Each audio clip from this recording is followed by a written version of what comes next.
Hello, Nigel. Hello, hello. First, hi, how are you doing? You working today? Today. And what am I doing today? Yeah, so, yeah, I think I just wanted to finish, you know, to finish the unfinished stuff. Last time I was making names for functions, right? But I want to have names for types. It is kind of more important than functions, I guess, actually. There were also some issues, I know. I think I also did a little bit of stream. What did I do off stream? Oh, I tested. I added a test. I did a test. You know what the test is testing for? It's testing that everything is tested. All the examples are tested. So I have a test now, which tests that all examples are tested, which they are not right now. We have code that is actually untested. So if I do test, it will tell me the list of tests that are not tested, which is useful. All right, anyway, I'm going today to adding names to types in cast. Cast is my programming language.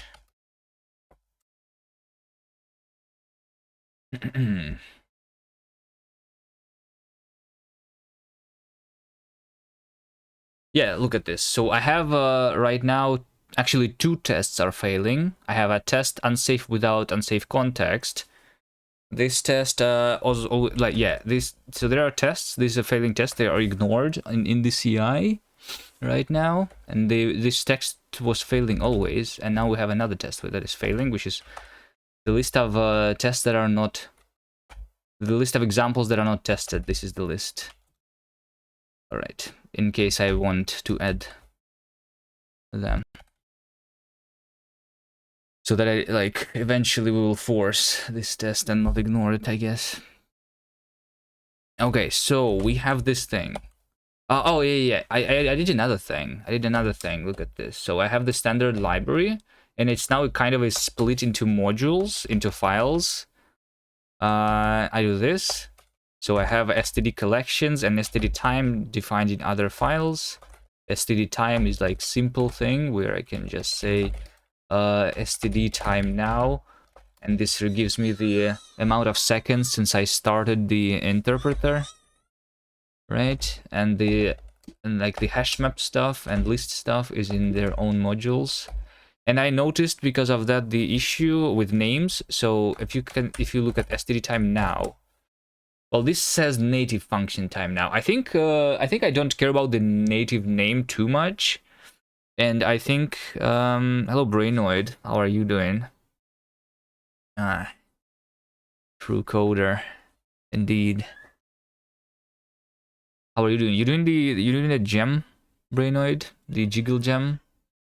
I know you do. You do all the gems that are available, right? Or at least you're making music for someone. Does it make sense to have a music for a programming language? You know, like we have our own like mascot, and like all the programming languages have their mascot. Can we have our own music track for the programming language too? I don't know if that makes any sense. Arial stuff and Replicate, yeah. You working a lot on Replicate?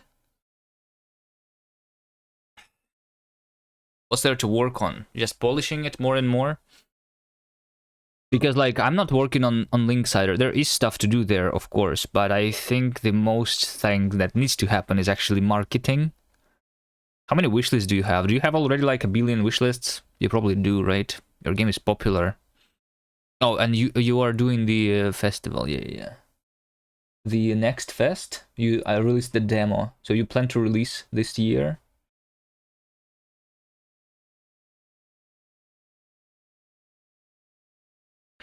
Yeah, you have 3,500 wishlists. That's a lot. All right, that's a lot. We only have 500 right now.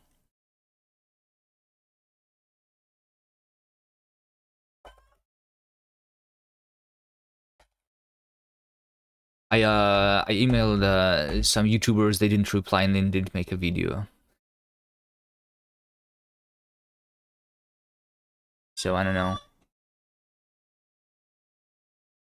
Do you expect to go up a little bit because a fairly big YouTuber uploaded a video? Let's see. Replicate.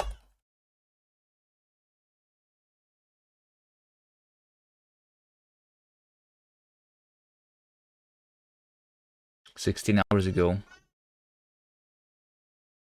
Angry Tom. I don't know who that is. Why? Yeah. Raynoid is here in the comments already. Nice.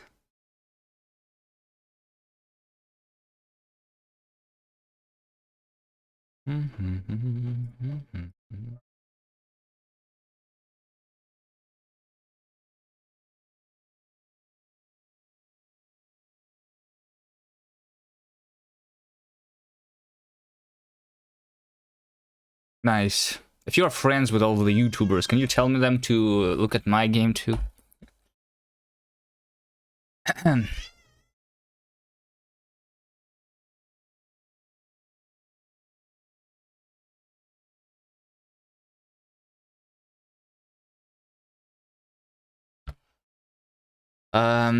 Remember this from the jams? I don't think this was made for a jam, did it, Brainoid? This was not made for a jam, your game, right? You just made it.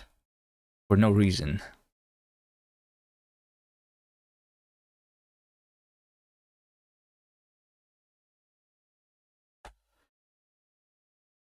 I would assume it happened because you were playing Balatro, you became obsessed with it, and you figured out you should make your own clone of it.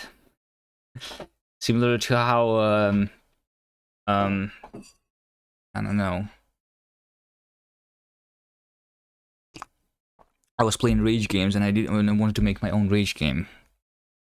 I should release the farting game at some point too. Still want to do that. So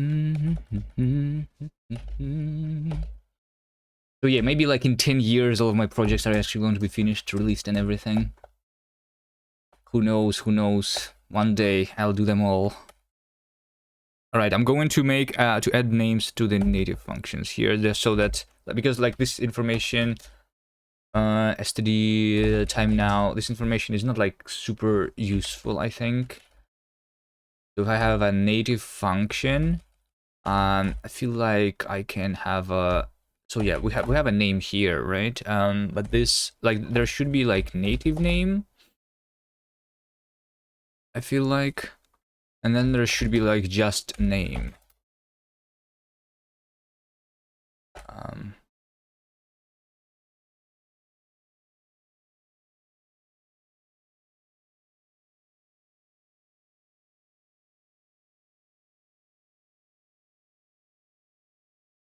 Think. Yeah. Native function. So this would be a native name.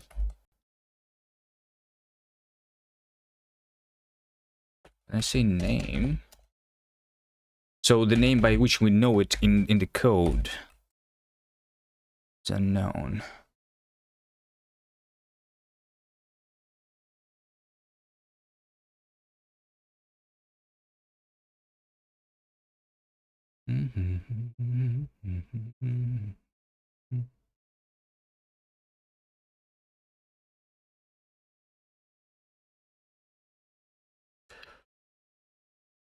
Name unknown.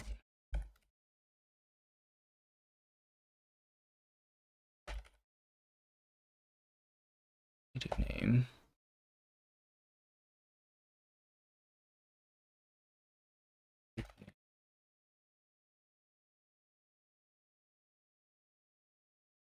Okay, so if that is like that, then I need a native function.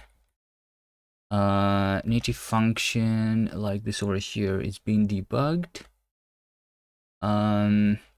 It's a native function, self native name. Yeah. So if self name, my LSP client is very slow for me. It in Helix with it's 10 seconds, 10 times faster, even though my PC don't compare with yours. I think it's because it's like you run a Clippy in the background. You can disable Clippy, and then it becomes a lot faster. I would think, right?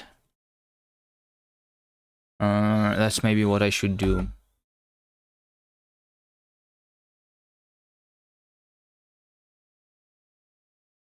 You don't enable Clippy. It's just enabled by default. But when do you get errors from Clippy then? Only when you run Clippy manually? After that, the LSP also sees that? That's how it's working? Because I never run it manually. But I will need to run it manually then. Yeah, maybe it's worth it.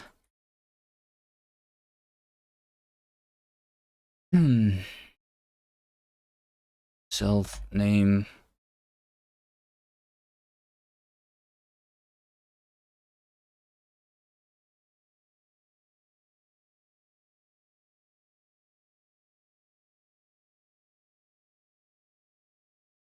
To function this, aka that.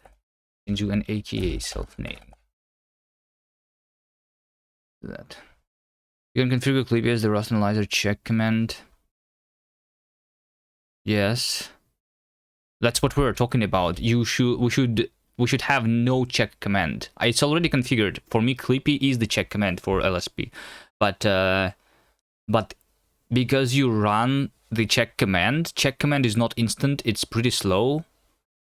Still, right? It like at least a couple seconds. Like I'm building the application in 22 seconds here, right? But even the check is not instant. So if you completely get rid of the checks and you let the Rust analyzer only figure out the things without the check, then it is like updating a lot faster.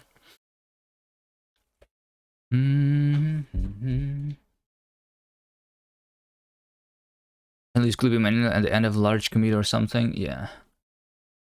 I don't know. Like, I would just like it to be faster. I don't like it being a manual thing. But yeah, it means that like after a change, I only get the new like stuff in like 5 seconds or something, maybe 2 seconds. I don't know what the time is. All right, std time now is this time now, aka nothing, because we don't know the name of it. And then I say name if needed over here. If I have a native function f, and I say f name if needed name. And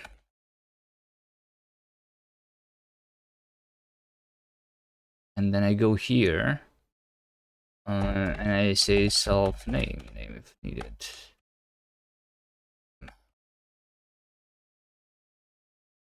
You can set your analyzer to use a separate target directory so it doesn't block if that's the issue. Have you seen Diaxos sub-second with the hot patching? Yeah, I saw that they did it, but I didn't try it because I don't use Diaxos myself. So yeah, okay. So here's the oh no. Wait, what? Yeah, see over here it says aka now. Now is not the correct name for it. It should be known as std time now. And similar to that, like std collections hash map new. So this is a function. It is called right now std.new, which is not the correct name. The correct name is std collections hash map new, of course.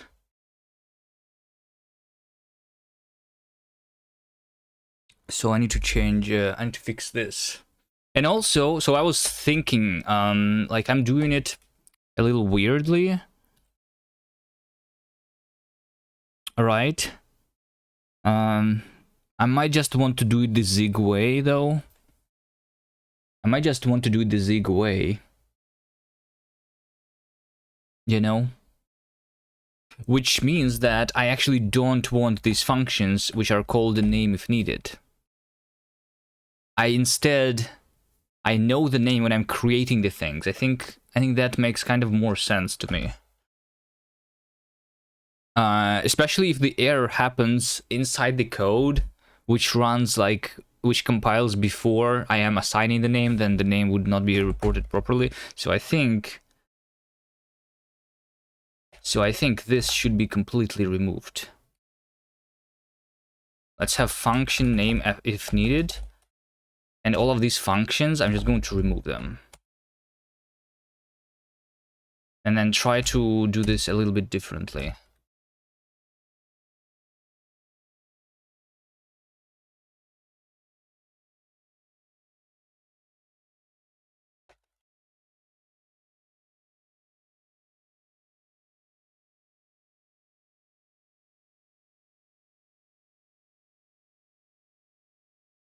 We've been messing with a Bevy integration for that. Oh, like you use the Dioxus subsecond for hot patching Bevy? You just need to handle a callback from them and drop the function it calls you want to patch in their hot function. It's fairly simple to get working for most projects. Alright. I don't feel like I need it here though. I don't know, I mean, yeah, hot patching makes sense for something that's like working for a while, right? Like a game. You're working on it while it's working, but it's not really the case for my programming language here, for example. Okay, so I have this name if needed over here, right? So this says that when I'm inserting a value and I'm assigning it to a symbol, I was naming it, but now I want it to be done differently. I do think that we need to do it something similar to Zig, which is very simple actually. So I already added the current name, right? So like, what is my current, like in my current context, in my current scope, I guess, what's the name? Which means that if I have a value, if I'm making a value, that is the name that should be assigned to it.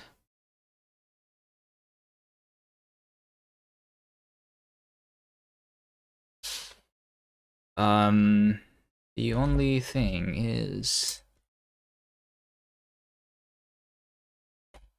like see over here, we have a Fibonacci, right? So a Fibonacci function, this function itself is unnamed. We only have a name when I assign it here. So the idea would be that when I'm parsing this, let Fibonacci be something, I see let, and this pattern is just a simple identifier. So the thing on the right of the identifier should be named the identifier, and that's it. So when I'm compiling this function, I should be in the scope, which is that.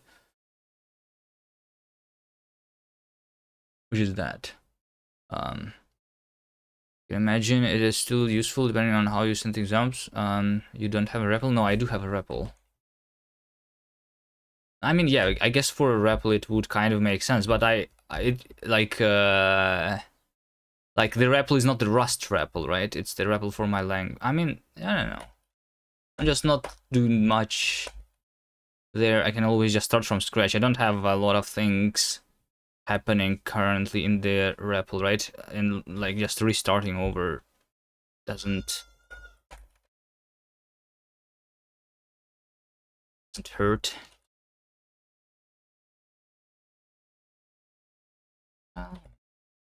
Yeah, but it should be useful to look at how they did it though. The Dioxus subsecond, they call it, right? Subsecond. Like I seen this Reddit post, yes.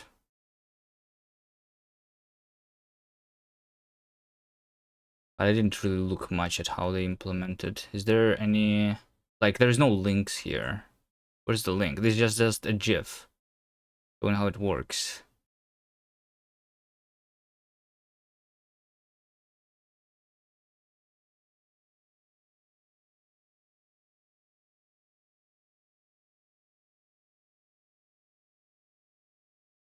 Or we just want to create this create sub-second.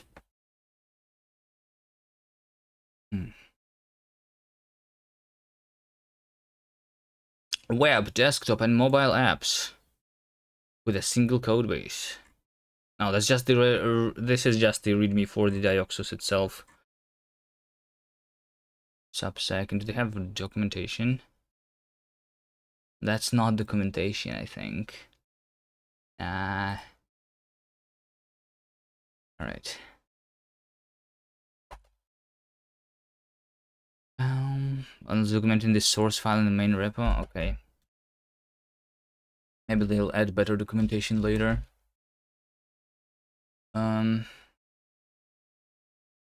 Okay, yeah, so the idea is that when I see lat pattern and the pattern is an identifier, I set the current name to the, I append to the current name the identifier.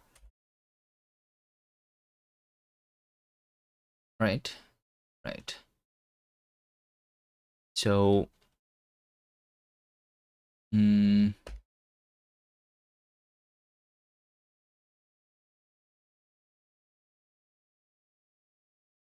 Crescent Wrap and other libraries generally don't do much in terms of documentation. Is that not the main? I guess this is the binary, right? I need to get its dependency. This has no dependencies. It's not a, no. I mean, it is a library. And this main function is external. See, or is it like an example? I mean, I don't know.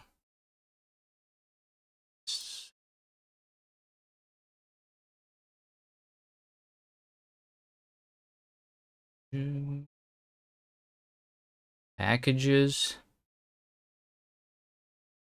Sub-second, there you go. Oh, this is it. This is it. This is where we have the documentation. Nice. I just need to look for it. Quote reloading library for Rust makes it easy to add Rust reloading for your existing Rust project with minimal integration.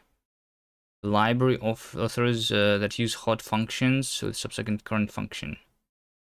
A user-facing tick, launch, start function. Typically, this will be a request-response handler, a game loop, a main function, callback, current, accept, a function pointers, and fn types. You have a handler, fn, request into response. This is not even correct syntax. Is this impl fn or din fn or like just a function? Anyway, you have a create hot function that we can inspect.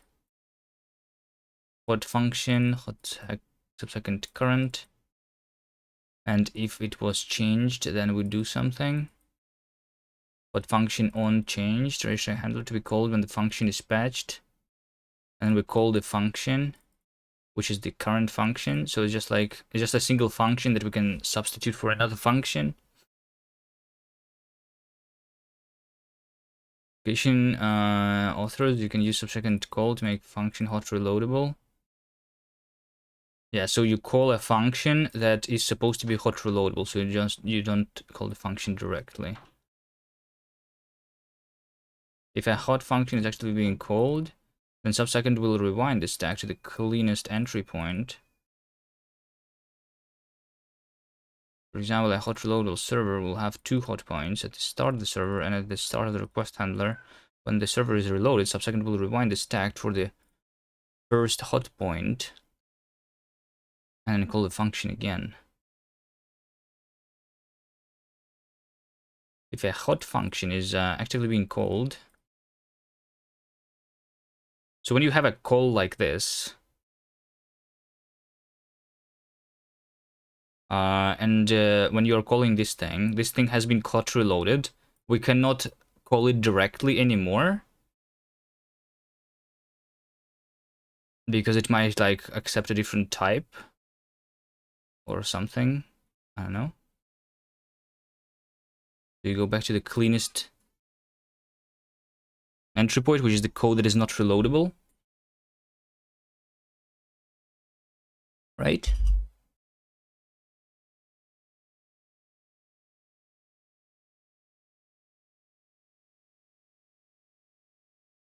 Or can you not change the type when you reload? I don't know.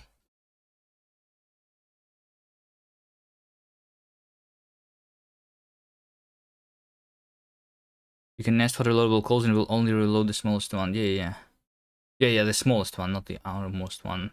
This is still reloadable. But when does it decide to, what do you mean, like, reload the smallest one? Subsecond rewinds the stack to the cleanest entry point when if a hot function is actively being called. Like your application is right now running. So your request handler is currently running. Inside of this, you don't have any hot calls, right? So like what exactly happens? It doesn't like cancel the currently running functions, right? It only checks if something was changed when you are calling the hot stuff, right? Like this.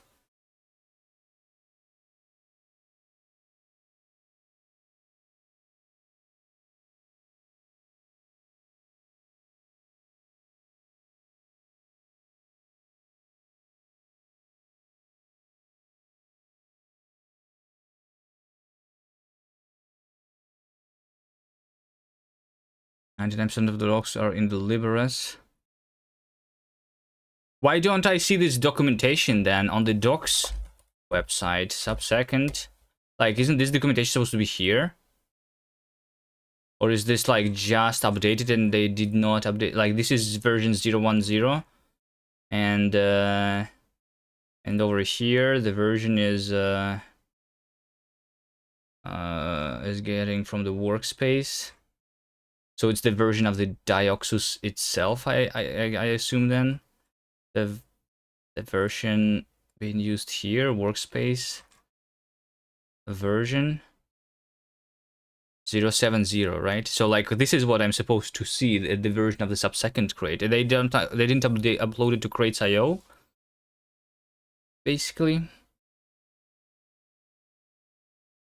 Or maybe it's named not just subsecond. No, it's named just subsecond, not Dioxus subsecond. Yeah, this is definitely an old version. This is 0.10, right? But it's supposed to have the same version as Dioxus itself.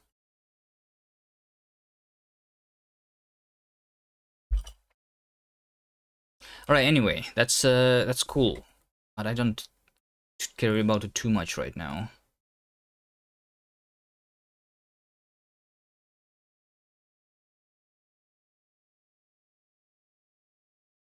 Yeah, like I want to fix my names that I was working on last time. And I want to do today. I want to add names to types. But I also want to fix the names for functions. So I was thinking of doing the way it works to make it more similar to what Zig does. But then my question, I guess, is if I have the Fibonacci function like this, right? Let me just go to the Zig again and see how Zig does it. So yeah, so I have A to be equal to, so we can have named blocks, right? And I can have a break block with a value struct struct AI32. Is that how you do it? So I want to print the can I just do, compile log I was thinking, why is it not? Can I just compile log type name of A like this?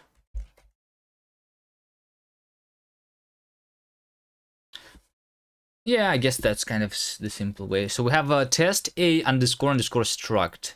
So because this struct is anonymous, because I'm making it inside a block, inside the break expression, it's not exactly named just test A, right? So the difference between this code and like this code where I make the struct directly,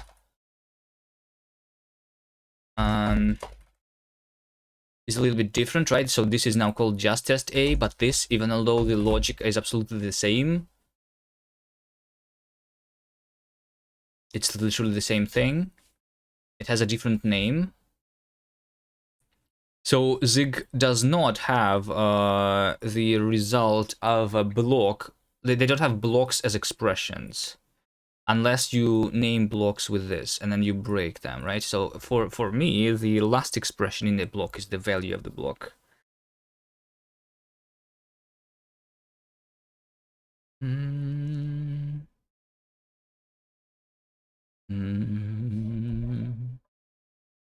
So they just decided based on the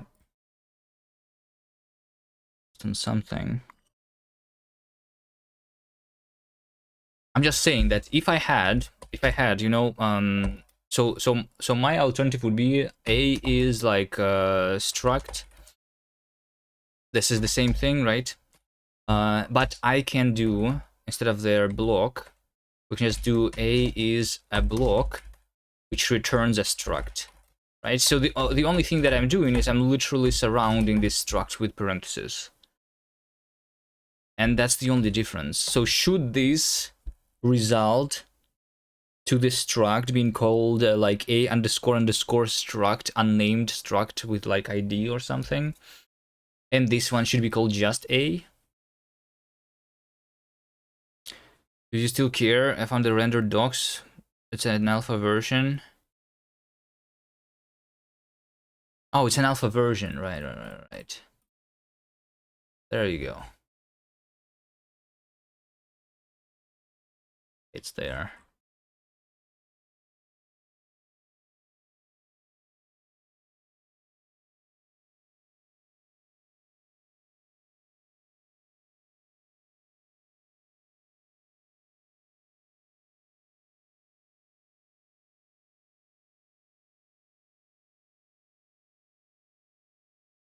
Cool. So I can kind of see when I'm making a scope, then I enter like unnamed scope. So yeah, I could see that. So in case I just evaluate a struct, I just assign the current name to it. If I have a name, and if I don't, and once I enter a scope, I no longer have a name. I guess this kind of makes sense, right? Because in this case,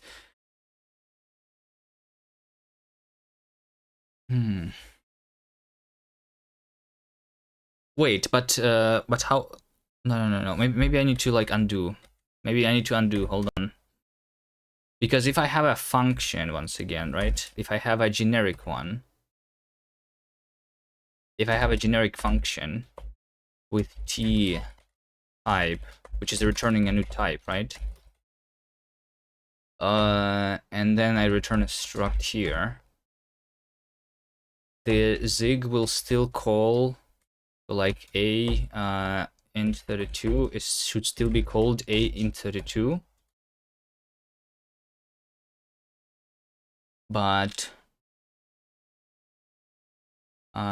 yeah, I actually don't know this thing. Okay.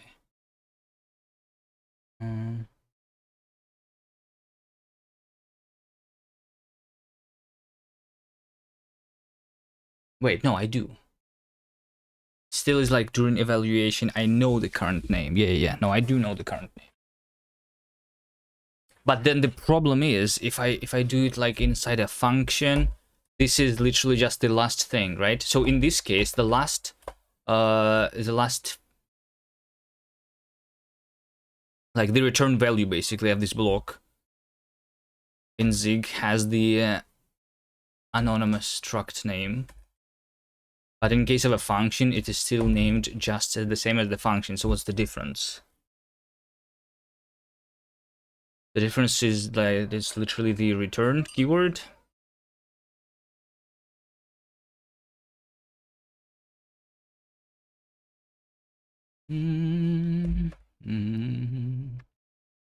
Struct.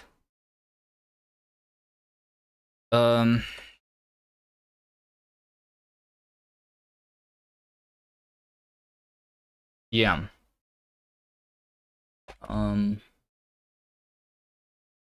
So when I see this and I try to evaluate this, I know the current name.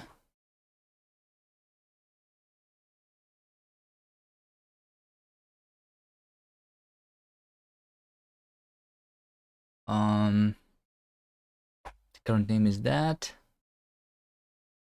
Like you know, the problem is if I do something simple as like, you know, if true, then I return a struct, then this is already like its own nested block. So so in that sense, then nested blocks should not generate a new name.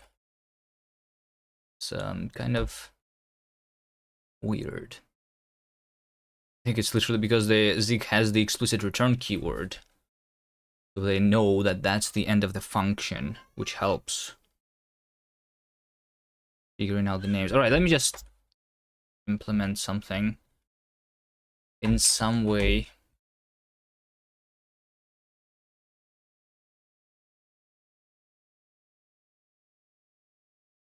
So right now, I basically never name anything. I have deleted the code for naming, right? Which means that if right now I'm going to say std time now, this is just a function time now, aka we don't know what this is. Let me have this in the name. If I'm trying to format, and if I did not do anything, so if we are still first in the end, then I want to write unknown, you know, anonymous. I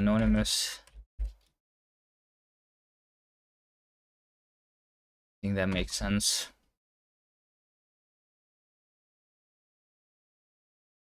Steady time is anonymous, right? So I need to assign the name to it. Okay. So I have the I guess it's in the interpreter expression struct recursive, whatever. No, not recursive. Let's start with a function expression function, right? So I have expression function. The name is just the current name, append to be determined. But I think I just say current name here. Like, what's the current name? Yeah. I think so.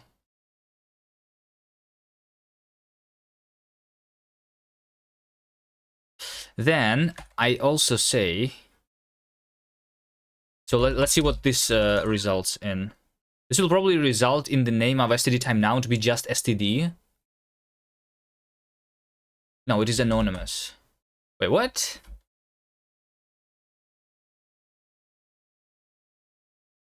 Std parse. Yeah, std parse has a name std. Okay. Oh wait, is it?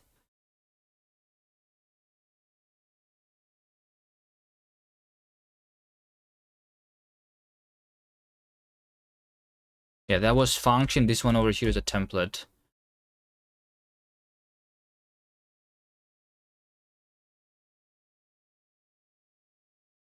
Is there any different std parse? So yeah, std parse is just called std here now. Std time now is anonymous. Okay, I think it's, yeah, also I had the symbols. I had the symbols. Symbol. Wait, why can I not find a symbol? Oh, Zaka Zaka.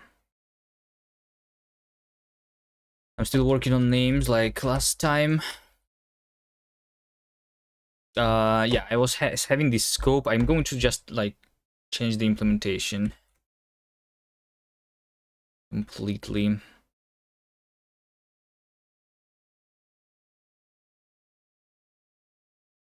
You got atomics working? Nice.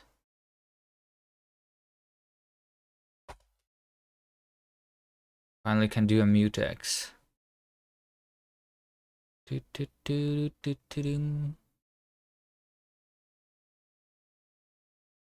Okay, yeah, so symbols don't have the scopes. What else do we have here?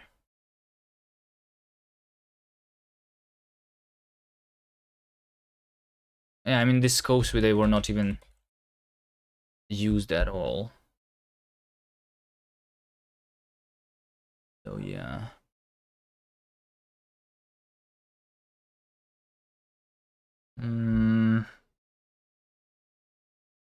Wait, is now not a function? Oh, maybe it's because it's a native function. That's why. Yeah, that's why. It's because it's a native function. I'm just stupid. It's so std time now is a native function. I don't assign name to it. So I need to do interpreter here. It's an expression native. An expression native over here. This expression natives get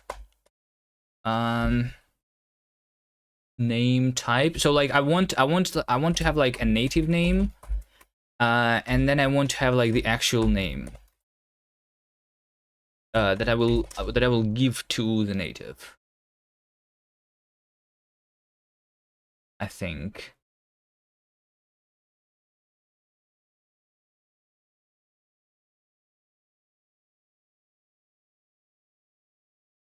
So yeah, native is like a function because it depends on the type, but now we'll also have the name there, so we can name it properly, right? So natives is a function which takes a name, so we can name it when constructing a native like this, right?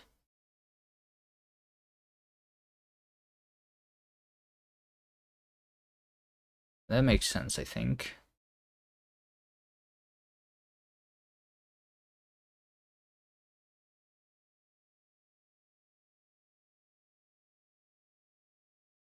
So if it's a value shape, it should be ignored here. Name. I think this not necessarily. Let me just say name here. I want this warning here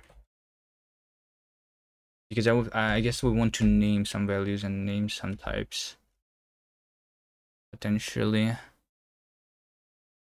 Yeah, Zaka Zaka is making his own language too. Do you have your language available somewhere? I don't remember. Can we look at it?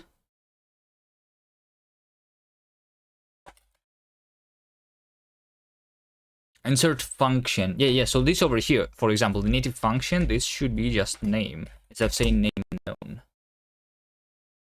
No docs on the examples on the code. Oh, no examples. Okay. No tests either? You're not testing your code? You know, like there are people who are saying that I should test my code more. You are not testing your code either? That's right. Testing is for noobs.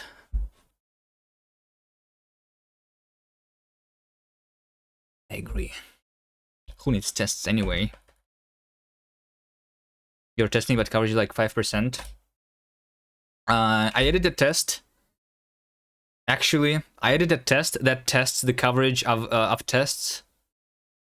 So I have right now a test which tests if my examples are tested. So, you know, I have a bunch of these examples which I write all the time, but not all of this code is actually tested. Some of it is, but some of it isn't. So I added a test, which tells me what examples are not tested now, and I can enforce that they are all tested eventually. Which is nice, I think. Which would be nice to do. Because right now, when somebody just looks at the repository and they like go into a random example, this random example might not work, right?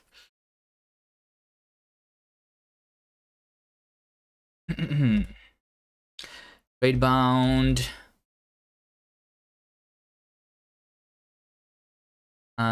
Trade bound, stir, convert from type shape.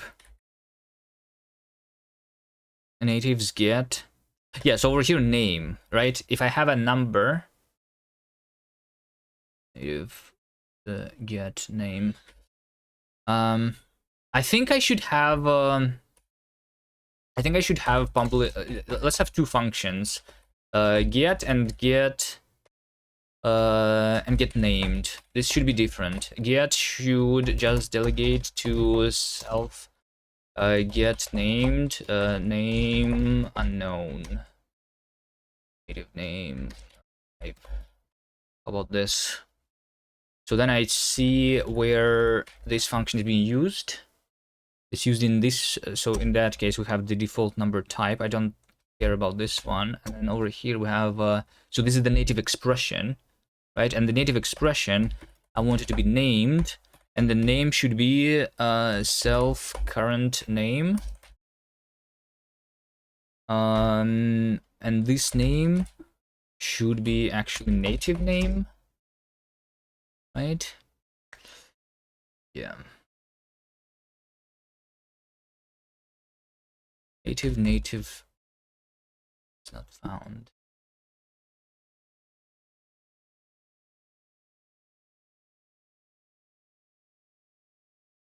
Okay, and then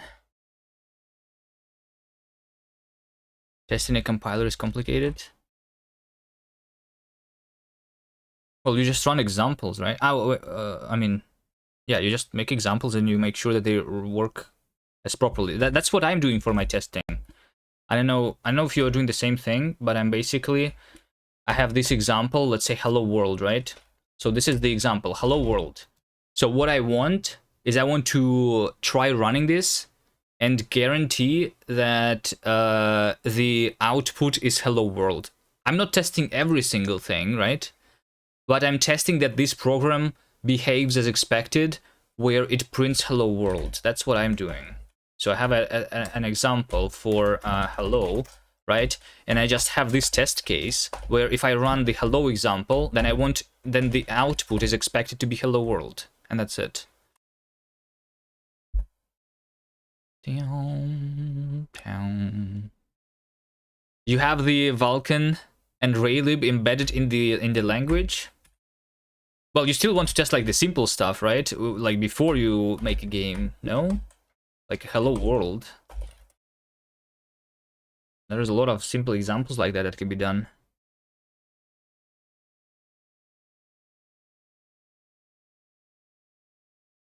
I don't know if you can automate the testing of a, like, how would you automate the testing of a game?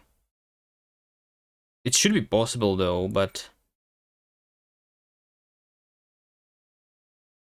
I don't know. Yeah, see over here, I have a test that reports to me the untested examples. We have a lot of untested examples, but yeah. Okay, so everything is compiling. Let's see, REPL. So if I say it's std time now, this says aka std. So this is wrong. Obviously, the name of std time now is not std. I need to add the names in other places, which is the macro let, macro const, and all of these things. Macro let assign. Wait, is the let assign even being used? Is the let assign even being used? Let me see. It depends on the std syntax, I guess. Let assign. Yeah, let assign has been commented out, so I don't have the syntax for let pattern b value. Instead, Instead, let pattern be value is the combination of two things, which is the assignment and the assignee expression, which is a let. Right? Just the let pattern and then assign is separate. So I need to see the assignee, and if assignee is a let, there is also the const let. I don't know if this needs to be split too. Const let is a little weird.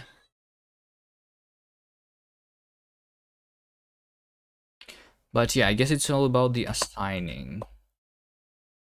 Macro assign. So we have assign, right?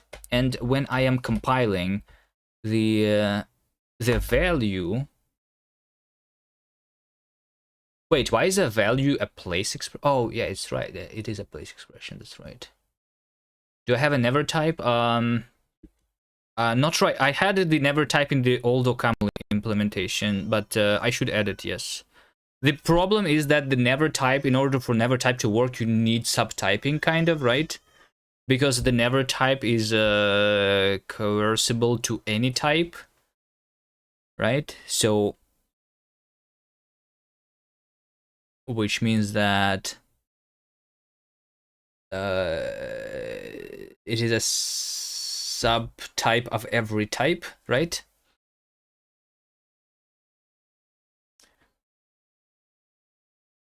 So yeah, because in my inference algorithm, I only have the equalities right now. I don't have subtyping.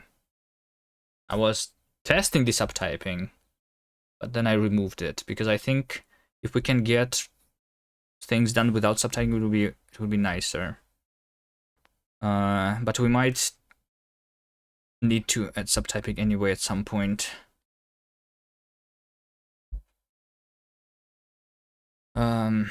But for a lot of things, subtyping can be substituted with something else.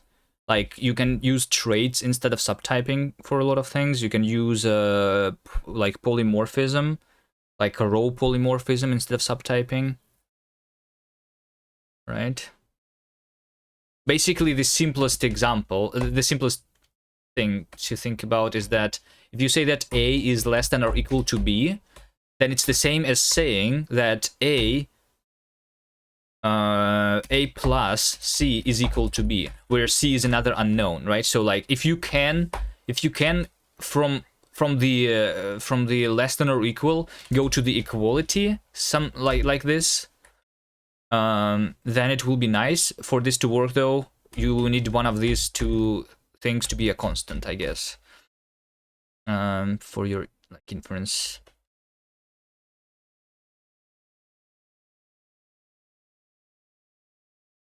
Something.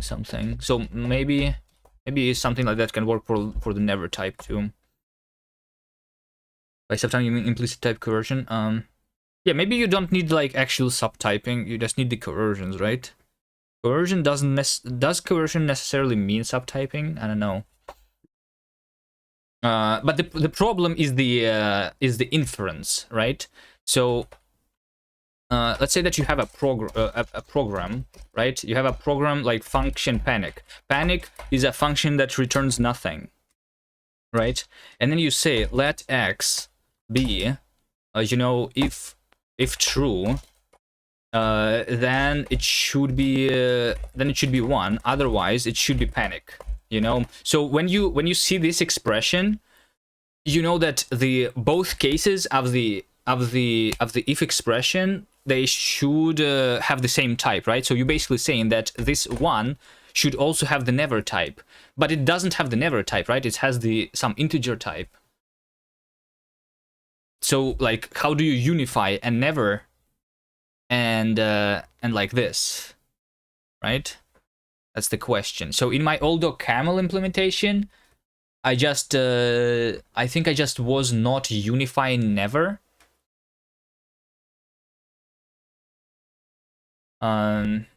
I don't remember how it was working, and it probably wasn't working well anyway.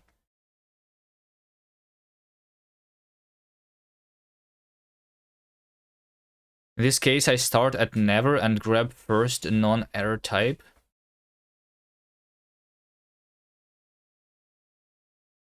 I start at never and grab first non-ever type. I think though, you know what? I think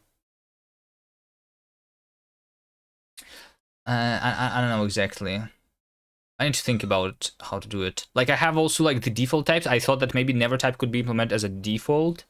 So if you have the type being inferred somewhere, then you use that. Otherwise, you default to having never. Like you know, if you panic in both places, then you want to know that that X is also of type never, right? You want this to be inferred too, right?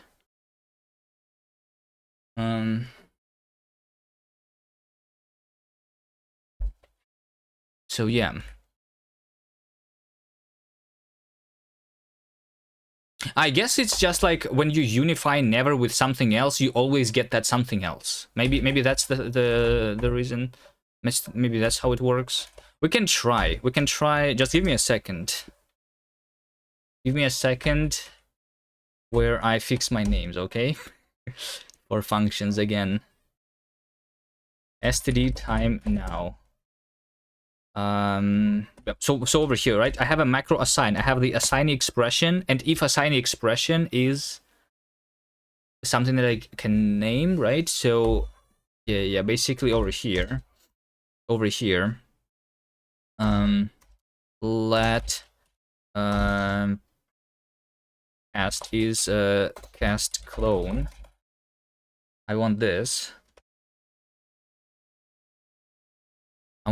But then I want to say that if let assignee expression let, where pattern is going to be pattern.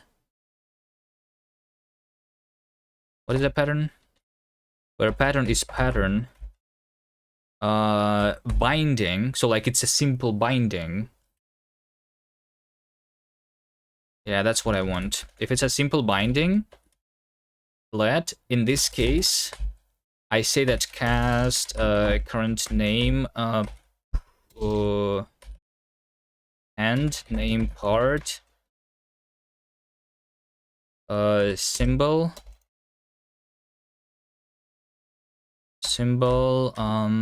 binding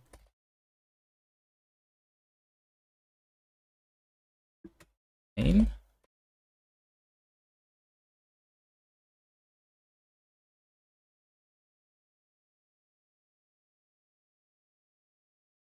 I can also just do, it's fine. If this is equal to assignee, you know, we have binding dot symbol. If you can formalize it somehow, but it feels unique to control flow expansion. Nothing else unifies in this way.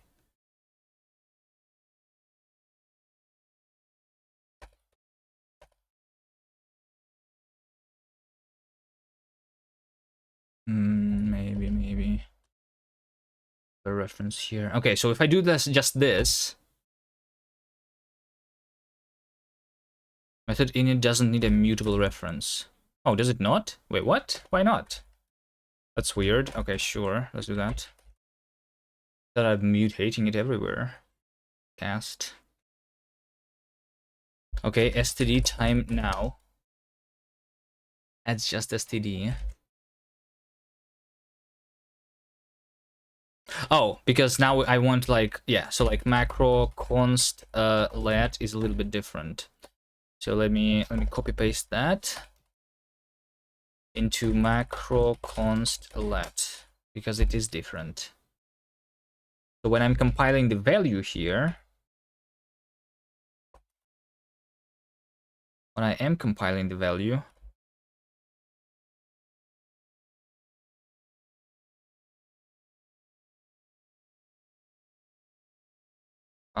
and only when I'm compiling the value, so let's do it in this scope here.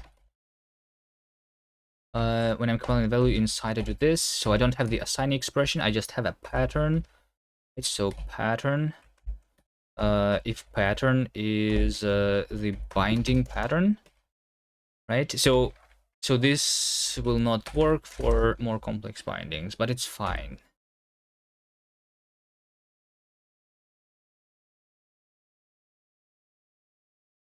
And then there is a macro let assign. I think this one is not being used at all, so I think I will just remove this so that it doesn't confuse me. And std syntax, I mean, it's just commented out, that's fine. All right, let's see if that works. Std time now. It didn't work. So if I say, let's see, let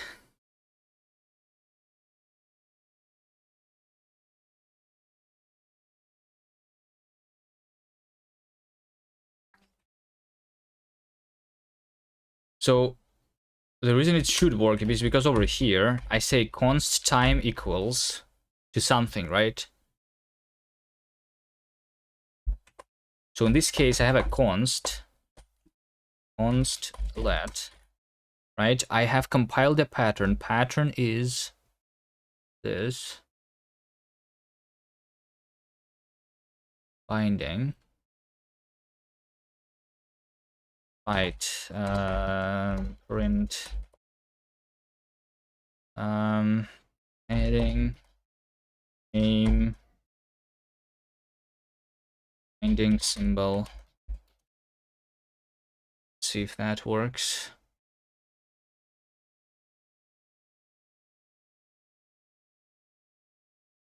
Yeah, so yeah, it's adding name time. So inside, when I'm compiling this is literally the last thing.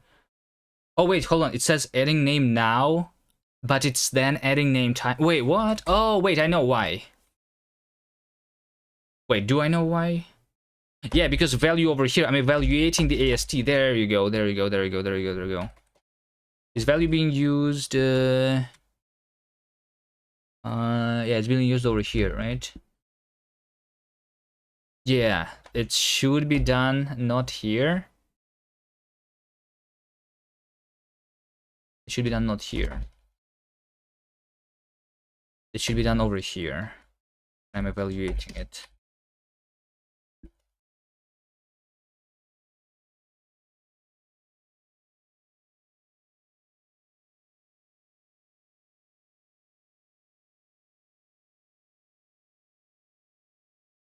Because in this case, I already have the thing. Also, this is weird. I have value AST. Why is this? Yeah, hold on. Oh, no. I have a constant value. Yeah. This is just me saving the span. Yeah. Okay. Let's see now. STD time now. There you go. So now STD time now is known as STD time now. Okay, perfect. Perfect. All right. What if I do std parse? So std parse is a template std parse. If I do std parse int32, this should be known as, this is right now known as just std, which is wrong. So why is that? Why is that? Let me see. So it's a native function parse, aka std.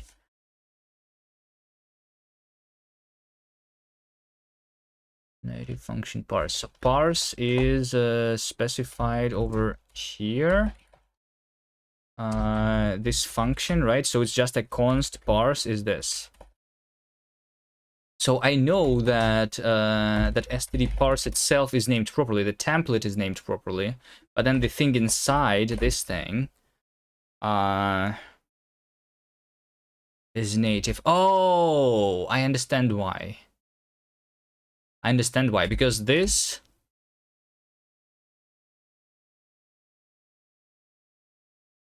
because I'm not creating a function here, right? I am just returning existing function. So I inherit this name and this name tsparse. So int32 sparse, this over here, is just named this thing. I guess like if I have an impl block this, then this should basically have a name int32 sparse.parse, right?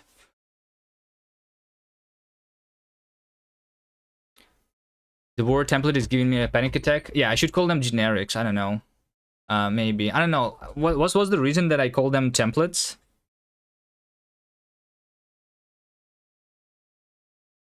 Generics? It's like, I mean, it's just a function. There's nothing different. I mean, there is just a very, very small difference between a function and like a template. It is type checked thing, right? So I don't know. Like, is that the difference between generics and templates? Polymorphic function. It's not necessarily a function. Is the thing, right? It's like basically a polymorphic function is a function that returns a function kind of thing, you know?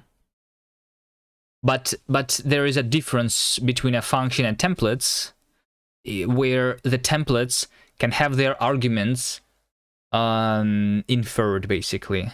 So, you know, like parse is basically like if you are writing Zig, then your parse is just a function that takes type as an argument, right?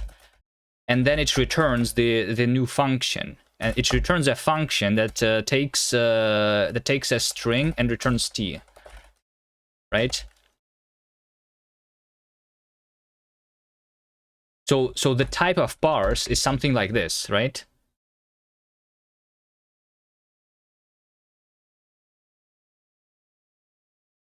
So the only difference is that I don't necessarily need to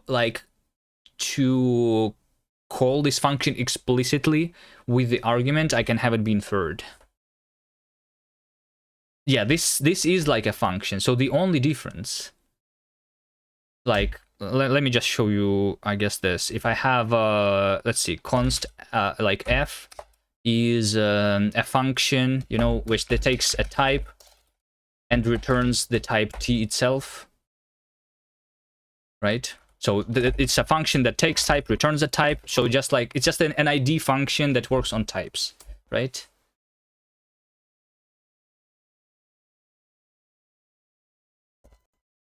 I guess this is incorrect syntax. Anyway, so like a function is a function from type and returning type. I need to fix this recursive, but yeah, it's just a function takes type, returns a type. So if I have function f and I call it with int32, this is just returning me int32, right?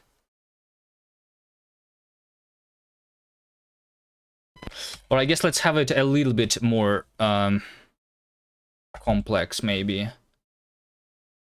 Or maybe I don't do instantiation. Let's return a type, which is like a tuple where I have like a named field, which is this type, right? Something like this. F int32 is a type where field is int32.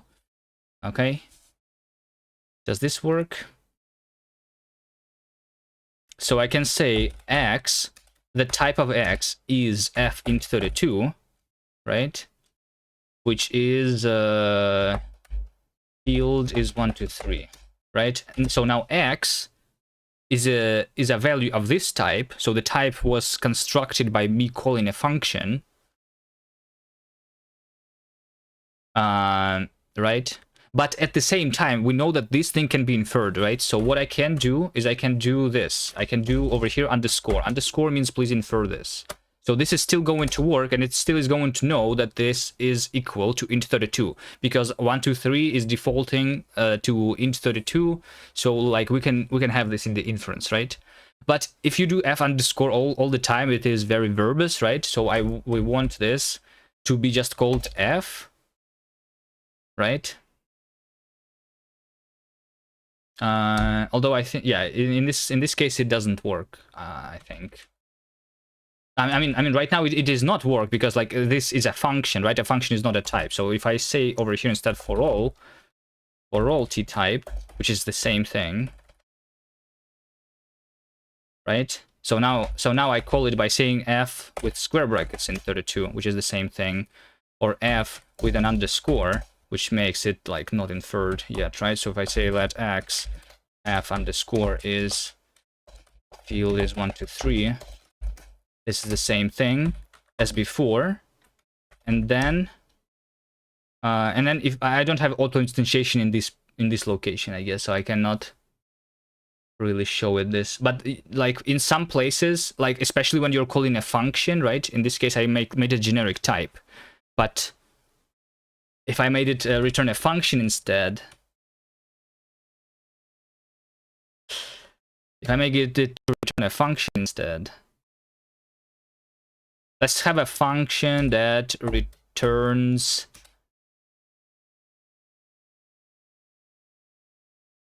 shit, hold on. So I have a for all t, we just have a function that returns t. How about that?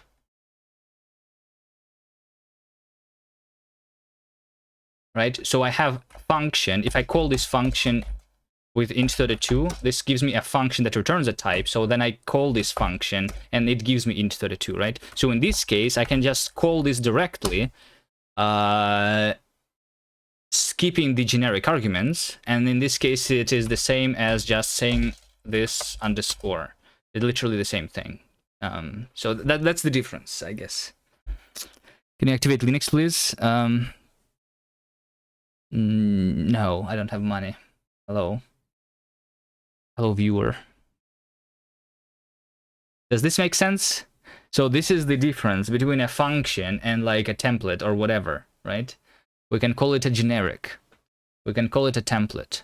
What so in languages like Haskell or OCaml, they just call these things polymorphic function, right? But I don't like this polymorphic thing, generic template, whatever. It does not necessarily need to be a function. It doesn't need to be a type. It like depending on what we return from this like function, it becomes a polymorphic function, a polymorphic type, a polymorphic constant, or whatever, right? It's just like a polymorphic. So this syntax is how you define something that is polymorphic, I guess, something generic. I'm just calling this template right now.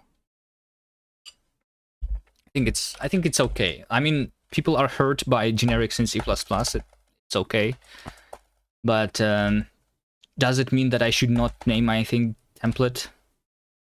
I don't know. I feel like there are other languages that call the things templates, even although they are still like checked.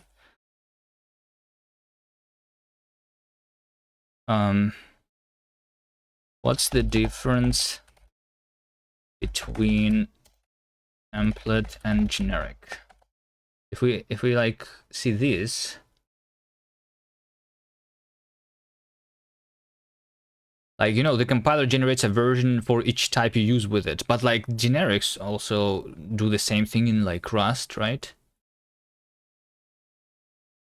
The type is typically checked at compile time. They say typically here, right? So it's also not necessarily so.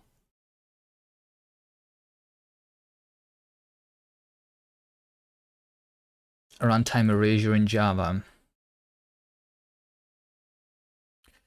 Is there a language which calls them templates but still checks them at compile time? Checks them when they... I mean, ChatGPT didn't even say that it's being checked when it is defined, right? Checks them when defined. What's Vive versus grind coding?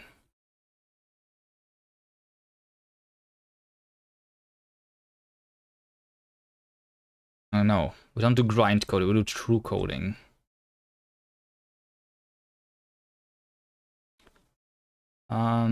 Uses the word template, C++ and D language. So like, isn't D language though, even although they're calling it templates, don't they actually check it? I'm not sure, I don't remember.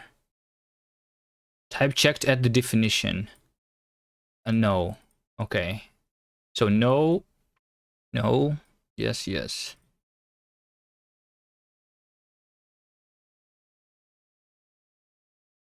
And Rust, Swift, and Java, they all call it generics, right?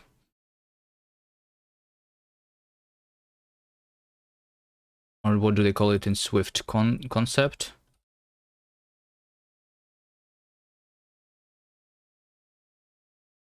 It was called generics. Yeah, maybe I just should call them generics, if that's the main difference when they are being type checked. Although, I don't know, I feel like maybe we will have a version which is checked on instantiation instead of on definition too, potentially. All right, anyway, so we have a macro impl cast.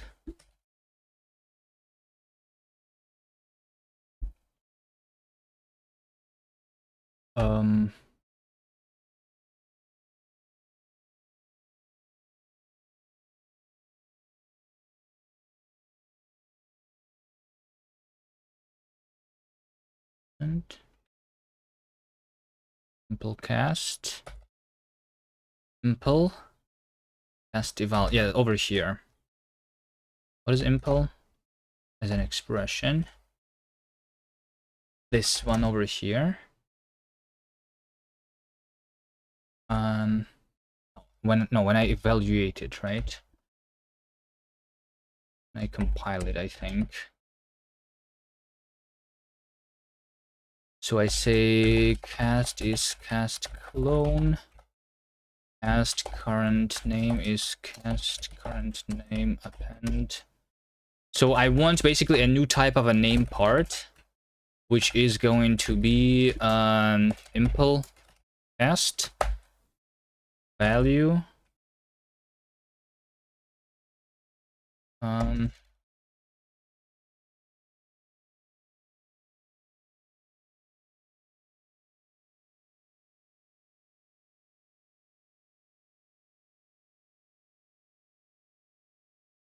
and target.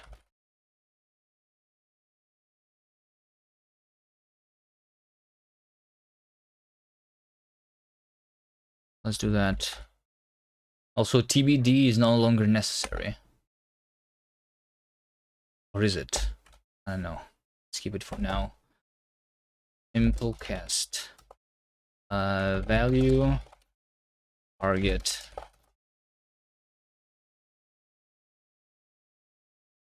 If I have name part impl cast, and I should write over here impl value as target.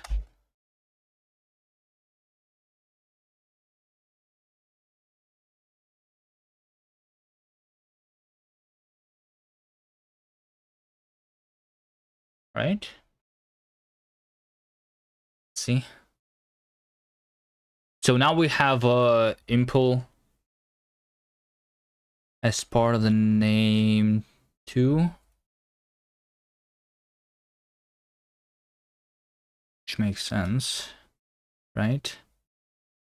Typically, Hacker News comment nowadays. Actually, I found that CamelFuck AI is better than FAP GPT. It's got a far better reasoning, and wow, it just tries all the code. The eyebrows in every programming chat I can't. All right, let's see. std parse int32.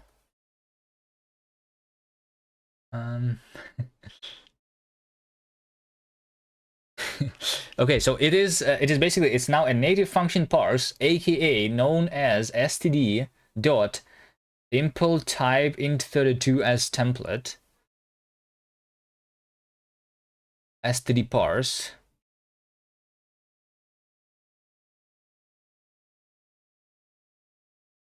At over there. Yeah. Kind of makes sense. Let's see. Maybe when I'm showing the template. Example, yeah, display for template typed function.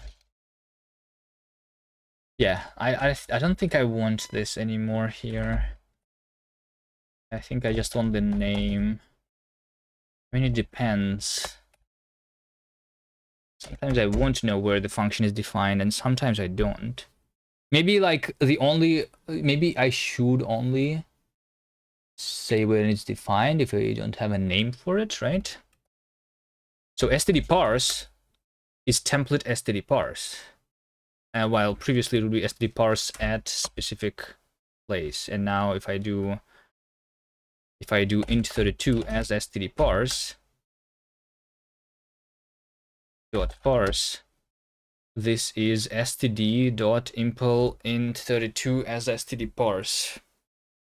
Should this template and this type not be even shown here?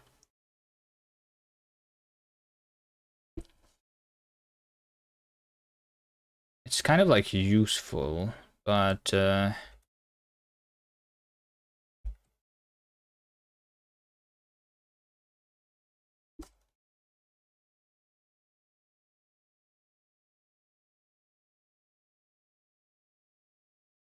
display for value. What?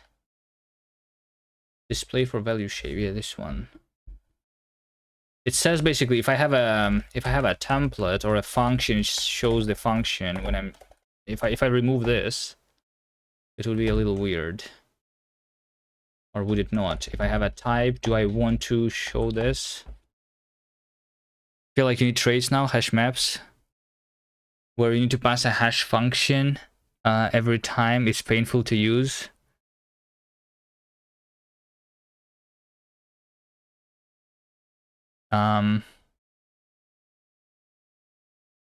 Well, you only need to pass. Well, I mean, yeah, you only need to pass the hash function when you are constructing the hash map, I guess, right? Technically. Then you can store the hash function inside the hash map itself. Jai has polymorphic parameters that can be found. Can you try Jai? It takes up storage. Same can be said about allocators in Zig. But your functions that you store, they can be zero-sized types, I guess. Like if you have, you can be generic over the hash function, like same as C++ does it, right? You can have basically a template. You don't call it type name, do you? So template, like, you know, hash function, hash function, and then you have like struct hash map where you store, you know, hash function, something like this, right? So if this is actually a function and not like a closure, then it has its own dedicated type, like in Rust, right? And it is zero-sized, so it doesn't actually take up storage then. Well, I guess they don't have zero-sized types in C++, but in Rust that would work, right? And then you don't really need a trait.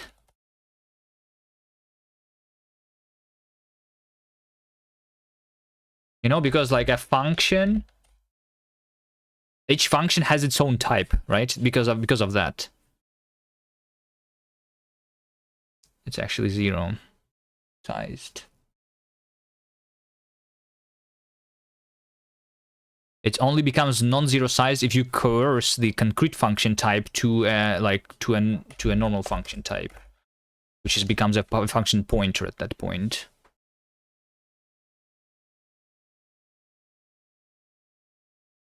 But I mean, yeah, traits are nicer. I would personally prefer traits, but like there are languages that work without traits, right? Say,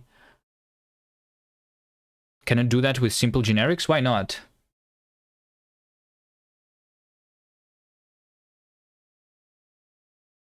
Still need some function trait. You can have something like, you know, camel functors, right? So basically, functors is kind of like generics, I guess. You know, camel, where you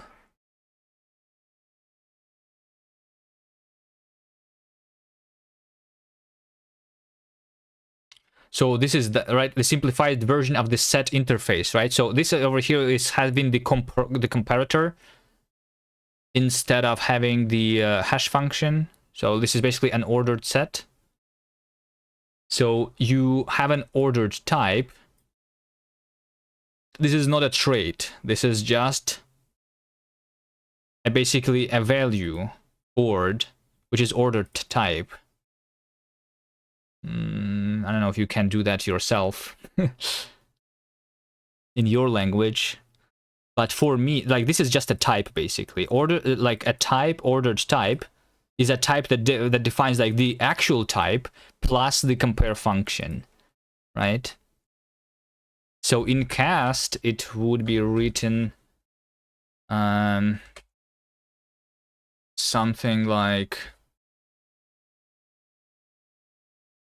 this, you know. So ordered type is basically a tuple where like we know the type itself, which has the type, right? And then we have the comparison, which is an operator. Actually, I cannot do this in cast right now. This requires dependent types, right? Because what is the type of the comparison? The type of the comparison is basically like is a function from self type and self type kind of into the the ordering or something, right? So this is basically a dependent pair. Yeah, I cannot do this right now, but I should be able to do that eventually. That's why they have it as a special like thing in OCaml. Hitting trait bounds to generic type solves any problems? Not any problems.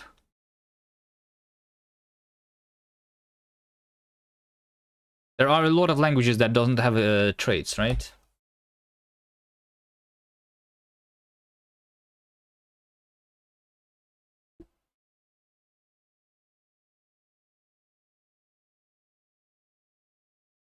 OCaml is one of them. So you do pass the things explicitly. You don't pass just the type, but also the like comparator. Or basically like you pass the trait implementation also explicitly in addition to the type itself. Which allows you to like basically have multiple like hash maps with the same type but different hash functions. So there is like plus sides to that, I guess. I think I want to have both ways possible.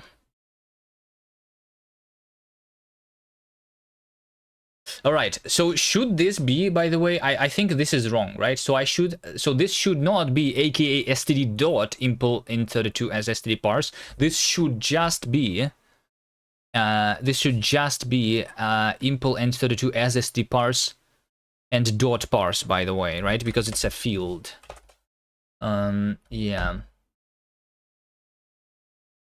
I don't need the std there.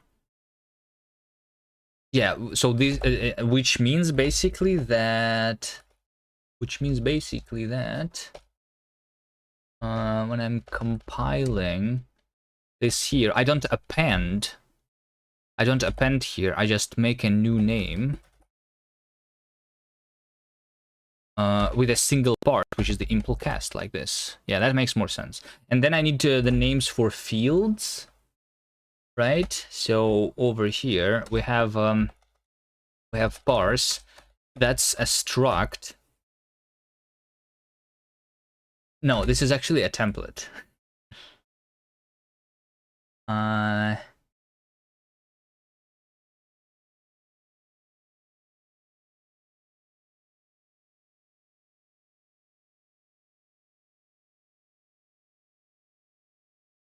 Hold on a second. What am I trying to do here? So we have tsparse.parse. Does NeoVide render faster than Kitty? How would you like even know? You need to have a really like potato PC to see the difference, right?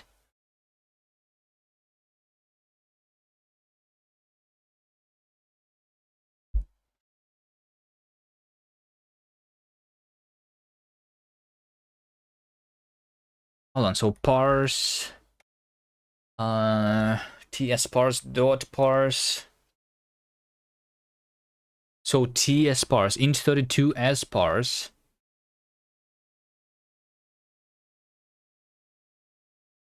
is a thing.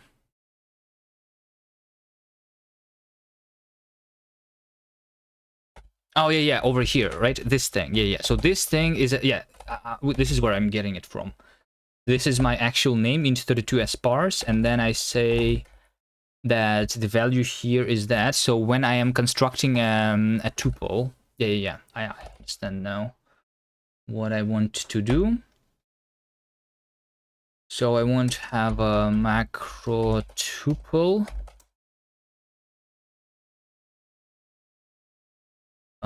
Macro tuple.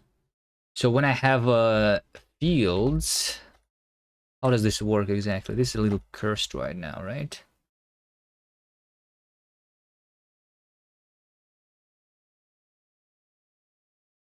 Field expect assignee. Yeah, so like what is a field here? What is this tuple? Tuple is tuple empty. And then I'm adding fields to it, right? Add named, compiled. Yeah, over here. Yeah, over here. So I'm adding the compiled thing. Cast compile into.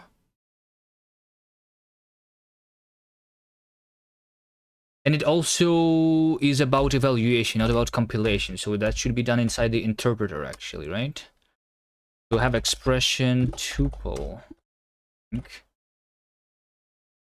which is being interpreted over here, right?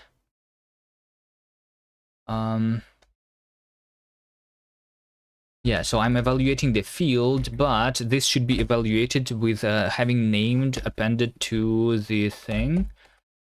Name. And name is option string. I kind of want, I guess, if I want to iterate over a tuple, I want to not only know the name, I want to know either a name or an index. And just change this a little bit. But anyway, let's say this. Cast is self-clone. Cast current name is cast current name. Append name part. It's not a symbol, I guess.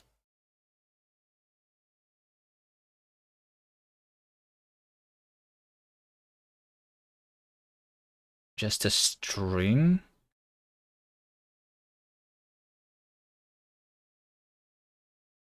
Let's have just a string here also.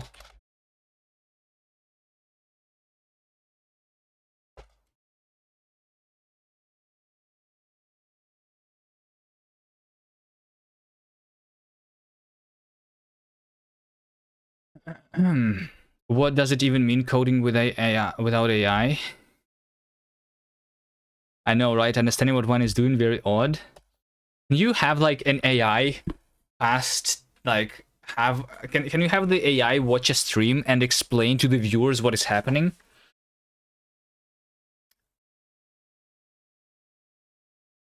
Is it going to do a better job than I am doing at explaining myself?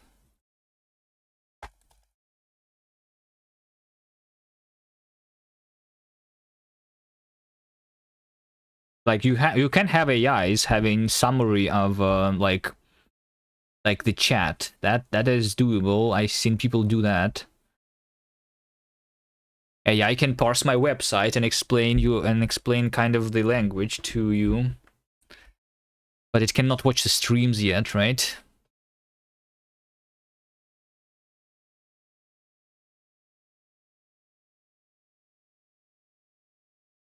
But I feel like it's also doable. They already have like the translation in real time.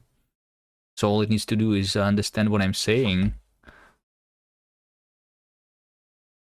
But I guess that's different than also than like it shouldn't be just like just listening. It should be watching what's happening on the screen too, right? Anyway, we don't care about AI. Name part string is a name.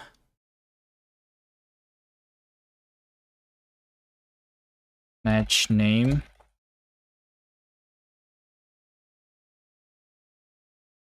So a name is either some name. In this case, I say name phone. If it's none, I will just say I will just say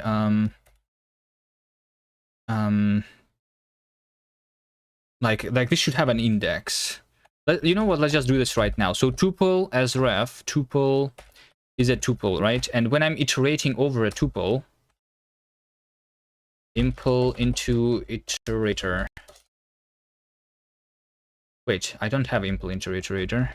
Oh, because as ref, no, as ref is giving me a tuple. Yeah, yeah. Wait, what? Iterator. Tuple into iter. Wait, why could I not find this? This is what I'm looking for, right? So impl into iterator for a tuple should not give me just an optional string. It should give me the member. I have an enum member already, right? Yeah, I do have an impl member already. That's what I need. So this should return a member.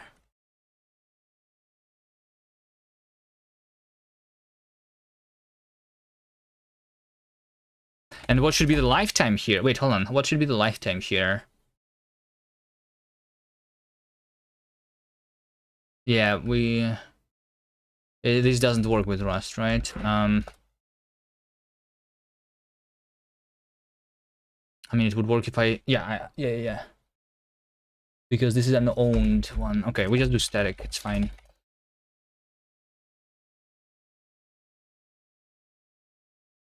So this one says that item is a member static.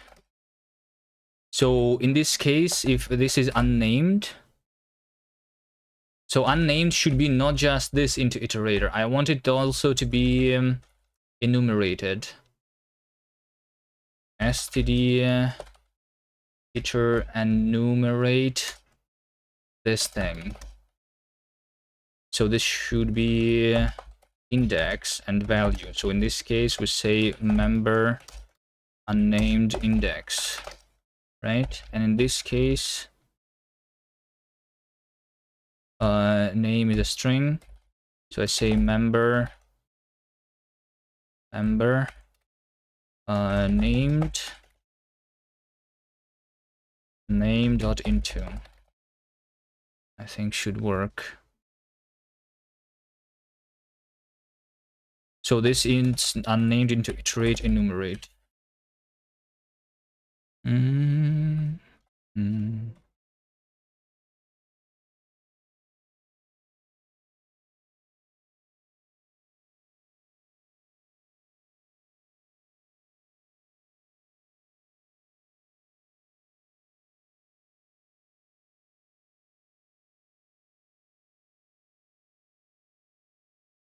So this should be kind of like member and member into name. So I should have for member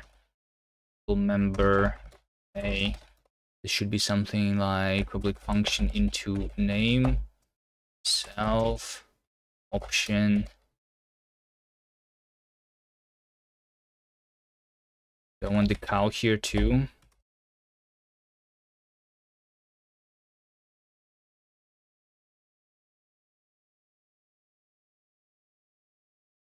Unnamed nan.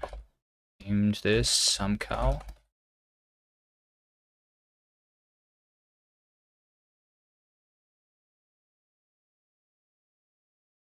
Sure, but then this thing returns a cow and result add takes option string app name.into. I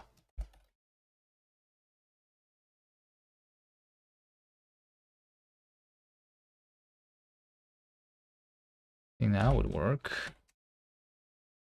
So this should be member.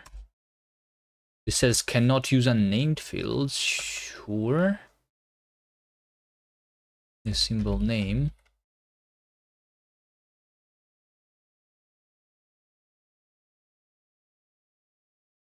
member dot into name, okay, or else like this. So name here is why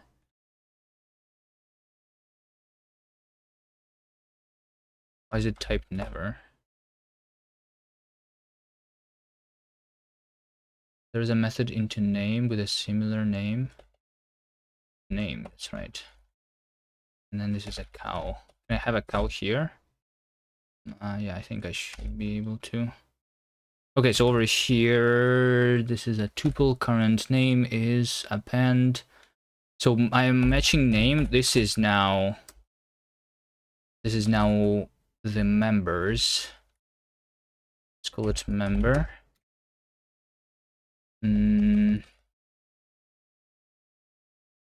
AI, non-codes. Hello, hello. How's your day? Any new interviews? Or did you get a job already?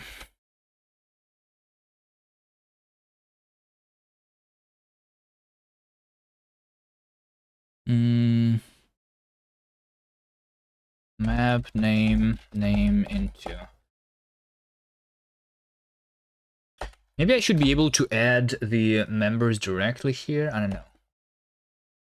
But I'm already doing too much. Just woke up. I wish I need to apply more. Good luck. Good luck. I think like I think at some point I already solved like a little bit of the adventive code with my own language, right? Maybe we could do some lead code with my language at some point too. But like in lead code, if I wanted to work with lead code, I need to actually submit the code in existing programming language, right, for it to be tested. So I need a transpiler for that. So if I make a transpiler from cast to JavaScript, then I will be able to solve lead codes, pretend that I'm writing JavaScript, but actually write cast, transpile it, and then submit that source code that has been transpiled. That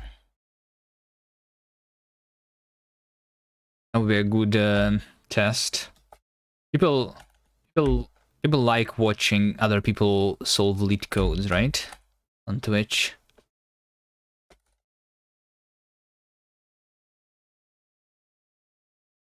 So if I have a stream titled "Solving Lead Code in My Own Programming Language," that should get a lot of views, right? Last time I was doing lead code, and we get a lot of viewers, I think. I don't remember how exactly much. But it was one of the popular ones. That one, and when I was doing Zig. Or what is popular these days? Should I actually do like just AI stuff? What's popular on Twitch right now? I don't know. Yeah.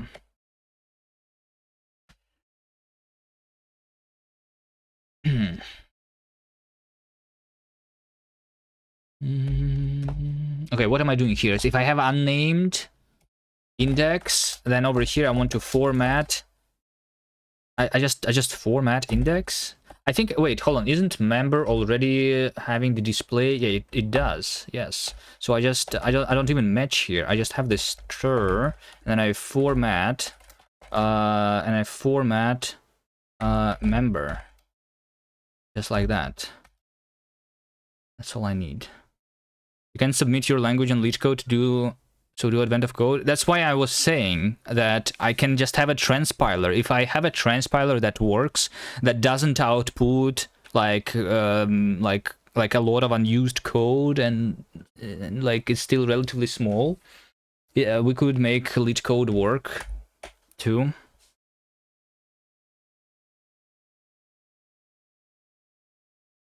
I tried doing that with Zig.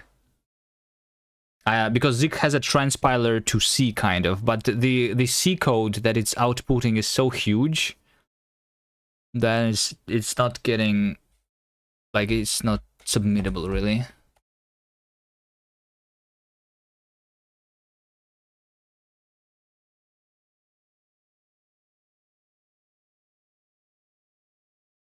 But I think I can transpile into like almost readable like JavaScript relatively easily.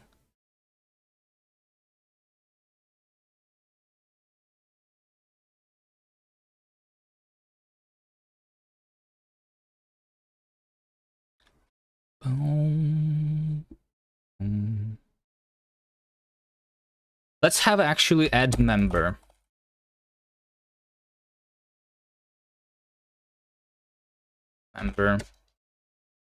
Member dot into name a map. So like over here, I just want to say member, and I want to say add member, and it will like check that the index is correct. Maybe how about that? Member dot into yeah, because this is like ugly. Just have member, and I can add member. Result. Let's see. So like I have add unnamed, I have add named, and then I have just add, right? So I want to have also function add member, which would have a member like so, right? Value t. So then it matches the member, kind of, right? And if it's unnamed, so in this case, I kind of want to check the index that it is equal, right? Assert equal index to the self unnamed length. I kind of also want to assert that self named length is 0. And then I say self add unnamed value. And over here I say self add named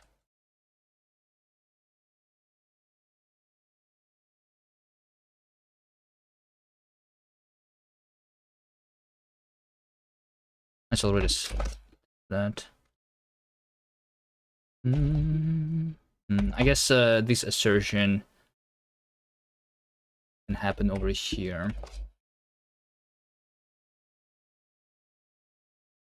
Is it because the cgenerate code comes with the safe checks in Zig? No, it's because like Zig is like there is runtime for Zig, right? Which specifies how to do like your common things, like the standard library. I guess it's all been transpiled. I think also when you're using Zig, let's just see over here. You know, here is an example, right? We just import standard library, and I do something simple as std io, or is it debug still? Should it still be debug? Print hello world. Is that how you do hello world in Zig? So then you do Zig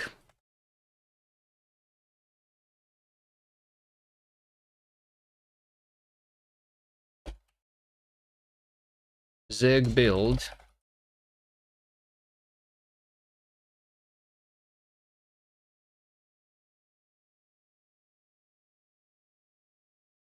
just Zig. Can I build a single file?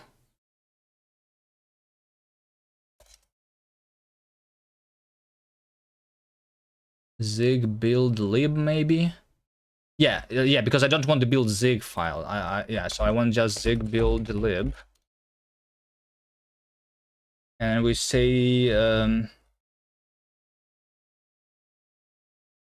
options files .c. Yeah, C source code. What is it? The file? No. Something like emit generate C header. What's the option?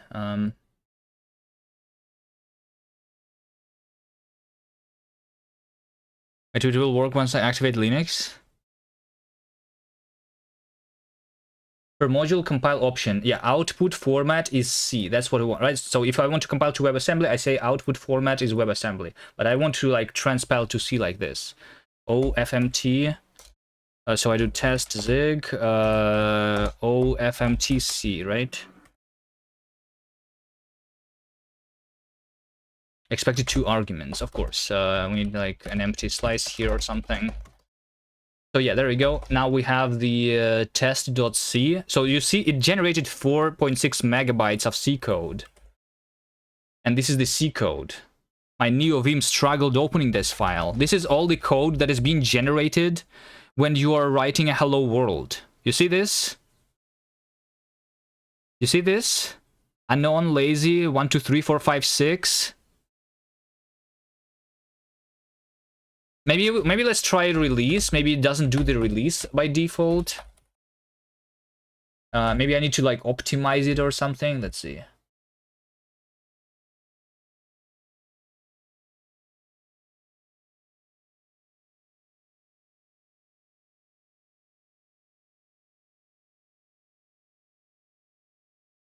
Link time optimization, O mode. Yeah, default is debug. Maybe I want to release small, right? Let's try that. Zig build, optimization, release small. Wait, wasn't that release small in the docs? Release small, it's literally here. What do you mean unrecognized? It's literally here in the documentation.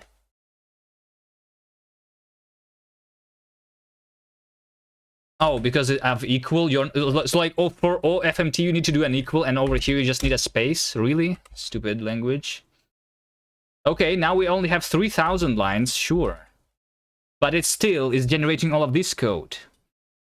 And maybe this is a little smaller, but it still is a lot of code for the hello world, right? What's the size now? Yeah, it's not like megabytes, it's just 172 kilobytes, right? But for like these websites, like this is still a lot. We need this to be a lot smaller to be usable as like for submitting, right? I don't know what's the limit is in like lead code, but for Codeforces is like 256 kilobytes, I think. So a little bit more complex program and you're just unable to use it anymore. Or maybe it's, I think this is already out. Maybe it's just 64 kilobytes. I don't remember. But yeah. I mean, it makes sense. It's not like the generating the C code is not made to like to have a readable C code, right? That's not the goal here. It's just so that you can use the C compiler. So it doesn't need to be small. They are not optimizing for make it usable with lead code, obviously.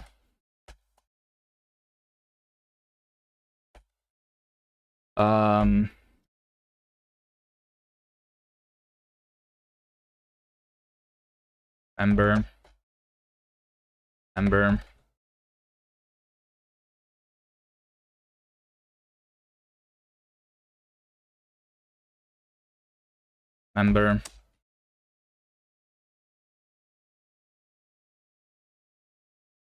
This.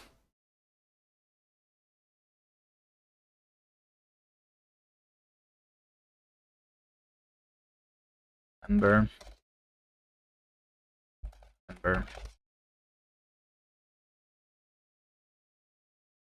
Was this also member? Add member. Okay, maybe this is going to work. Is there a tool to remove unused function? I was looking at that, yes. Maybe like we want basically like a minifier for C files, right? But I think when I was last searching for it, C code minifier, like I want dead code elimination in the minifier and like other things. Minifier or unminifier. I have been to this website before, but I don't remember what it had, right? Let's try here.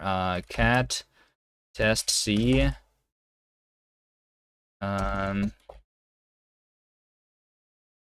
So we copy paste this code, 280 lines, and then we do minify. Wait, this actually works, right? Oh, but it's still, yeah, it also still includes Zig Age, so it's not a standalone one. this did minify it pretty well, I guess. So there's the start function. Or is it just having one single huge line? Hold on a second. Maybe it didn't minify it. Really. Mini test.c.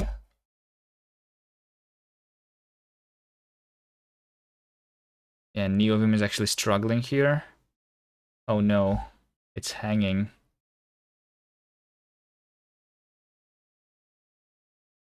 I think it just... So wait, hold on. If you just make all of the C code written in one line, it doesn't make the code minified, does it? Yeah, yeah. You see how the only difference it only made it 3 kilobytes smaller. That's not minification. It just made it all written in a single line. It just deletes the spaces. Yeah. We just found a thing called X unused. Is that like a binary? Nix search, Nix packages, X unused? No? What's that? Is a tool to find unused and removing it too. 62 stars.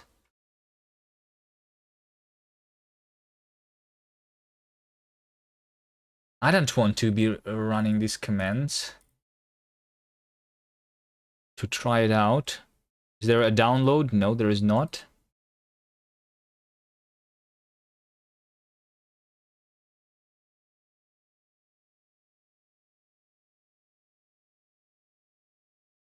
Can someone make a Nix flake with it so that I can just run it? To try. Anyway. I don't need to. I'm not that interested in doing more Zig.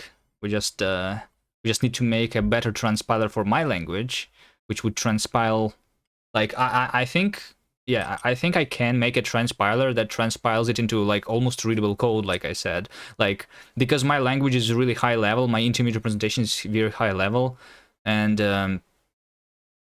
it should be relatively readable. So like it's not. It wouldn't be as readable as transpiling like TypeScript into JavaScript, I guess. But still.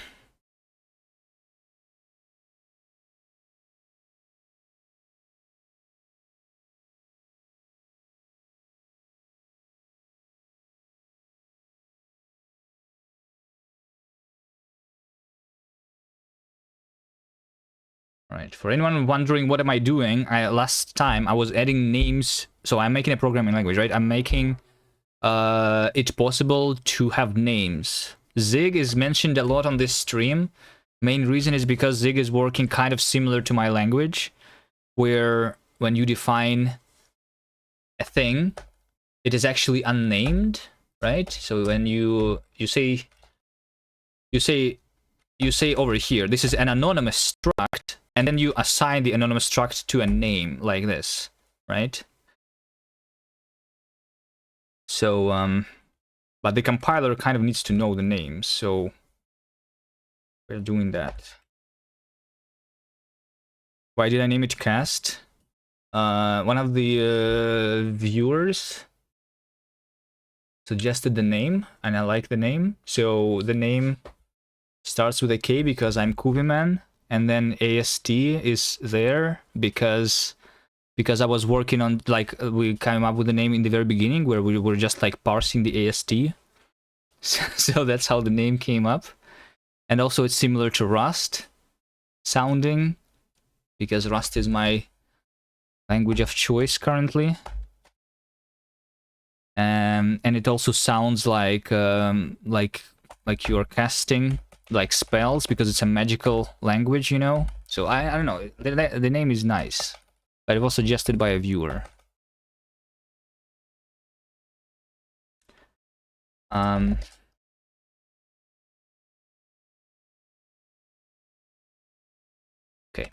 Do I have all of... No, over here. Add... Yeah. Remember.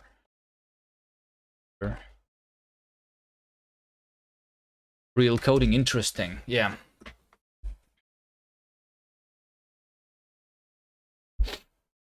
When you are doing vibe coding, are you also like waiting for, so like over here I am waiting for compilation, but when people do vibe coding, they are also waiting for compilation, which is like the LLM actually outputting the stuff, right?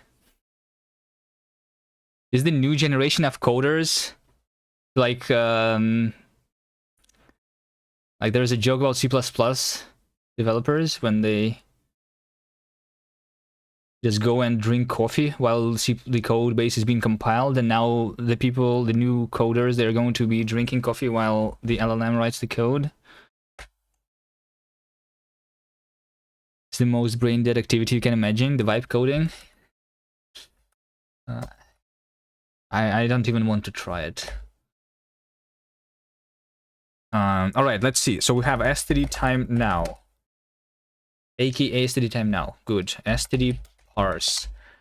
Okay, std parse int32. All right. This is a type. Types are unnamed for now. Then we do parse int32, aka impl int32 as std parse. Wait. Yeah, this is not giving me the field, right? Yeah, this is not giving me the field. This is what I want. When I was interpreting this here, when I'm evaluating the tuple, I am appending to the name the member, right? Oh, yeah, because over here it should not be self. It should be the cast with the name changed. That's the problem here. Heard true vibe coders threaten the LLM's grandmother. As a vibe coder, you don't wait for compilation anymore. You just assume it's all wrong and not working and ask for a new result immediately. Alright, parse int32. Okay, there we go. So parse int32 is basically a function which is known as impl int32 as stdparse.parse. That makes sense, right? Okay. std collections hash map.new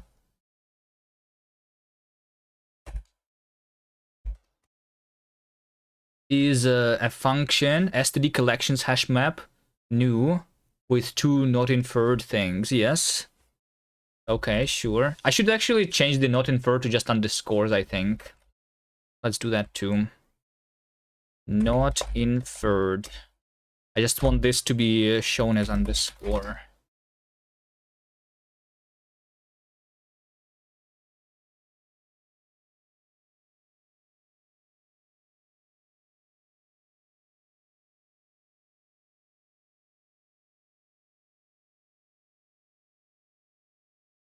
And this is recursive. I should fix that too. Maybe I work on that.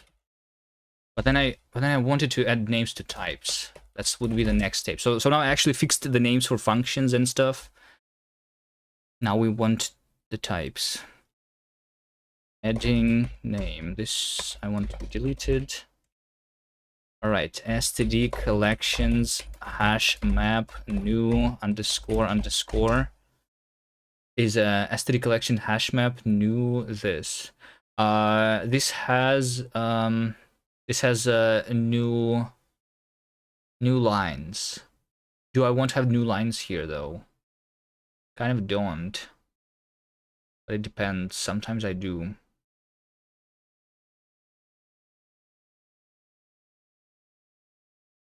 Alright, I mean, this is good enough for now. This is good enough for now though. If I want parse int32 to be known as an actual like function instead of this, I can go to standard library and I can say that this parse is a function that takes string and then like does that, right?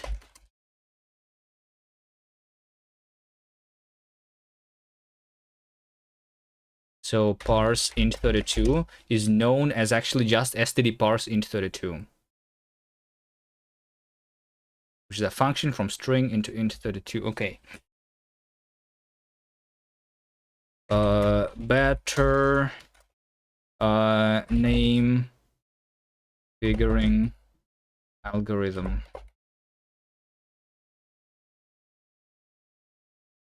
that runs default auto formatting worked there. Where? Well, I mean, when I'm writing Rust code, I do have the auto formatting. I'm just saving, and then we have the formatting. Yes. What am I coding? I'm making my own programming language called Cast.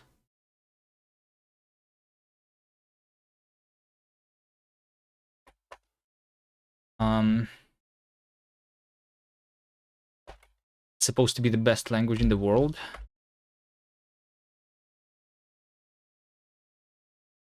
Right?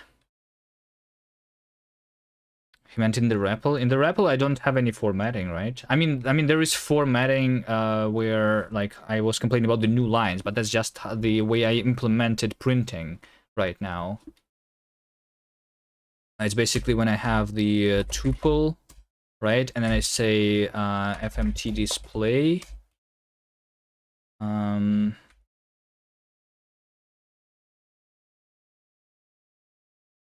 For tuple. Yeah, like, so when I'm displaying the tuple, I always have like new lines here, but this kind of should depend on whether I want to display it in like verbose mode or like small modes. So like in Rust, you can do something like this. Struct foo a i32 b i32, and then we can do function main print this foo a1 b2, right? So if I do this, and it will print, if I derive debug here, it will print this in one line. But if I do a hashtag here, then it will print it in multiple lines, right? So we can actually like detect this. We have the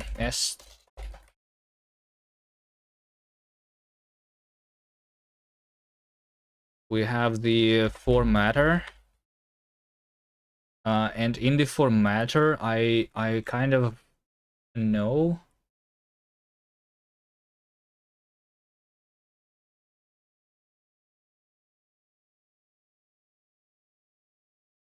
the options. But this is a nightly only experimental API. Wait, what? So I cannot know the formatting option? Wait, why is this nightly?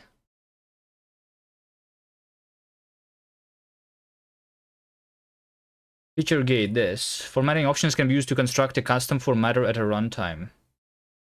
Or maybe it's like precision. Oh, wait, it's just called alternate, right? That's what I want, alternate. This returns me a boolean, right? So this is determining if the hashtag was specified. So basically, if I write something with a hashtag, then I do the new lines. Otherwise, we write everything in one line. Hashtag means pretty. Well, I mean, they called it alternate like mode, but it basically means pretty, yeah.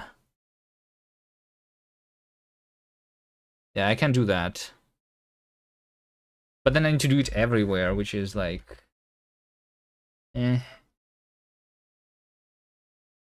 Okay, fine. Let's say right. It's not that difficult, right? If not, self is empty, and f alternate. If f alternate, then write ln f. Otherwise, I guess if it's not alternate mode, then I want to just write a space in this place after a field, right? And also, if it's not alternate, then I also only want the comma to be written. Yeah. So like in alternate mode, we have trailing commas always, I guess. But in not alternate mode, oh, and this is pet adapter, right? Oh wait, okay. I'm using pet adapter.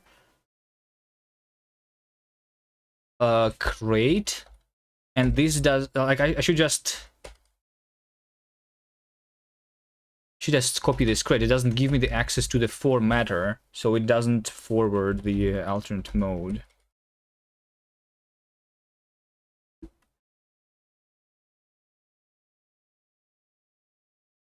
Add adapter. It just inserts the padding. But I guess I can just copy paste this.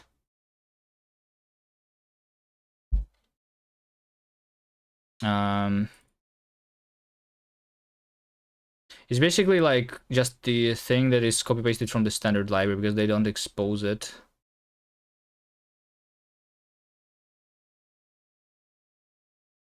Activate my Linux. I don't have the money for the key. You can you give me money? You see, I'm not doing AI, as you can see in the title. If you don't do AI, you don't get money these days, right? How to even survive? Cannot even afford the Linux license.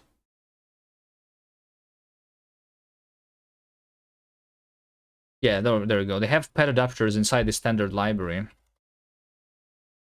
but they don't expose it. So we instead have this. Let's just have my own pet adapter then.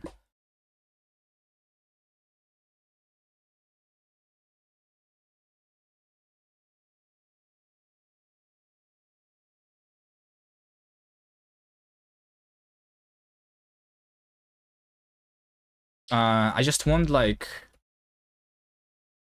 over here to have alternate self boolean self fmt alternate. A manager believes in AI more than he believes in himself. So is your manager going to replace himself with AI? That's the goal. Neovite looks cool, indeed. Programmer socks don't have those, but maybe I should.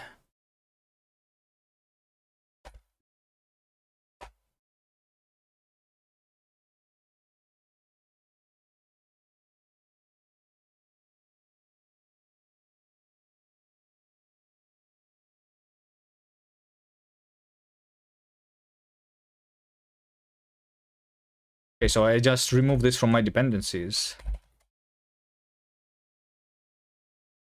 I think.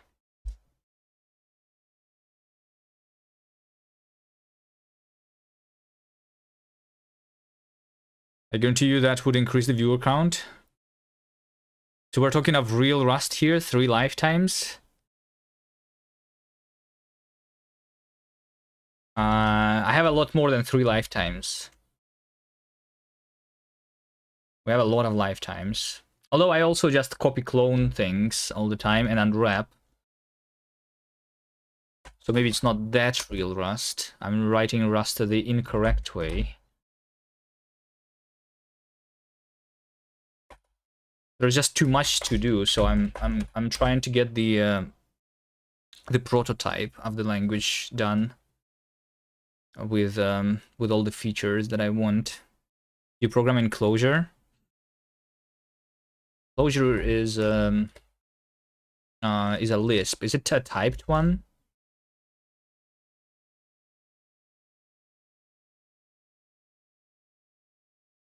Or is it a dynamic one? This is dynamic. All right. I hate it already. Hosted on the GVM. I hate it even more.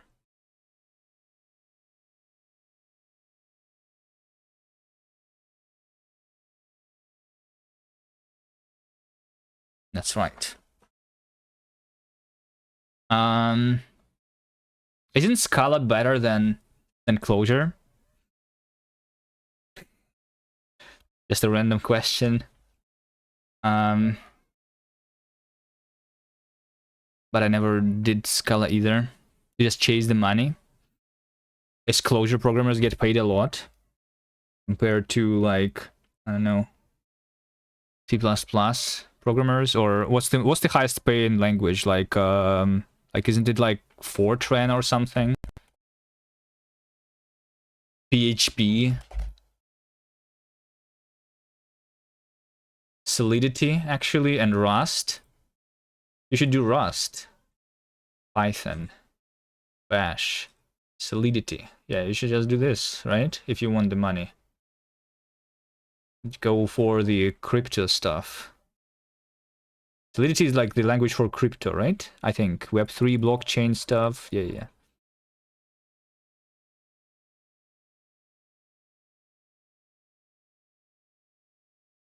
Who? Well, I mean, some people just want money, right? So if you just want money, you go for the thing that pays the most. Well, I mean, I don't know. Maybe this is like old, right? Like blockchains and crypto stuff is is old now. Now these days you do the new scams, which is AI startups, right? So but then you don't program at all. It doesn't like count. Like do things even count as programming languages there? I don't know. I don't know much. Pad adapter.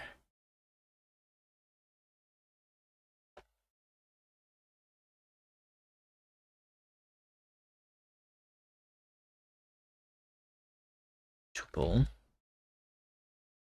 Use create pad adapter.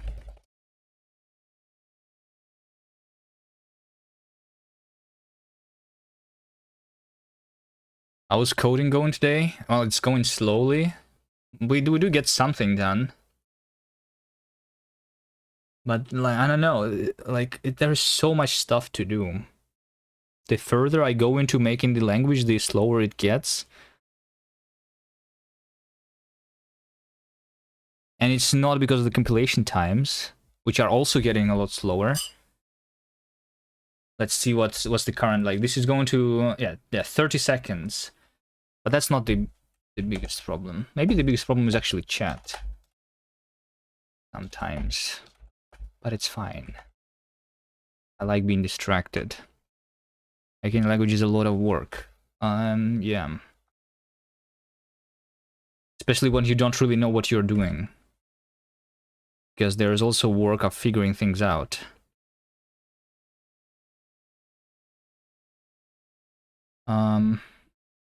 Yeah, so now we have the pad adapter. I was making like the better display for tuples, right?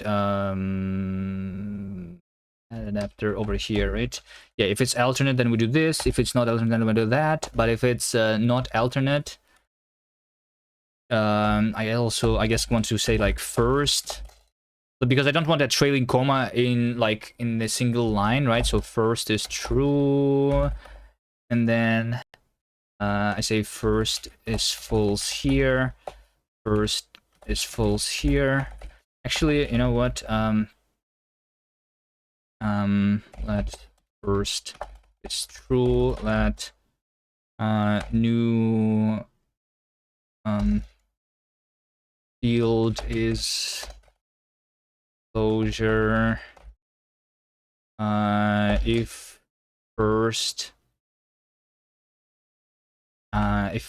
and, but then like yeah, Rust is kind of annoying here a little bit. Let's say F.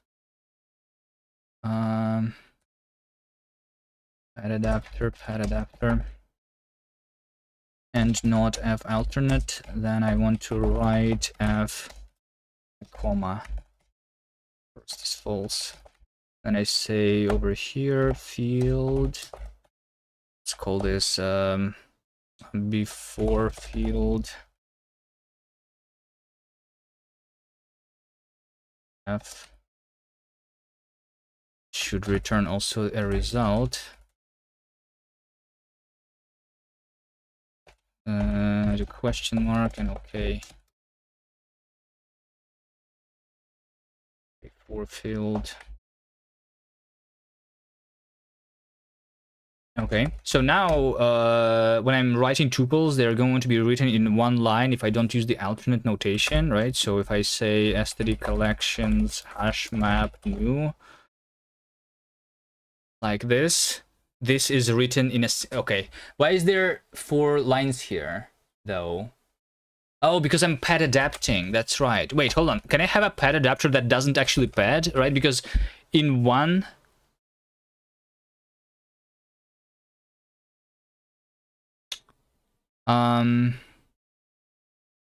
I will never understand this running after the money mindset, but maybe I'm just too privileged to understand.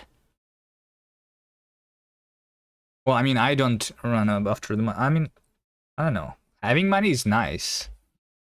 A lot of people already hate their job, so you might as well just hate your job and get a lot of money, right? Having a job that you actually like, I don't know how common that is. I would imagine most people hate their jobs. No?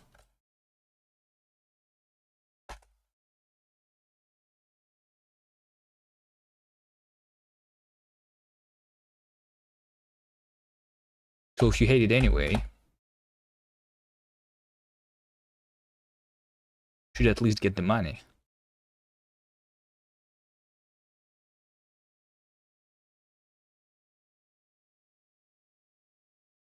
So I want a pad adapter to be there, but only if it is alternate, right? Yeah, padding. Let's see. Oh, with padding. There you go. With the padding. Okay. New. We just say here with padding, and padding is going to be if f alternate. Then is it better to have 2 tabs? 2. Let's do 4. Otherwise, there is just no padding like this. I guess that's what I do. And then there is still a comma here in the beginning, which is weird. Wait, what?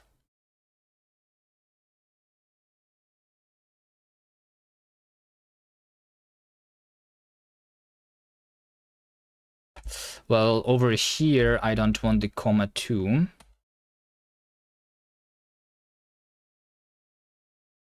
I guess this should be like after field.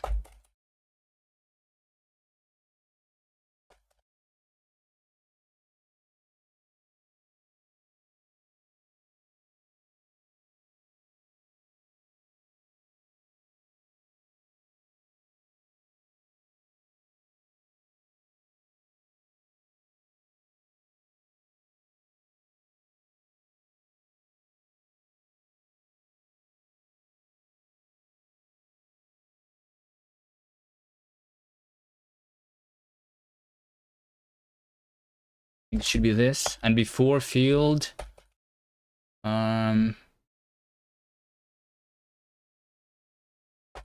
if, okay, yeah, if not first, then I want a comma.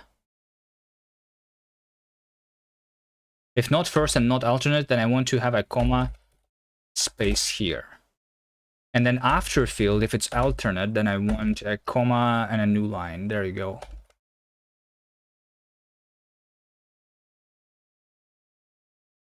Is that correct? This doesn't need to be mutable. True.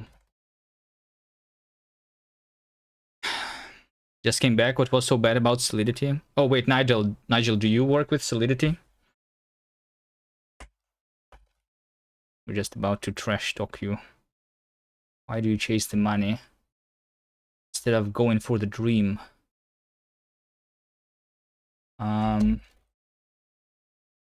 The collections, hash map, new. There you go.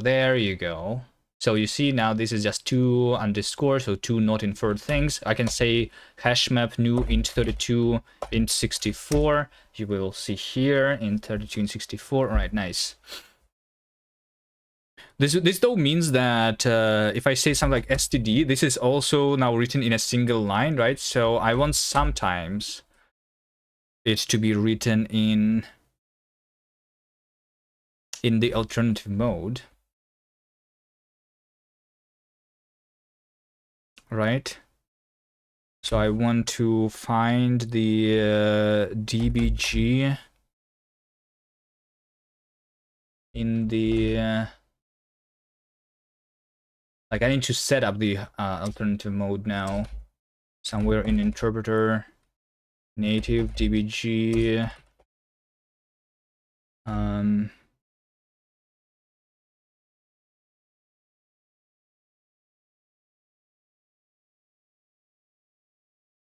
so over here we just do value to string, but that's wrong, right? If it's dbg instead of saying toString, which is just does the debug without the alternate mode, since this is dbg, I kind of want, or like, should it have like an argument? I think dbg should always be the pretty one though. So we just say here format value with alternate mode like this, right?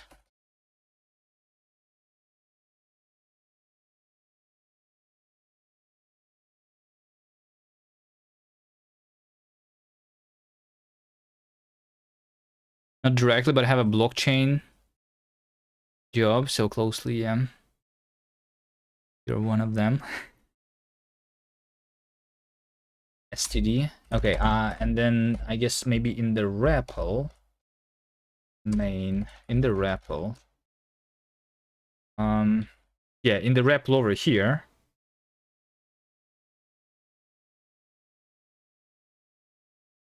I want here to have also alternate mode, right? For both places and types. So if I say std, now we see both things like that. Okay, nice. Okay, let's now run the tests. Maybe like they do expect the stuff to be written in a certain way, right?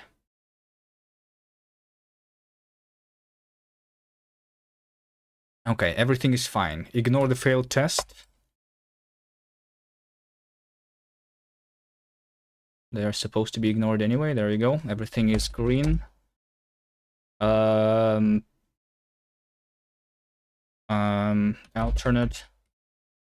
int mode, display mode. Cool. All right, now finally to the actual thing that I want to do. I know I need to add names. Hello, Nerdsol. And to add names to types, right? So if I say right now, if I say something like option int32, this is just an anonymous union type basically, which is a union of two like variant constructors. It's either a sum int32 or it's a none, right?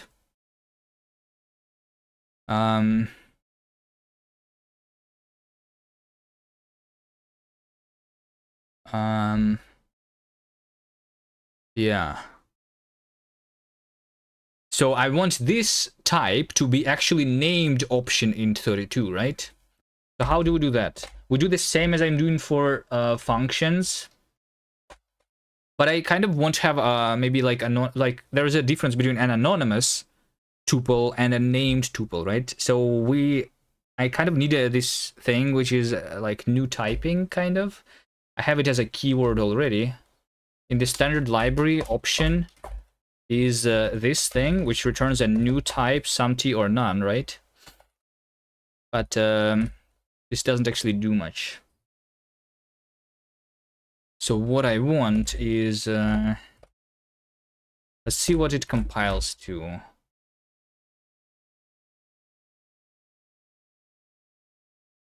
So when I see the new type, I just see the definition. I'm just compiling the definition. Yeah, I have an expression new type, that's right.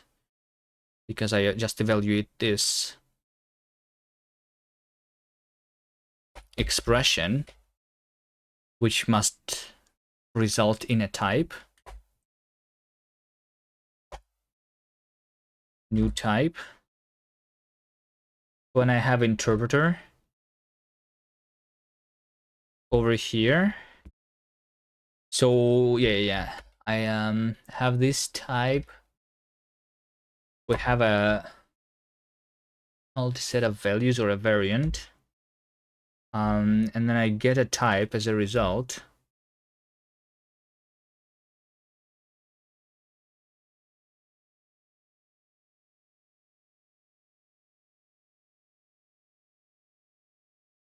Let's remove the dot into here. Maybe. And let's say that this is a type shape. which I will do dot into here, and then I will say something like match type. If it is type shape variant, so like options are variant types, right?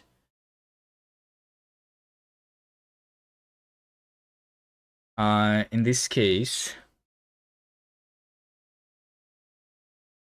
well, I mean, we have the names here, actually, never mind. We can undo that. Yeah, over here, I have a variant type, right? Type shape variant, there we go. So type shape variant is just a list of variants, but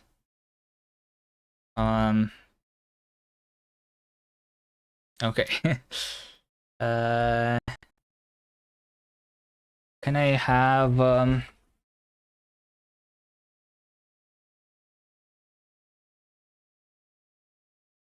need this to be delegated to something else.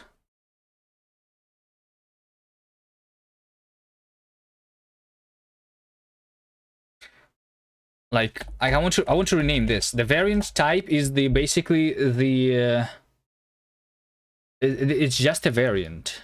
Do I have an existing symbol which is just variant?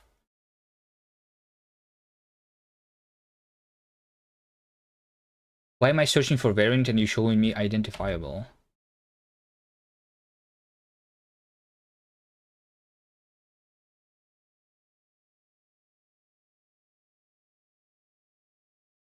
And you are not showing me the variant at all here. Is this search like completely broken? The workspace symbols.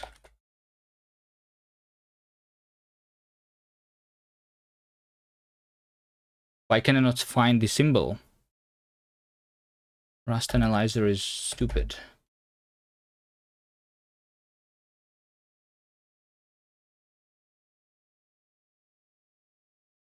I don't think I have a variant.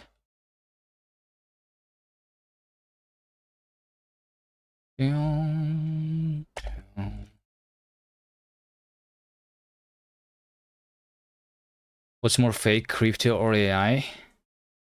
A crypto made by AI?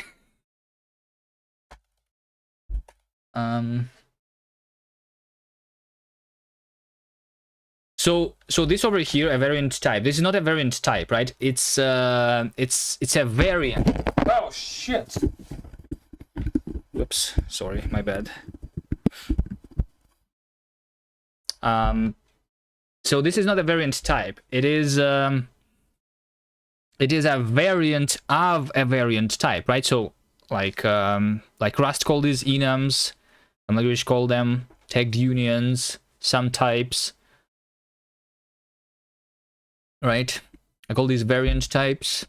So a variant type, it's something that consists of variant. So this is a variant type variant, kind of. But this is an ugly name. But I kind of like this name would make the most sense. Variant type variant, right?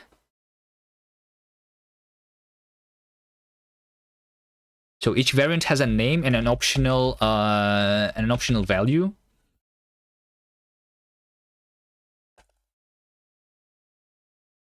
Hello P. Gorley, hello TS Jost, hello Sheepdog. So we have a variant type variant, but, and then I should also have just the variant type, which is the type representing a variant type, right? Which has a variant, which is a list of variant type variants, right? Like that. Variant type alternative. I think they should be called variants. Having two names for the same thing is worse, I think.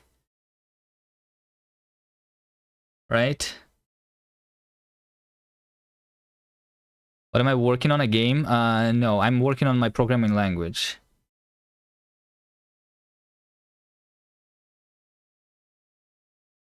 The game, we need a wish list. So wish list the game, guys. Once we have enough wish lists, we can release it. But getting wish lists is difficult. We should be marketing. So like the work on the game does not involve a lot of programming right now. It is marketing, and we are very lazy to do it. Can someone just market the game for me? Can Pigorli, you are in every streamer's chat, right? Can you make every streamer just display the thing? Admin46, hello. What are you looking for? Specifically the configuration. Yeah, we have the dot files, and the NeoVim configuration is over here. NeoVim. It's all in a single Lua file here, with 550 lines. And these are all the plugins that I'm using. Installing with Nix. And then I'm using the NeoVide front end for NeoVim, which gives me the animations. Why NeoVim config seems so complicated? Make a bot that markets it in streamer's chat.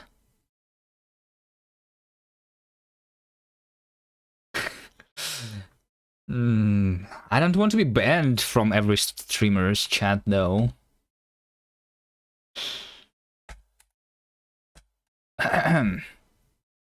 What should the message be in like so we go in a streamer's chat and we say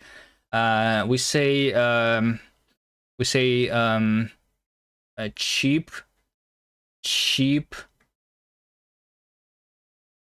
what? Cheap puzzle game. Go to Steam Linksider and play it. It's cheap, right? That's what the message should be. Should be something about cheap for sure.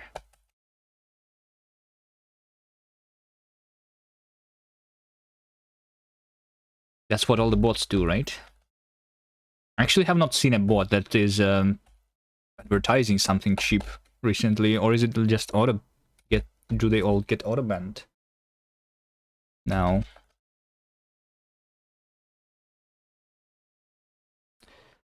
Did you market on other Discord servers similar to Showcase on your own server? Yeah, I guess I could like, yeah, I don't know. I'm not very active on Discord. You know, like if I don't do anything on your Discord, even although I have joined your Discord, and then I go to Showcase and I put my thing here, it just feels wrong to me. I don't know, but I guess I should just do that. Nobody cares, right? Nobody looks at the Showcase anyway.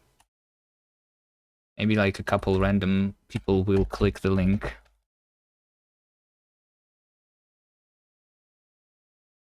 I'm not even active in my own Discord, right? Nothing's happening there ever.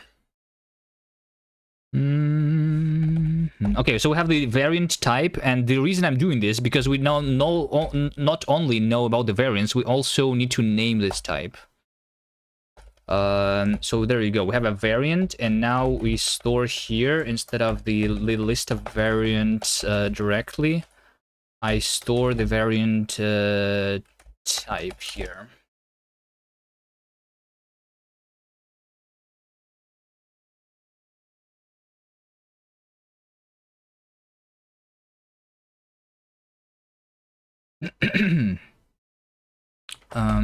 Try hash.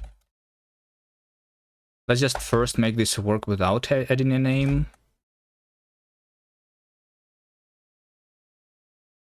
One thing I observe, people keep saying Rust is fast for high-speed network process.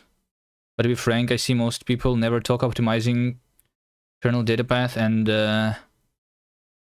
QoS, and proxy is useless. There are kernel network congestion.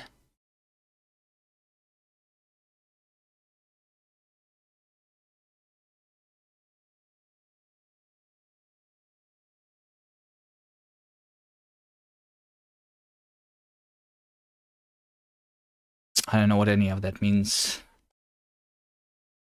I don't use Rust for doing high-speed network process.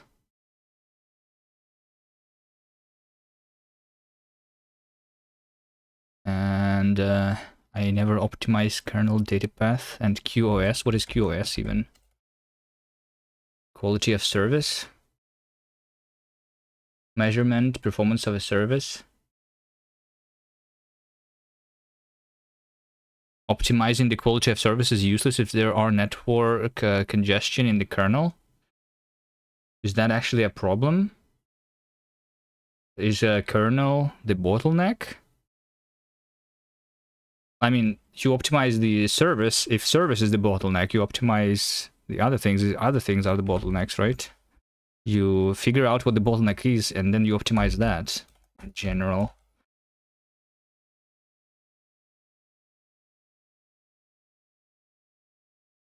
Right?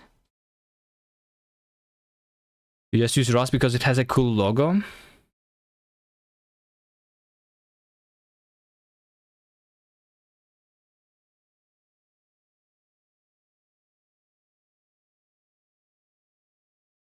Crab is not the logo of Rust, right?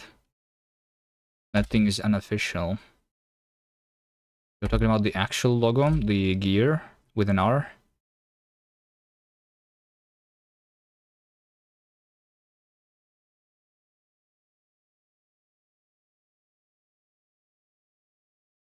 Okay, so we have variants. Expect variants. Expect variants should return not a variant type variant VAC. It should return just variant type. And this should be just called, I don't know, type. Variant type. There we go. Next. This is display for type shape. I kind of want this just be forwarded. F. By the way, here's the thing. Does anyone know if in Rust, right? So over here, I'm doing write, and I'm writing something inner, right? But I want to save the alternate mode here, right? And the only way to do this, would be to split this into two things. I mean, I guess in this case it's simple. I just forward type.fmtf. But in case I want to add some other like and do string interpolation, I cannot just forward the hashtag because I want this hashtag to be here only if it's used on the outside, right? I want this to be forwarded. There is no shorthand syntax for it, right? If I make my own programming language, how would that even work? I want this to be forwarded, right? There are protocols, for example, gRPC. People say is fast in kernel. They still write to packet to SGB over TCP optimization include MPTCP, fast open TCP, which means kernel level optimization, which can take any user space service extremely fast.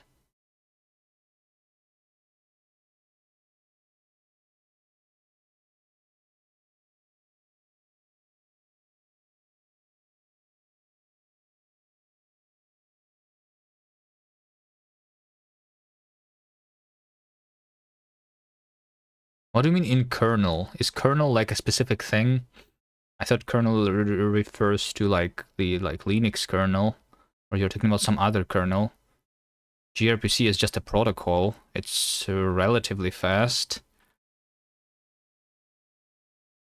gRPC is just the protobufs, right?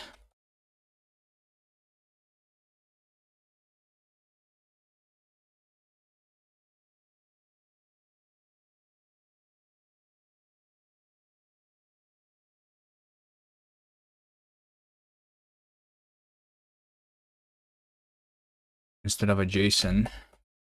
It's faster to serialize data when sending it to the network.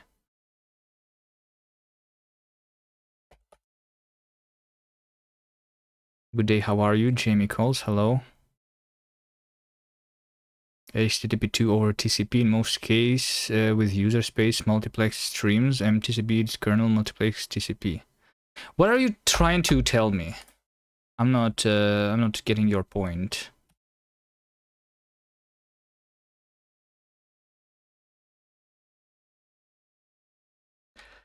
So over here we don't, yeah, I just do type fmtf, there we go. And then this code needs to be done in the variant type. I just do impl std fmt display for variant type, and then I make that to be here. So I go for index variant in variance in self variant like this.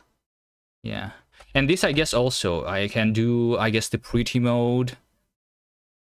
I can do pretty mode, yeah.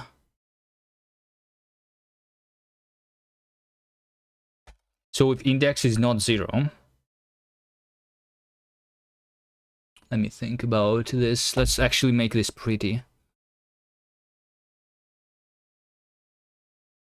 So I write the variant, right? Variant dot fmt f.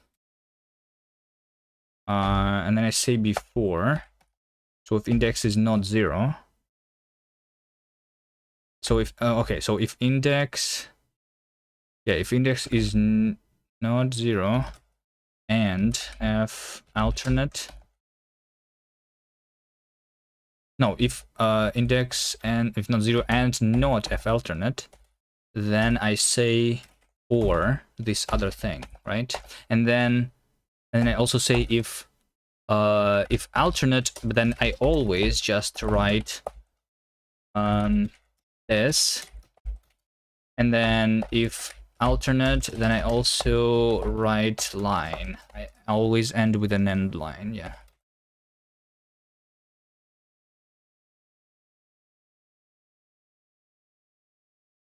You meant for very high performance services to optimize server performance is more sort of system improvements enhanced with user space app performance improvement.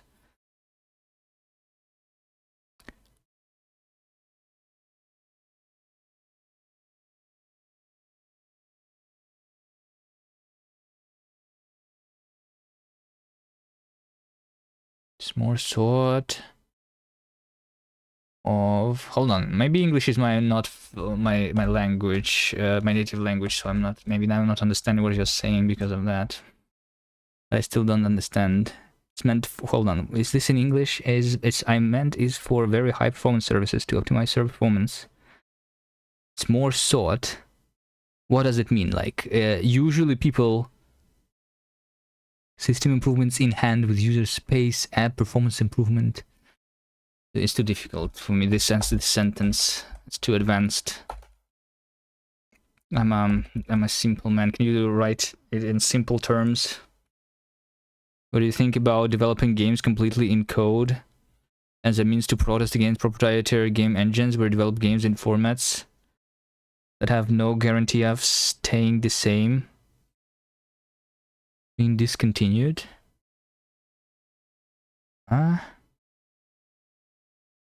Protest games for proprietary game engines where you develop games in formats that have no guarantee of staying the same or being discontinued. What do you mean? You want to make the like, what do you mean formats that have not guarantee of being the same? What format? The format of like the assets are stored in certain formats, and then there's like you when you're making a game, you write some code, you make some assets, right? You want to make assets with code instead of like make image with code. Is that what you're talking about?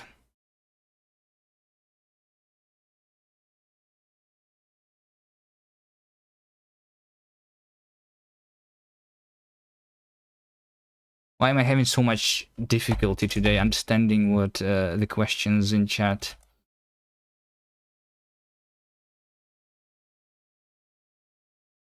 I don't know. All right, so here we go. We have now, we can write the variant types. Then substitute bindings, variant, type, let's say here, type, I just say type, shape, variant, type, substitute bindings, hash, dot into. So then I need a method called substitute bindings for the variant type, which would be returning self.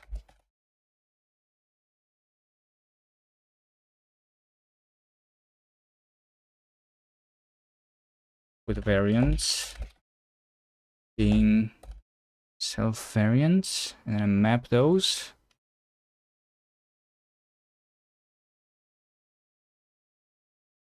All right, what else? Type shape variant, exact mode type. Yeah, sure. Variant type. Variants.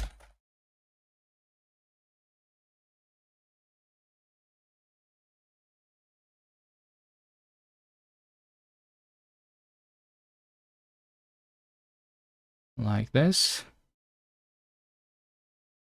Do you have 5 head viewers at your stream? None codes? Pretty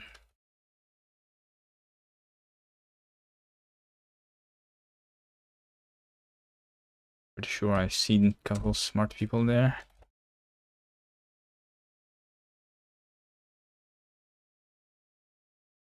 Have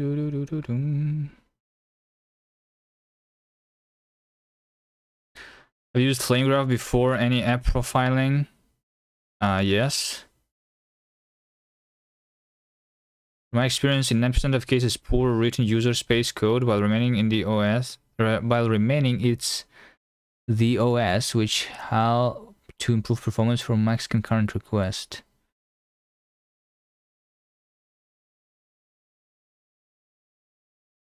Yes. 90%. In 90% case, you need to optimize your app and not the operating system. That's what you are saying, right? Yes. Sure, you should optimize your code, not the system code, usually. Right? They're always talking about memory management. The people in your chat.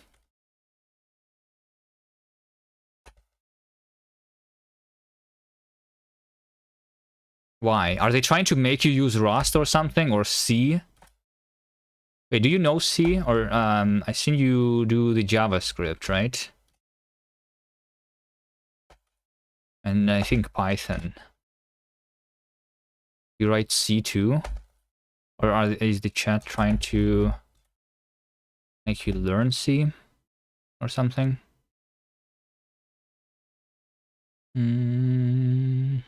Variant type construct. Yeah, so like these variants. Yeah, so I make a variant type with the variants, like so. I know a little of C, very little. All right. As a system kernel person working on RDMA and kernel drivers, I always think of system first, since it later becomes an API to user space via socket, for example. Did a small relib gain? Nice. Nice. So you're also a game developer. Nice.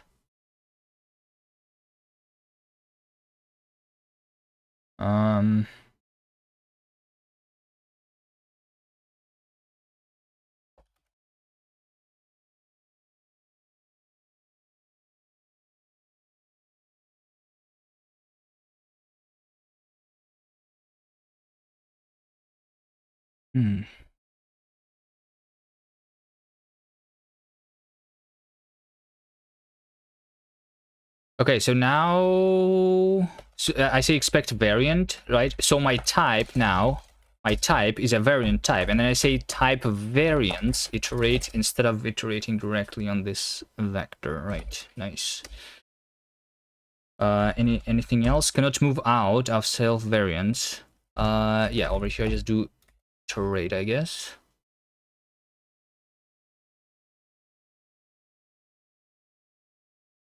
We always try to stay away though go from fancy functional languages like OCaml in user space to boring syntax for you? Wait, what do you mean to boring syntax? You want your syntax to be crazy? What's the non-boring syntax of a programming language? Something like brainfuck is pretty fun, right? I would assume. Is it? What do you mean by boring syntax? Like, if you don't struggle understanding the syntax, does it make it boring? APL, yeah.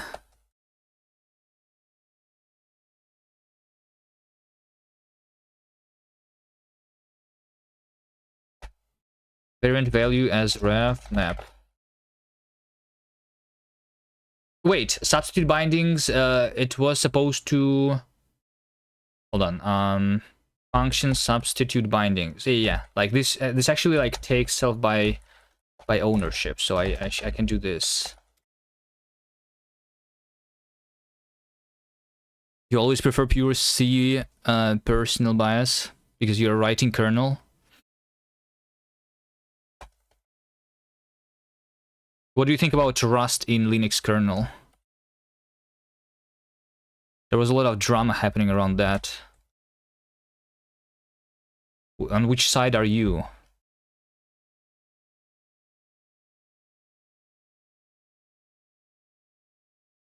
I was just talking about the inherent vendor lock-in where you enter with most game engines and the freedom you have when you write everything in code.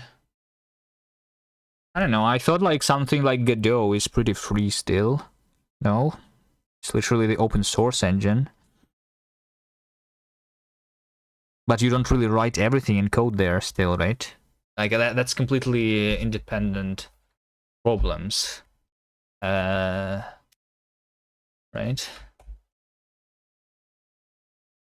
Rust is good only up to drivers in kernel and not core subsystems. Why not? Why not?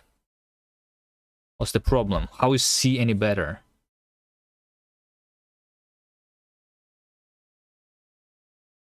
Okay, so everything works, right? I still can option underscore this. Yeah, see, now this is actually pretty printed, and we have like both variants on like separated by the new line. Nice.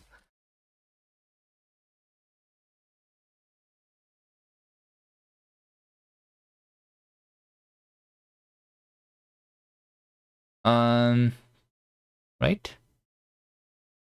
Right. So now if I, yeah, and also if I say something like f is for all x, let's do that. And then I say f option underscore. Let's say f is this, and then I return dot x is x.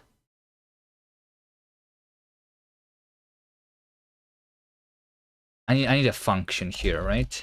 Because I don't have names for types yet. So I return a function that returns x. There we go.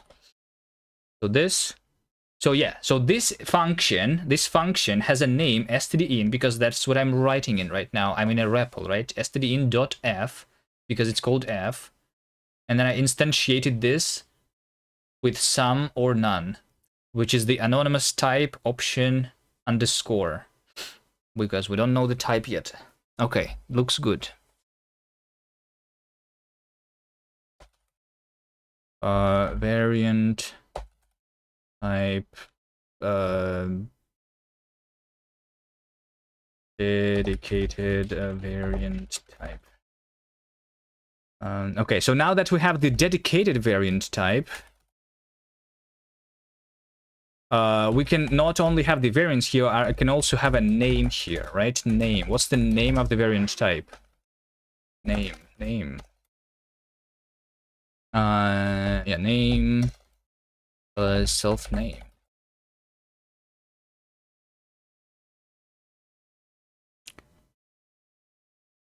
Koiman or cakes? Who is more? Who is more what?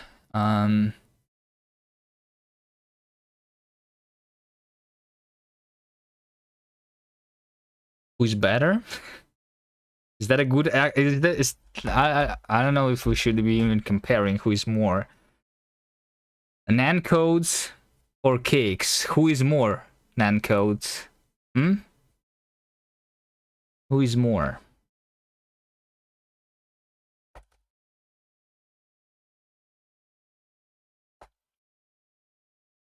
More interesting. Kuvi is a Rust person, Kix is C. You cannot compare apples to oranges. So if the question is who is more rusty, then it would be Kuvi Man, and who is more C, then it would be Cakes, right? The question is not it's just too broad. Like more what? Who is more of a clown?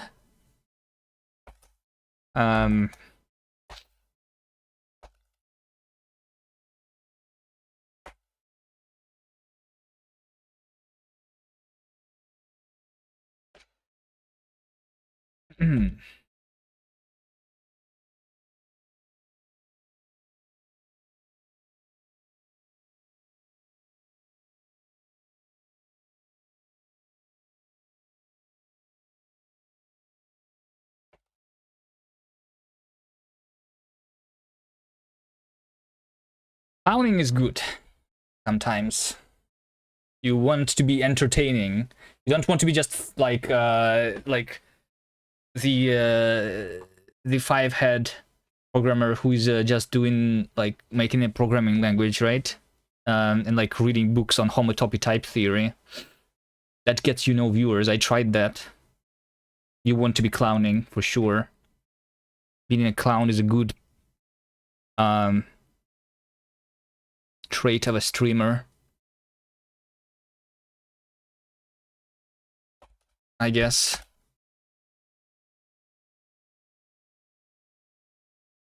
What's the project? It's Cast, the programming language. Yeah, I'm making a programming language.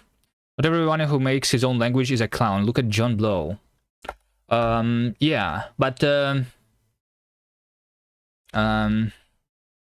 wait, why you not say look at Kuvi Man? So you are saying that I'm a clown? Why are you like, out of all people who make programming languages, you're saying not everyone is a clown, and like John Blow is an exception. So like, since I'm making a programming language and you didn't mention me, you think that I'm a clown? I'm not clowning much, am I? I'm getting things done. My language is working. I have like 100 examples. Look at this example. I have a 0. It's all working. Is the desk set up on a balcony? Yeah, it is.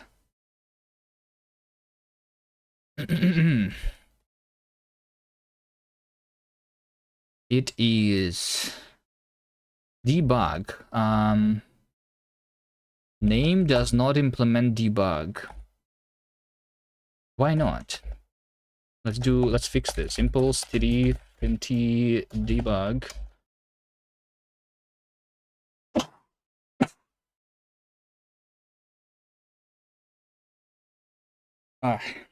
For name, I just say std fmt display fmt self f.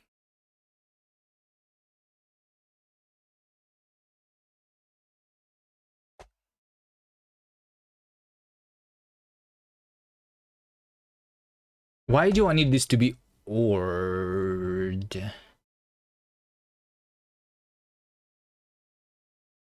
And equal, because it's a type, and to be able to OR them, yes.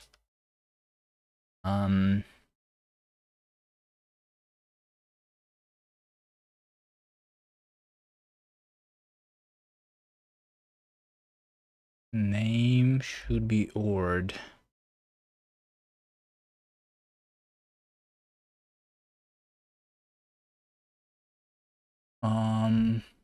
I guess I just derive the ORed here.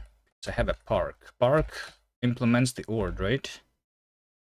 That's what it's there for.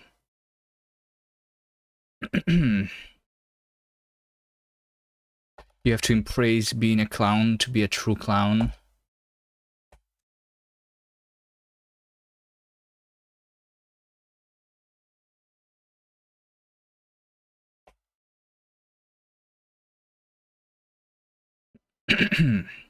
Okay, let's get serious.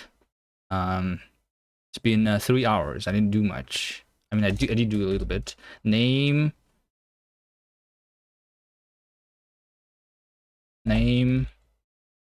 new, name,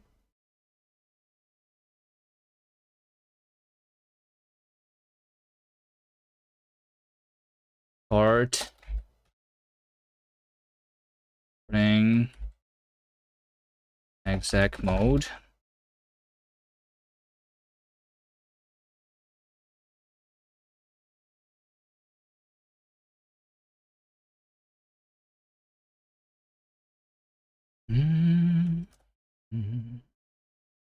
But the only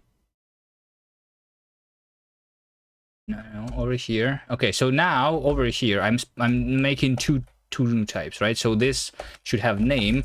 I just say self dot current name dot clone, right? And that's it.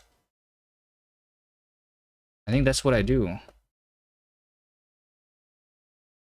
It should just work now. And then when I'm trying to display the variant type, it should only like this is no longer anonymous, right? I have a name for it.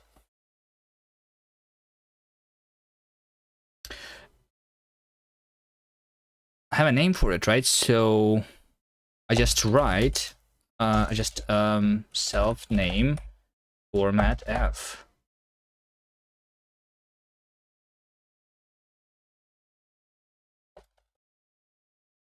And I do this if self name. I kind of like if self name. Maybe I do something like is known. You know. Let's have this. If is known method. So what does this mean? Is known means that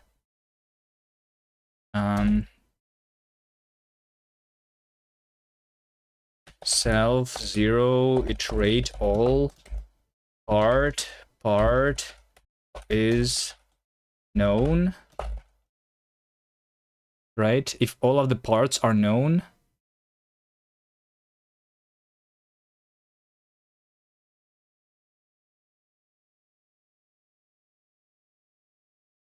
public function is known, self boolean self. So there is only the only one is the to be determined. If anything else from to be determined is already known, right? And if this is a TBD, then we need to know if it's known or not, right? So I just say TBD, TBD log unwrap dot is sum and part dot is known, right? Something like this. Didn't move out. Unwrap dot as ref. Writing a programming language is impressive. It is all the details and edge cases and provide good error reporting. I know that John Blow is over 10 years into this. I'm even longer than that into one myself, but it is funded. What's your language, Mr. Den99? Hello. My language, I started it 9 months ago, but I don't work in it like every day. It is about 2 months of like full-time work kind of right now. What's your language about? I wish I could try John Blow's language though. Like, you need to send an email to John Blow to get access, right? Is that still the case? Is it going to be like publicly available anytime soon? Jai, send an email. Oh wait, hold on. I should send an email to John Blow saying I want to try your programming language, and also I heard you like Sokoban-like puzzle games. You should try out my game.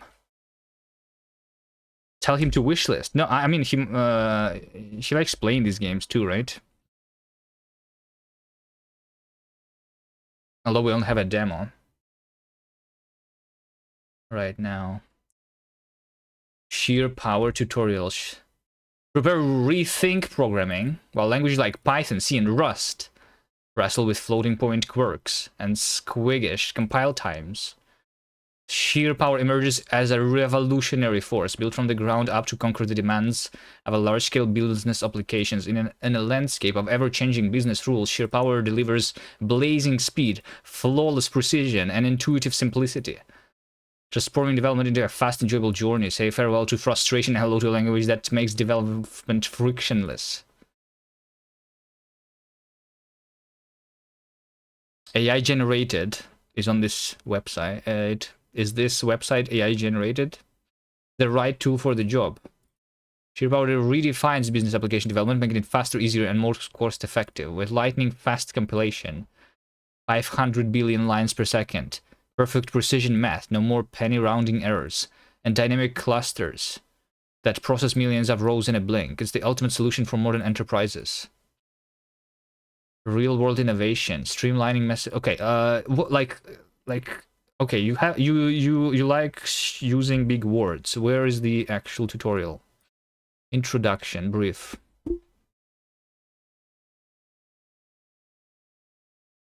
Perfect precision math, holy. How do you have a perfect precision for like irrational numbers though? Do you store an irrational number as like basically like I guess you could store an irrational number as kind of like a lazy evaluated number, maybe, right? So that like if you want the next like thing, then you get the next thing, but until you want it, it's not actually calculated. I feel like that's how you do perfect precision for irrationals, right? But then it means that just getting the next like digit from the number can invoke arbitrary code, and the performance would be unpredictable, like in other languages that are lazy, like Haskell. Example, program hello world. Okay, sure. Eliminates floating inaccuracies common in other languages. I'll put it exactly 0.0. So what's your type here? Is it a decimal type? Like, or is it still a floating point? Virtually instantaneous compilation, sure. Comprehensive statistics package. Stopping the program. Just do end. Oh, you have the playground here. Nice. Run.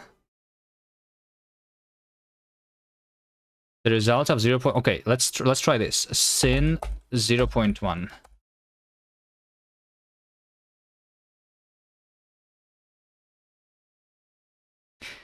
Is the result of 0.1 of sin 0.1 plus 0.2 minus 0.30?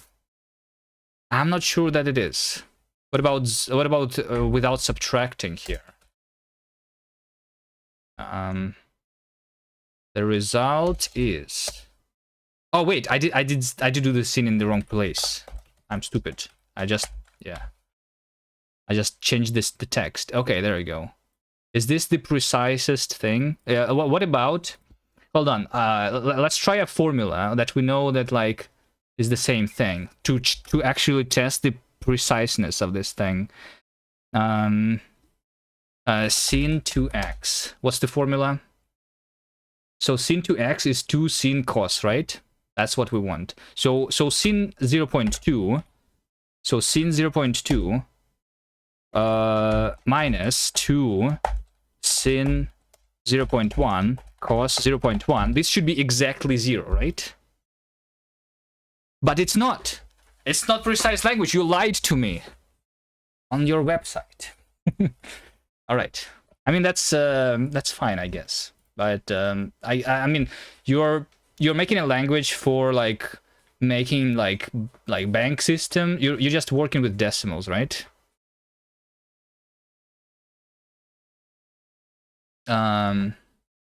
Yeah. Just would like to be more clear about what you're trying to have here. It's fine. Fundamentals. Variables, data types. Declare dynamic answer. Dynamic. I rarely use flexible type that changes its type based on the usage.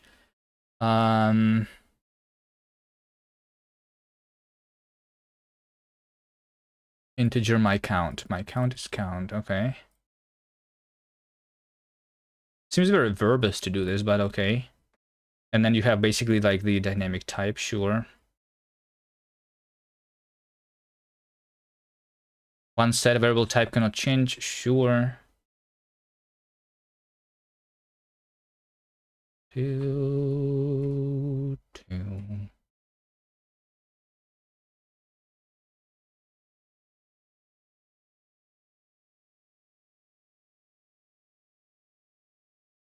What would I want to look at here? Sheer power lessons. Teach me. I'm studying clusters. What a cluster? Cluster is a collection of related variables grouped together under a single name. So, a struct? Why do you call it a cluster? This variable is also known as cluster fields. So yeah, it's a struct which can have fields and store different types of data. Yeah. Clusters are similar to structs in other programming languages. Let's start by creating a simple cluster. So how are they different? And why do you call them structs? Why do you call them clusters?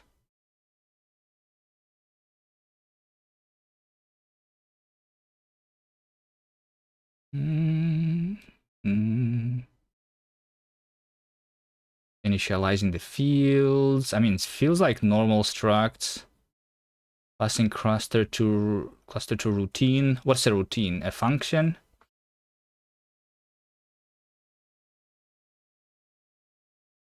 Routine is just a function, yeah. Wait, you have routine calculate calories with meal, right? So this is the name of the function and this is the argument of the function. Yes.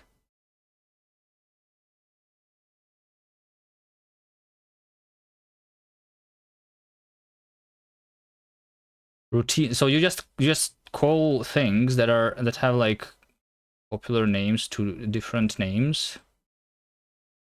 Or is there any actual difference?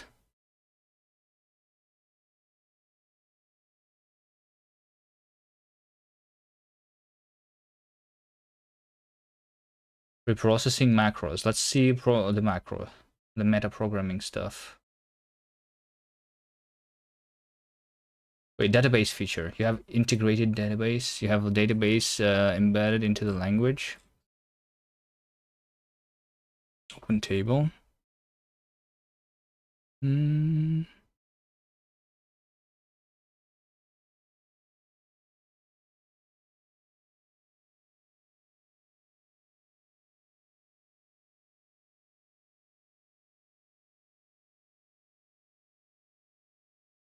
Advanced discussions. Hold on, what's advanced? Crash analysis techniques. Analyzing variables state. The crash error file also goes the names and variables of all the variables in the program. Okay.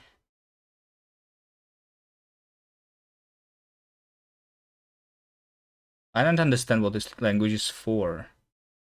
But, I mean, I haven't read all of it, obviously. Stackless. SurePower uses a stackless virtual machine for predictable performance. Eliminate Stack Overflow by design. I was actually like thinking about something. About that too.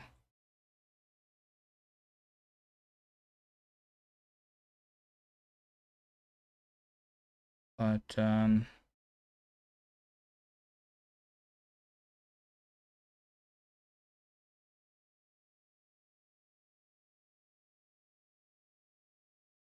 who uses SurePower? Yeah, that's the question. SurePower isn't an all-physics one solution. It's designed for developers who are responsible for creating, maintaining, and enhancing large-scale mission-critical business applications.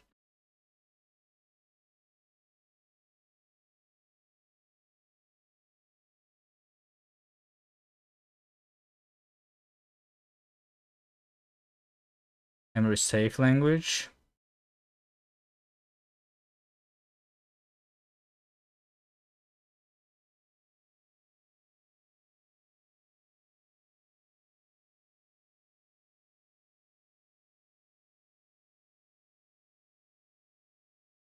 Print ABC, print sprint.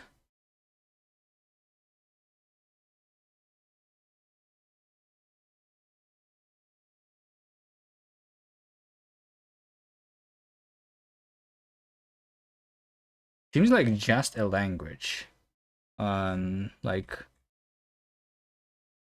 just the perfect precision math is the only one that is like kind of stands out to me.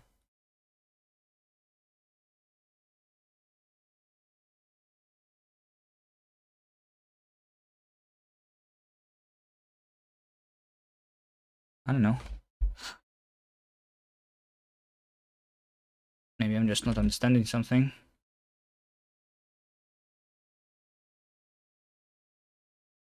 All right, back to where I was. What was I doing? Option int 32.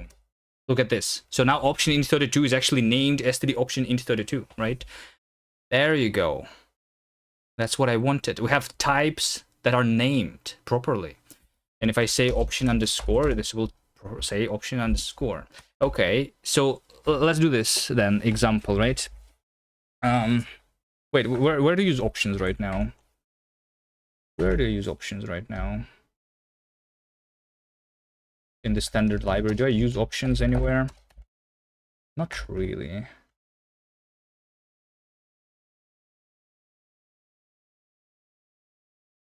Not really. But basically, I can have something like this. Let x be something, right? So type of x right now is just not known, right? But when I say x is sum 1 to 3,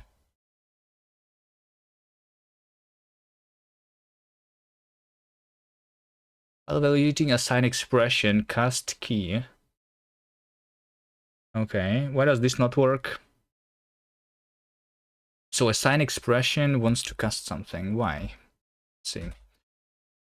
Assign cast.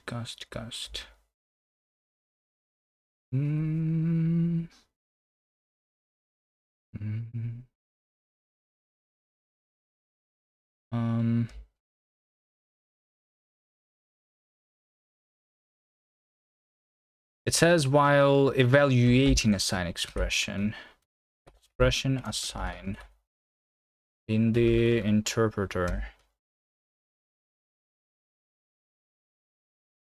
Evaluate place. Okay, so it actually happens over here in the function assign. I'm assigning to a place over here, and then I do place assign,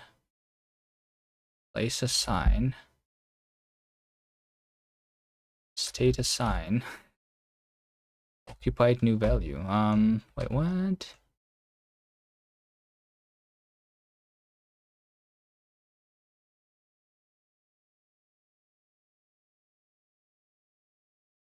Oh, it's because yeah, I want to see if this is copy. Yeah, that's why. So like figuring out if I can copy this, right, is the problem. I have constructed the value sum 1 to 3, but is this a copy type or is it not a copy type? I don't know the type of it yet, right? If I say that this is option int 32 int 64, then this works. And then x is sum 1 to 3, which is of type std option int 64. I cannot copy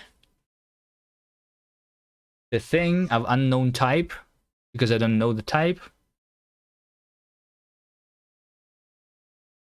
which makes sense, I guess. Yeah, it does make sense.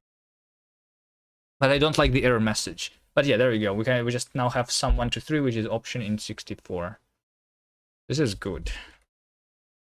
What are the other types that I want to be named? I want to be able to not only name the variant types, but also the tuple types, right?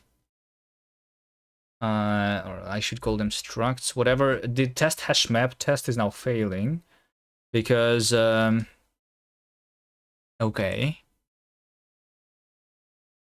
Let's see. Just run examples hash map. So yeah, because previously this was being reported as not an option v. And so why am I saying here option v, by the way? That is wrong, right? Our map precision stops at 16 decimal digits. All right, so it's not perfect precision, right? That's like the only like I feel like it's wrong, like false statement. You advertise your language having perfect precision. You should instead say you have built-in decimal types instead of floating points. I think.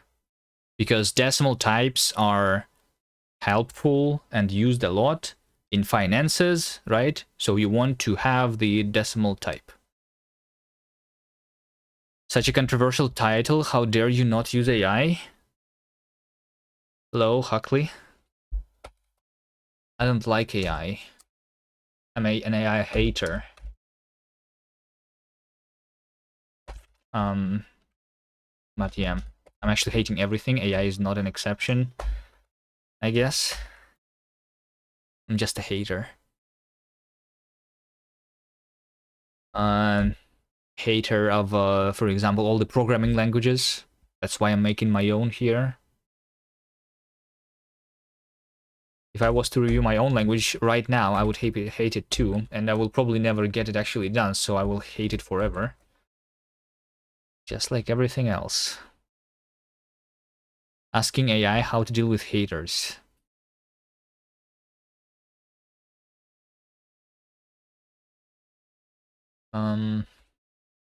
What did it say?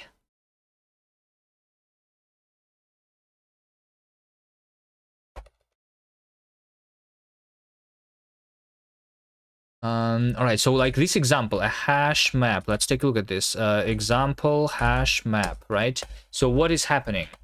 What is happening? I'm printing 2. So I am debugging the size of a map. I'm debugging the size of a map. Can I do this? I think this would look better. Pipe. I don't like parentheses too much. Let's do pipe instead.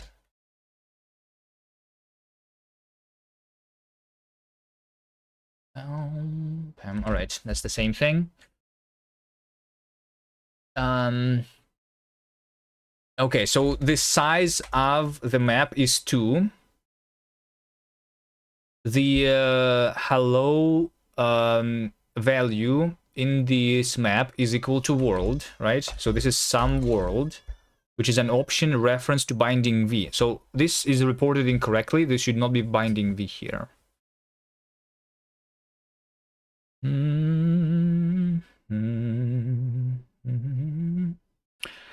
So yeah, we need to fix this. This should be reported at the STD option reference to a string, because v is a string in this case. It did not get substituted for some reason. Why not? What if I say dbg?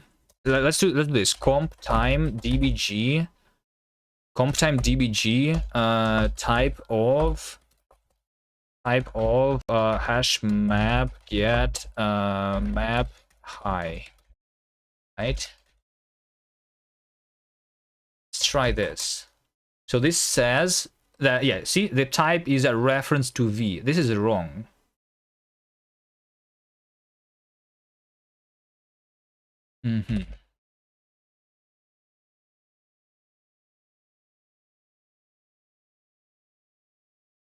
So why is that so?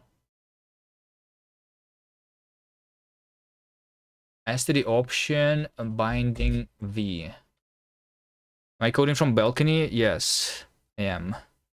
Actually envious. It's getting like summer and pretty hot in here.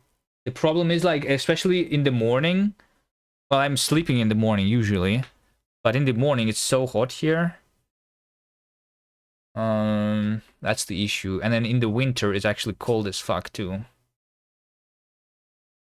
Even if it's a closed balcony. It's not like doesn't have good isolation. Open the window. It's opened. I guess I can open it like, but then I need to clear like the thing. How do you call this thing? Like the thing under window. There's a lot of things on it. In order to open the window fully, I need to like get rid of things which are lying here, like a gamepad or this, or a glass, an empty glass. Why is it empty? Need to go get something to drink. That's why you need socks. Well, in the winter, yes. What do I do in the summer, though?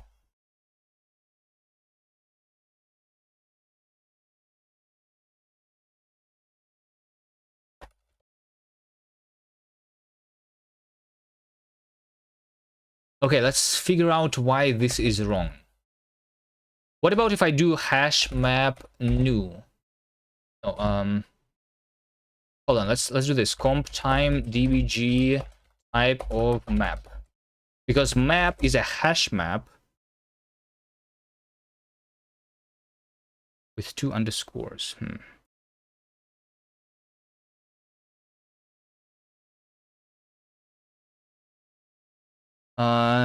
This type should already has been inferred though. Type of map is a hash map underscore underscore. By the way, why is this just hash map?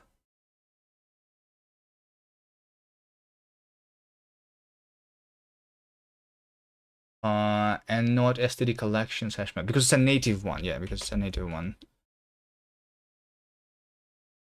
Oh wait, what? Why do you not know the type here? Oh, I know why. I know why. Because this is comp time dbg. Let's do just this. Yeah, because like it's not known yet because this is not necessarily a string. There we go. So this is a hash map from string to string. This is done correctly. And then this is an option of reference to v. This is not correct. How do I do this? So what is the type of hash map get? Right? Type of hash map get.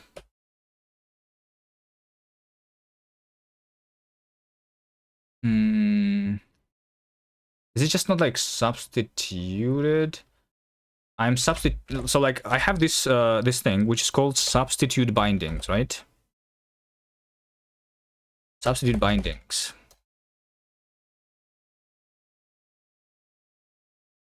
Which actually is a trait. So how about I do in the type of variant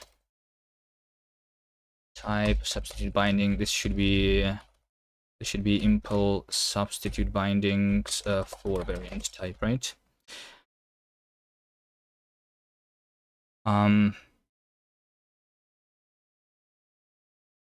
So substitute binding has been used in places and the types are already known.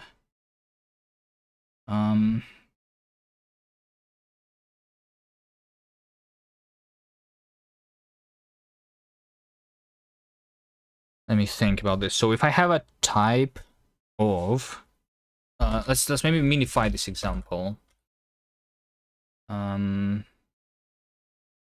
minify this example.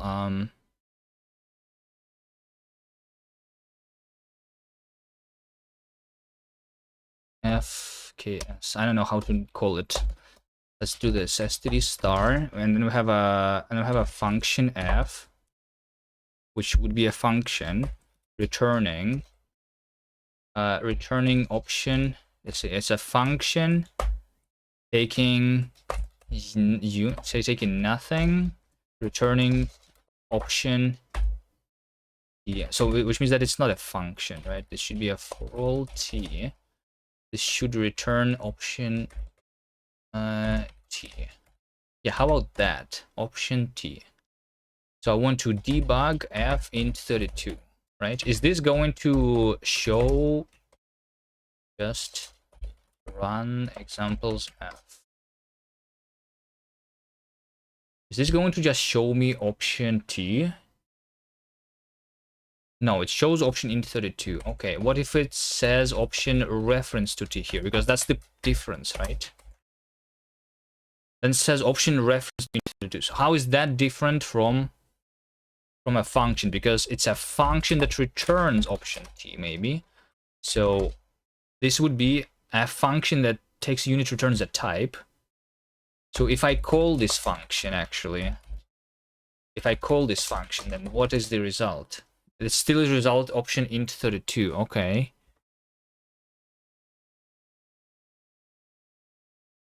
What's the problem then? Maybe if I say f underscore, it's a reference to underscore, sure. Weird. How do I... Okay, so once again, it's we have a map, which is std collections hash map. Let's just say hash map is std collections hash map, and we just say map hash map new, and then dbg map.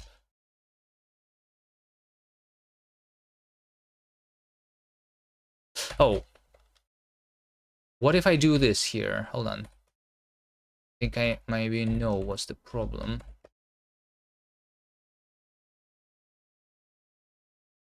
If I make a function here which returns option t, right?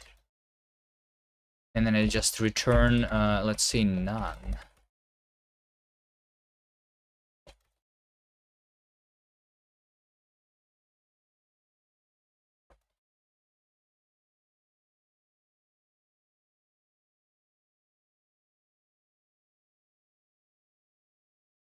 Expression evaluated to incorrect type. Expected std option reference to t. Got std option reference to t. There you go. This error message is completely incorrect.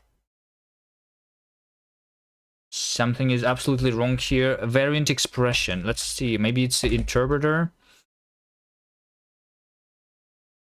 Expression variant. Yeah, because yeah, over here I'm just cloning the type, which is the inference type, right? But this should be substituted, right? Let's see. Where do I substitute? Like I need to substitute bindings in more places. So yeah, when I'm creating a function, I substitute the bindings. So over here it's the same.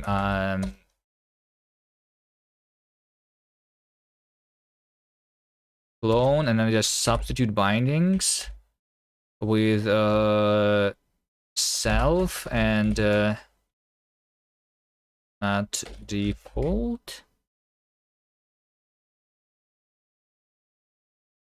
I mean, it's what's like it's recurse cache. Is that what is needed there? Yeah, maybe this is all I need. I just need to substitute bindings when I specify the types, right? So like, why is this happening actually, right? I can try to explain this. Type is not inferred, failed to hash. Yeah. That's fine, I guess. So like this example will work, but only if I have this to be inferred, right? Let's say int32 here again. This is still wrong though. It still is a binding to t.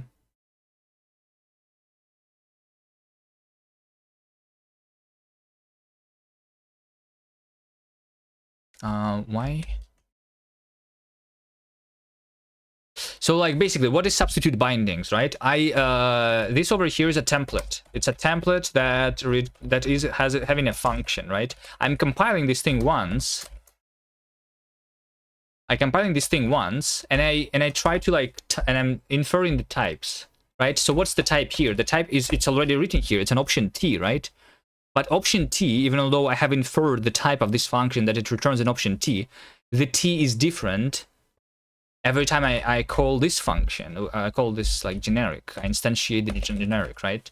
Which is why when I see this non-expression, the type of this is not just option T. I need to substitute the T for the concrete like value of T right now. That's what we need. And like in this case, the T is equal to int 32. So it should say int 32 here. So why is it not saying that?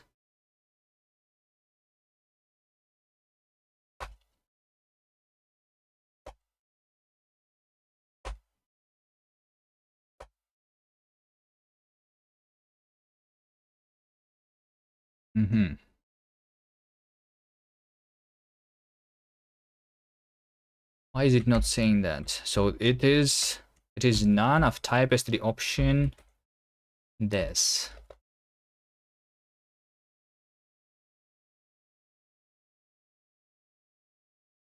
So also it's a reference. What if I just have normal T here? It's still, yeah, references are not what is failing here.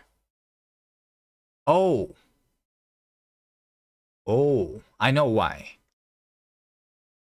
Wait, do I know why? Yeah, I know why. This is just a name, and name is incorrect. The type itself is correct. The problem is, so like I added names, right? I added names, and names are not substituted because inside a name we have a part which says substitute, which says instantiate. So I'm instantiating option with the value, and like when I was instantiating while compiling, I instantiated with like the variable T, which doesn't actually have a value yet, which is why we call it the binding. Here, right? We only know that it is a T. The T doesn't have a value yet when I instantiate the template. What does instantiate do? It's, well, you know C++, right? Instantiating a template is creating the concrete implementation of a template. But in general, it's just calling a function. It's like new, I mean, like it's just getting the concrete version of a generic, right? That's why it's called instantiation, right? But in general, my templates, I call them templates once again, but maybe we should rename them to generics because they are nothing but just functions. So instantiating, so like similar to Zig, once again, right?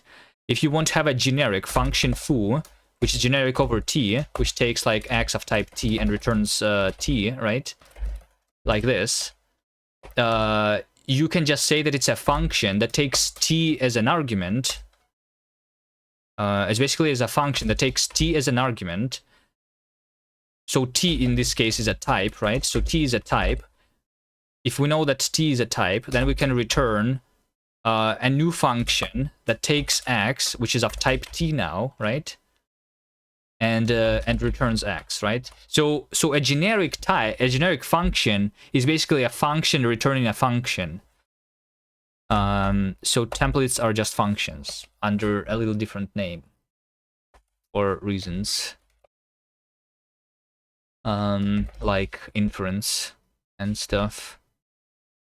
But so they are not much different from functions. So similar to normal functions, I'm still compiling my generic ones.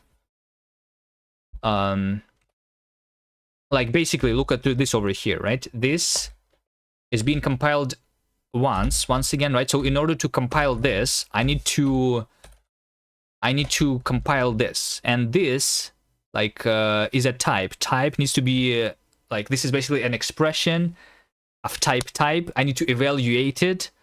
So the T at this point is not known when I'm compiling this generic, right?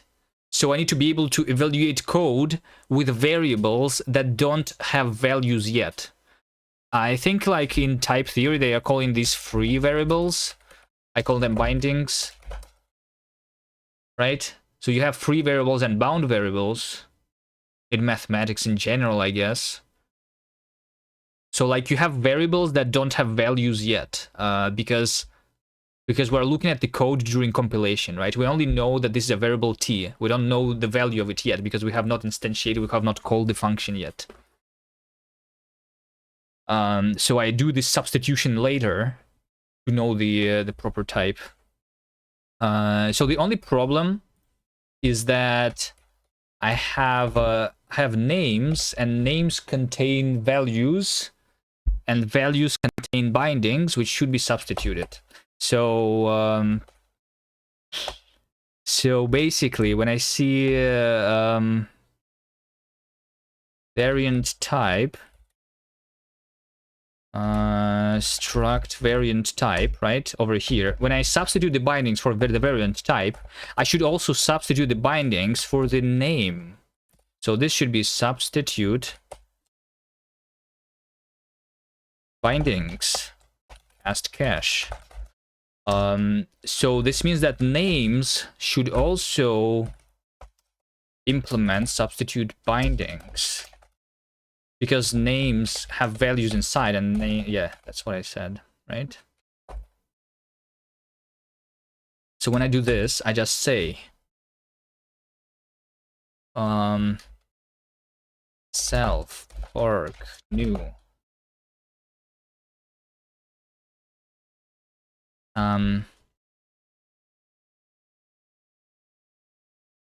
self 0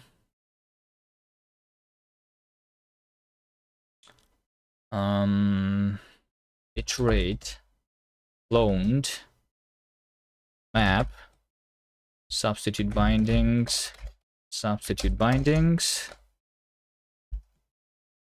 collect. I think something like this needs to be happening here. So then I do implement substitute binding or a name part, which basically matches self here. And then if it's a file, well, I guess there is file string symbols. Like a lot of these are actually not needed.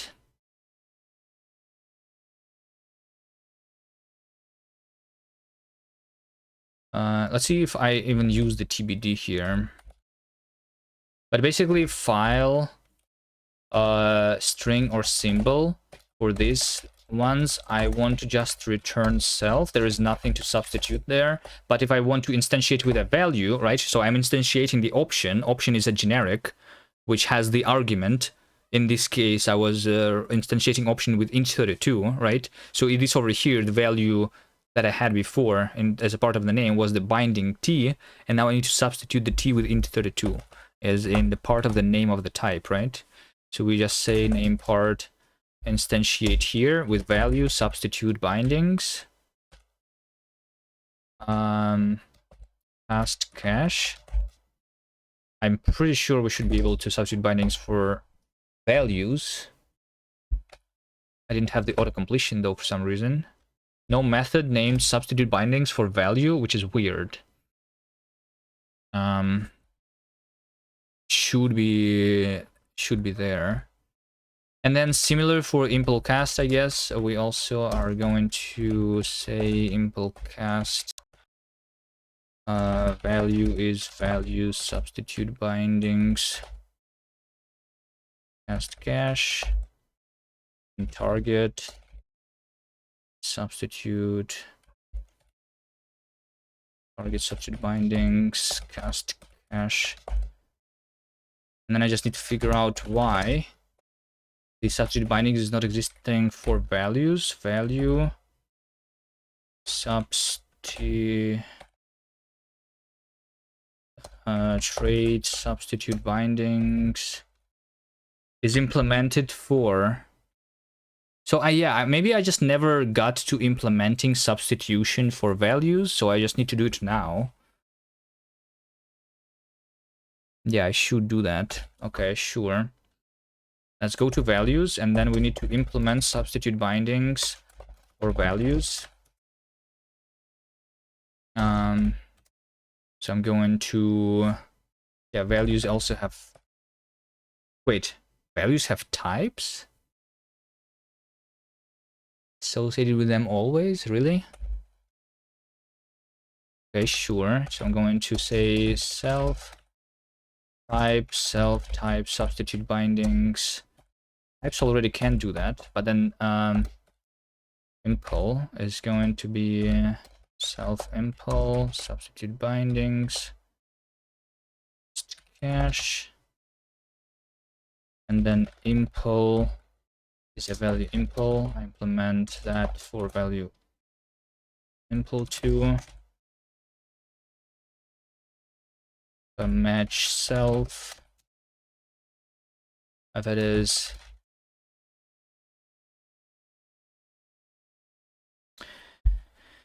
if it is self inferable value, then I say self non-inferable.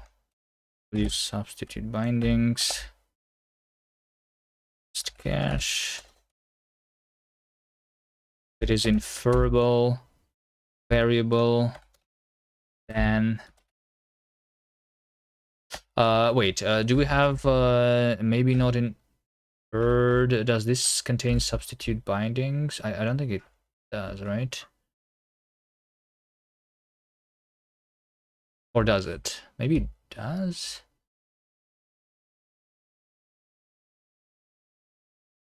Like what is a type? Type is maybe not inferred type shape, right? So this is implemented. This for type. Oh, it's just implemented like so. I think this can be. So what are we doing here? If basically we want ourselves to be inferred, and if it's not inferred, then I just keep it as is, right? Yeah. Okay, sure. So I think this should instead belong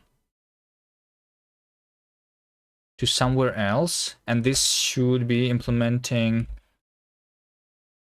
substitution for the type shape. So inferred result is a type. All right, so let's see.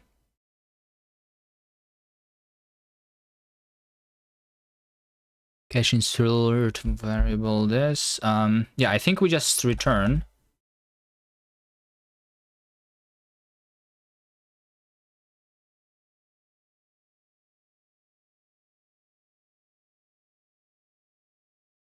Int, hello. Let me just move this. I need to implement substitute bindings for type shape, which is going to match here on self.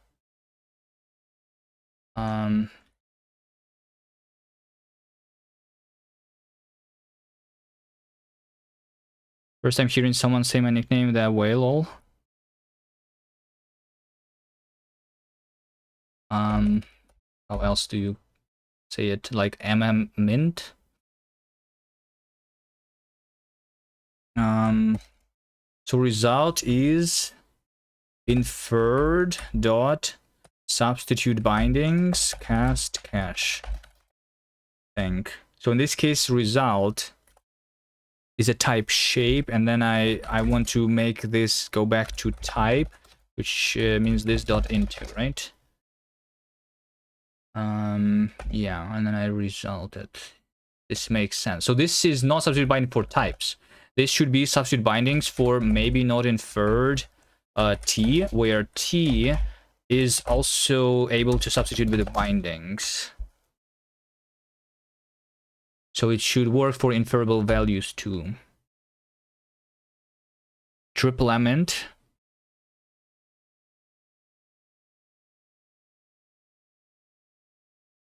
Yeah. Okay, this works. No method substitute bindings for struct maybe not inferred. Can us yeah, this should be like inference, maybe not inferred, right? Like that. Tray bound t inferable. Yeah, so t should be inferable for that.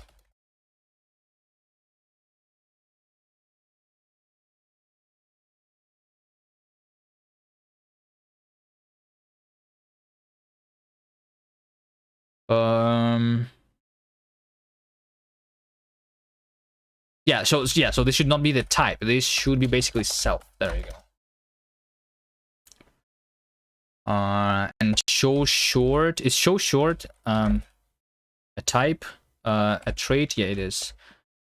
Sure. Yeah, let's just show short too. This is used for tracing, for logging though, when I was debugging this, but sure.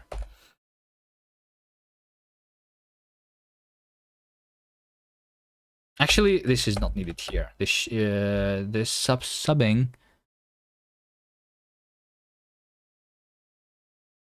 Let's just get rid of this, logging it completely. Yeah, whatever.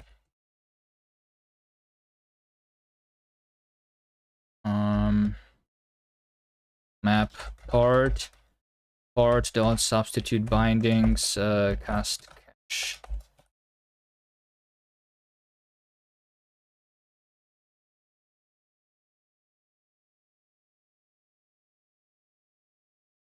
Okay, and then over here I say variable substitute bindings cast cache, just like so. We keep it being inferable, right? So all I need is to have the substitution of the bindings for a value shape, which is basically like an inferred value. Substitute bindings for value shape. I don't. Oh wait, no, I do have bindings here. Yeah, I do have bindings here. So it's basically I'm going to match self. Let's for now just say everywhere underscore.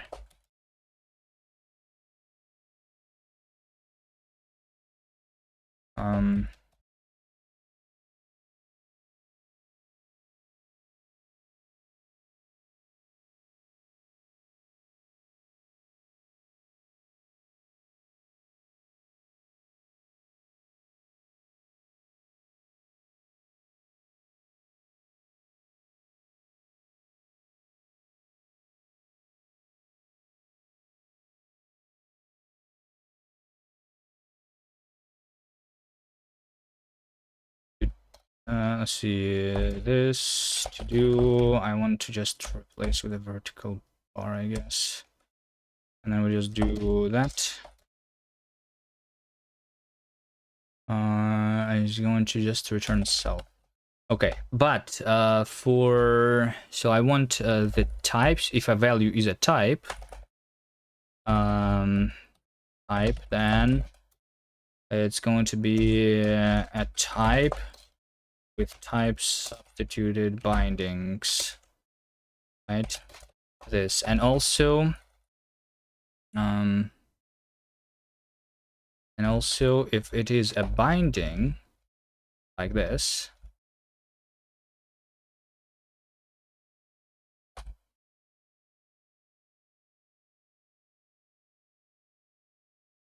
so very similar to type bindings, we also can have a value bindings.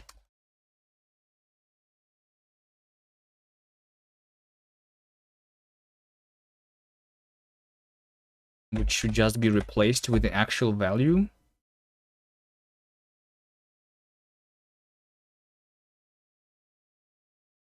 This should not return type shape binding clone into. This should just return self, right? I guess I can just have a reference to the binding here, not move it out. Okay, expected types value shape found struct inference maybe not inferred. Type shape. Yeah, because this over here is not into type. Value clone value into type. Yeah, because this is just a value, inferred value shape, like this.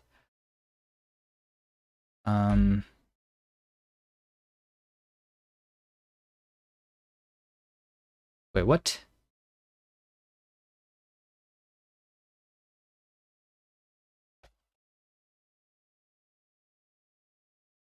On value, this gives me a value.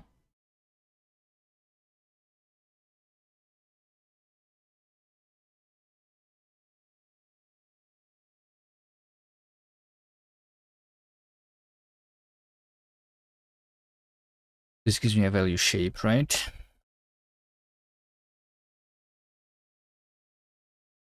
And that's what I want. Okay. And then over here, this is a type. And then type also needs to be inferred. But it's not necessarily inferred here is the thing, right? Which means that if I have a binding, we can return a not inferred stuff. Is this going to break some of the code though? Let's try.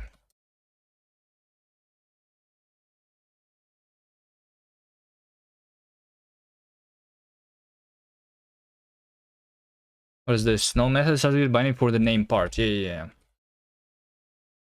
Wait, why not? There is a method. For name part. Name part as having substitute bindings method. Huh? Oh, because it's a no, it's not a reference. It's an owned one. Oh, because substitute bindings.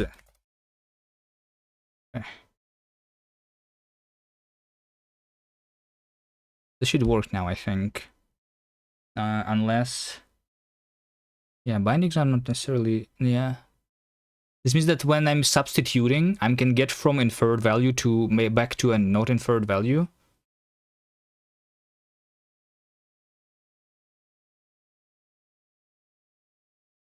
My microphone is set to stereo, and sometimes it has phasing artifact issue. I suggest setting microphone input to mono.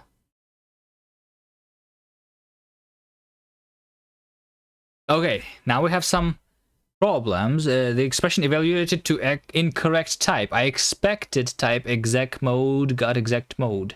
This is literally the same thing. But why is it different? And the standard library 279. Standard library 279. Native exec mode.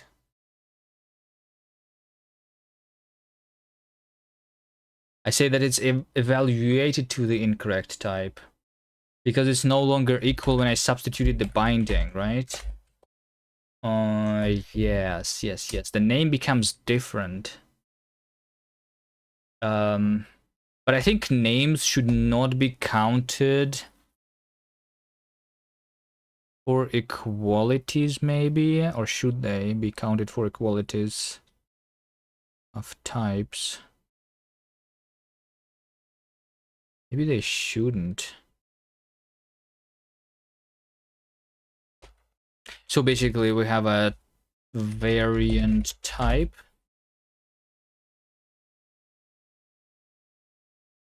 Variant type has a name, and when I substitute the bindings here, it actually constructs a new name, which is no longer equal. Should I have the proper implementation of equalities here? This is based on the reference equality.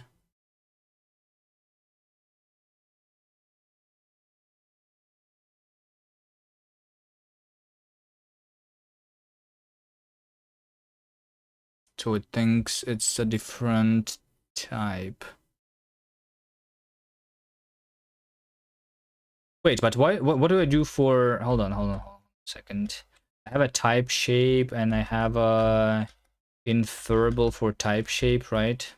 Inferable for type shape, and if both of them are variants, yeah, this thing over here, this is.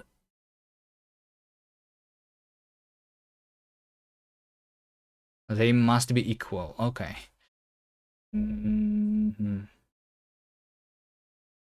there is a to do here. Okay. Maybe the only problem is in the checking.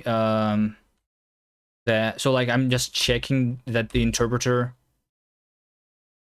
evaluates the type to the proper thing. Otherwise, I'm doing a panic. Should check result type. Let's say here or and false. So it actually never checks the types.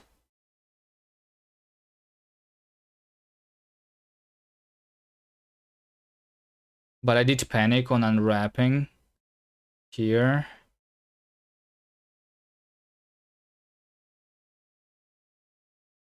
Okay. Yeah.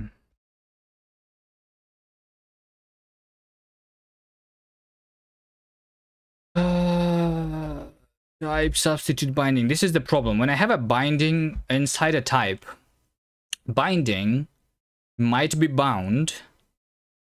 So variable might have a value which is not inferred, right? That's literally what's happening here in the line 432. Literally, this line is what's panicking here. This unwrap. This is wrong. So this means that when I substitute the bindings, it might result in a not inferred thing, actually.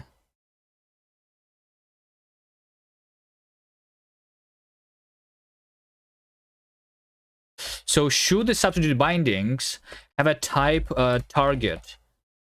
Like, what am I substituting this into? So if it's a value shape or a type shape, then the target would be the maybe not inferred. So like when I substitute, it's not necessarily inferred anymore.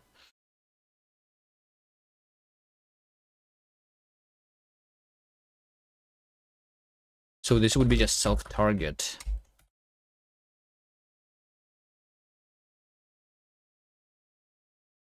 And then like if I do it for value, then target is self. So this means that, yeah, value is self. A value impl would still have type target be self. But so if it's not inferable, yeah, if it's inferable, then I just substitute the variable, which is not inferable, which would also have self. But if this is not inferable, so I have a value shape, while substituting the bindings, it can result in a not inferred value. I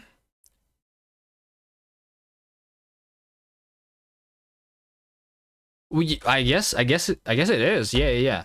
So I substitute the bindings here. Result, right?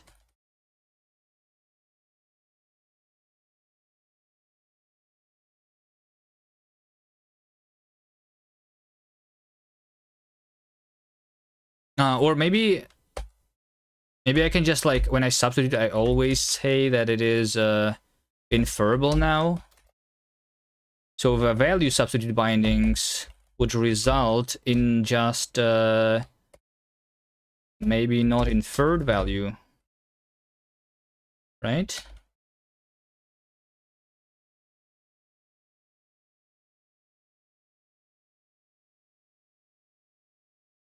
So this no longer is needed. I don't need this to be inferred now. I just do that. And this, just do that.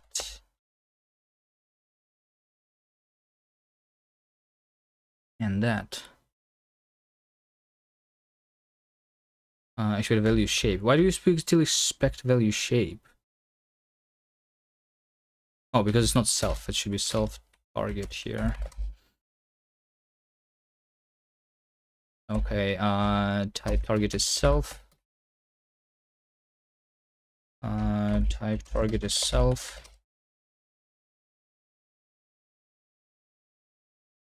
Mismatched types, value. Wait, why is it still mismatched?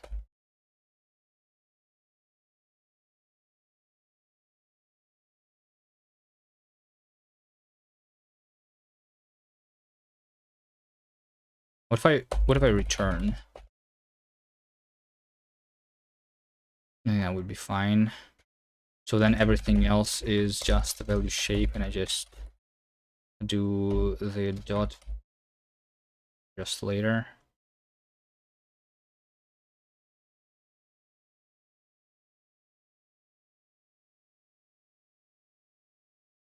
This mesh type. Oh, found value. Found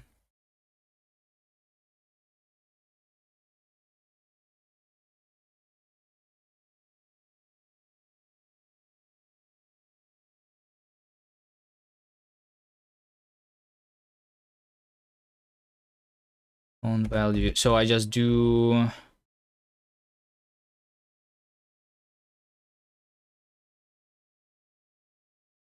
the impl.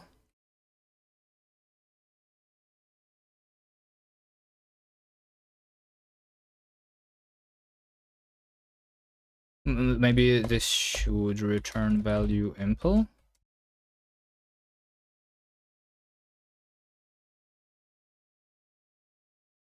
The impl from value shape. Result be this. Value impl non-inferable.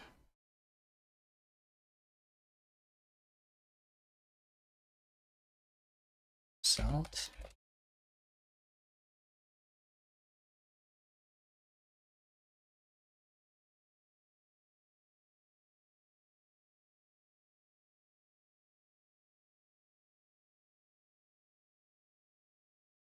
Let's see, there's basically like just two things, the value shape and the type shape. The only two things that are difficult.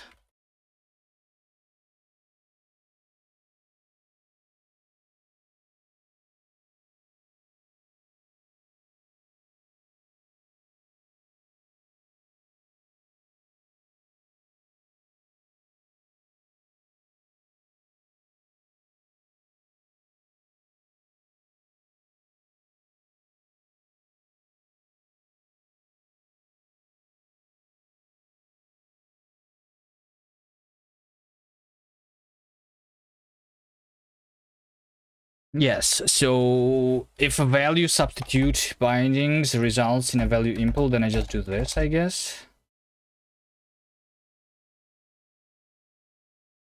Trade bound cast result self substitute bindings inferred. Yeah, so like this needs to be not implementing substitute bindings, but it should substitute bindings where target is equal to inference. Yeah, target should be equal to maybe inference, maybe not inferred T, I guess. In this case.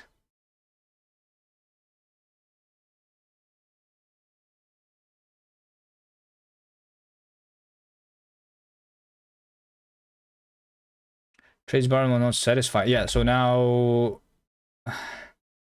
I should have the type target here, or type shape to be inference, maybe not inferred type.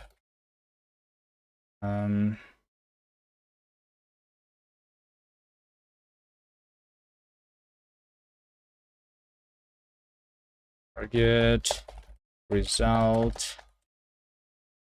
Let's just do that.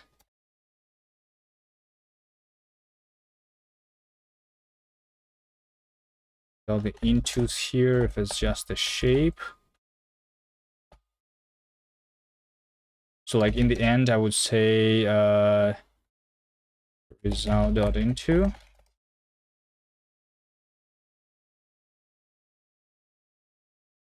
Why is this cloning? This should not be cloning. Reference. I just get rid of all the intos here. Which this is also just self.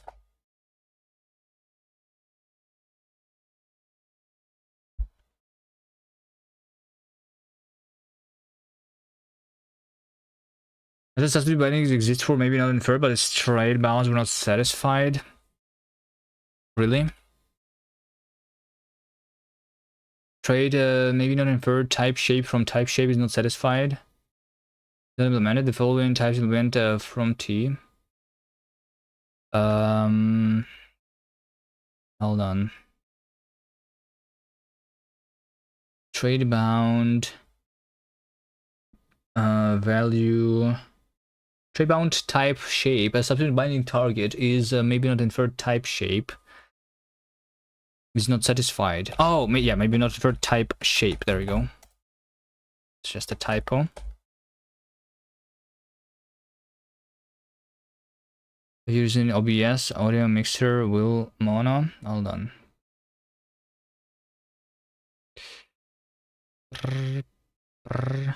Mono. I think this should be better. Low farmer.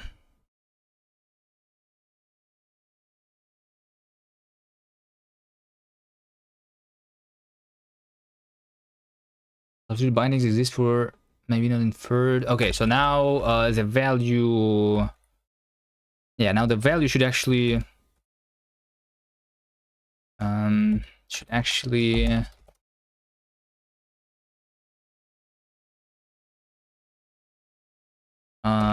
be inference, maybe not inferred value shape, like that, right? So I say result.into here, and this should return clone value impl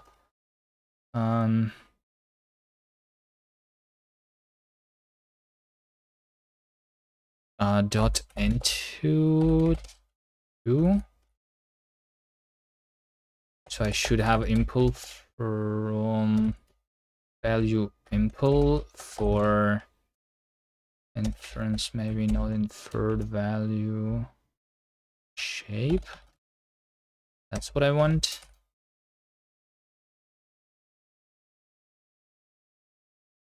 If it's inferable variable, then I just return the variable, and if it is not inferable value, then I just say value.into. Right, that's what you want.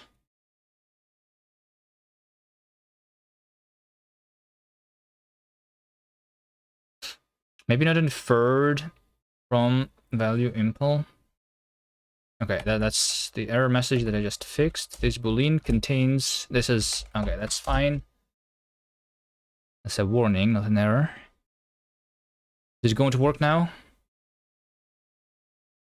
Will Cas be as fast as Rust? Of course, it will be faster. At some point. Maybe. Performance right now is not the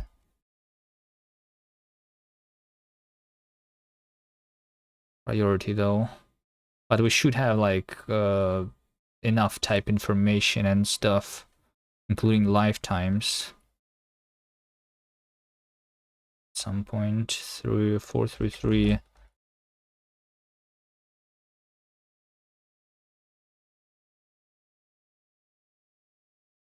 Yeah, inferred and wrap is no longer needed. There you go. We just do that, right? And this should be returned like so.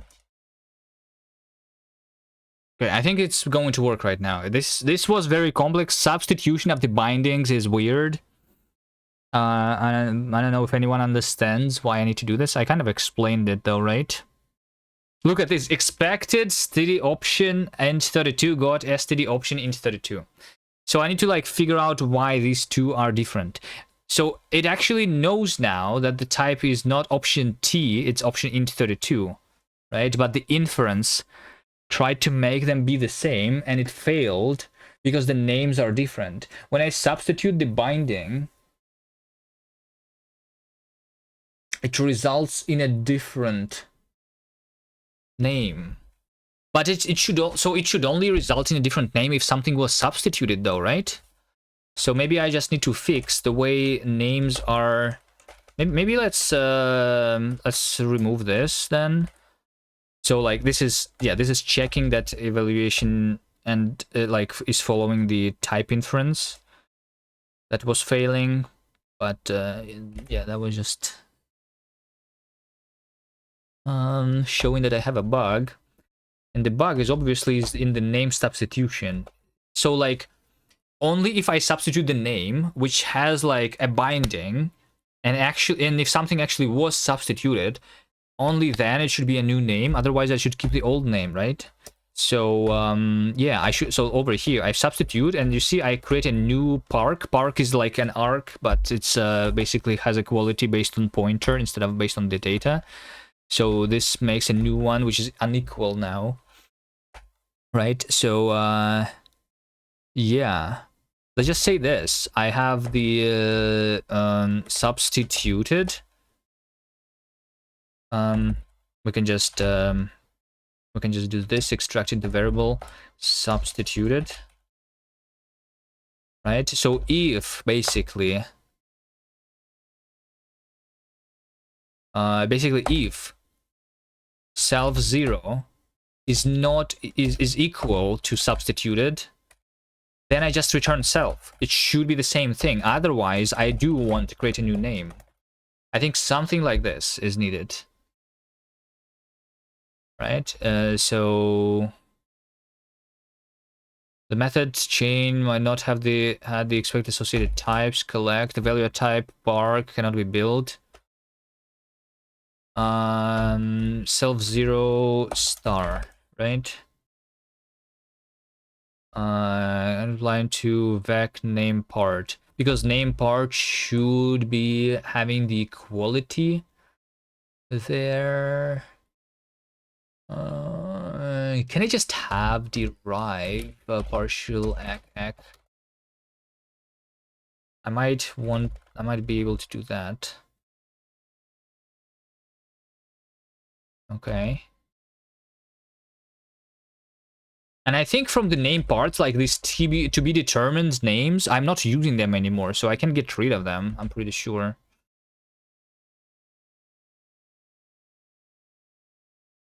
Nah, we still, so like it's still like type checked, but then expression evaluated to incorrect type. But I expected std option in 32 and got std option in 32. Am I targeting for cast to be able to compile 1 million lines of code per second like Jai? Is there like their explicit goal? No, I don't have this as an explicit goal. So my goals are being able to like express invariance in the type system. I guess that's like the most important goal. I don't want my programs to crash. So Jai has a different opinion on that, right? They say that when you are making a game, it's okay to crash, right? That's the opinion of Jai, I'm pretty sure. They say that you want to be able to have a fast iteration, right? And I think that's where I mostly disagree, I guess, with John Blow, and like a lot of people, I guess, have the opposite opinion, where the types prevent the fast iteration cycle. I'm not sure that that's true. I think the only reason like iteration cycle is slow in Rust is because of Rust compilation speed. If Rust was compiled instantly, the only thing that would allow me to work faster is, I don't know, hot swap potentially, right? The fact that my code doesn't compile when I'm like playing with it is a good thing, in my opinion. It means I want to prevent bugs as early as possible, right? So yeah, that's my goal. Preventing as many bugs as early as possible, which means at compilation time. So I won't have an advanced type system, including like dependent types and whatever. And I also want to be able to like a lot of the things should be possible at compile time. In like meta programming should be very powerful too. You like features of Rock where you can still run code even if it has compilation errors, it just crashes at that point instead. Maybe I can do that. Like technically, like the way Cast works right now, I can evaluate code even if my inference is not inferred. Like I literally can have a value, right? I can have a value of underscore, which is the not inferred value of not inferred type, right? I can evaluate code which is not typed yet. But yeah, and I guess like we can continue evaluating even if the error is still there. Yeah, I guess, yeah, maybe we can do that. But like I want to be able to enforce the things for sure, right? So as far as I understand right now, the idea is something like this. If you want to prototype, then you go for something like Python, and then once you are done with your prototyping, you rewrite it into like a good language like Rust, right? Is that what people are actually doing? I don't know, because I feel like once you are done with your prototype, you're going to be so lazy to rewrite it, then you're just stuck with your like Python, and your code base becomes unmaintainable.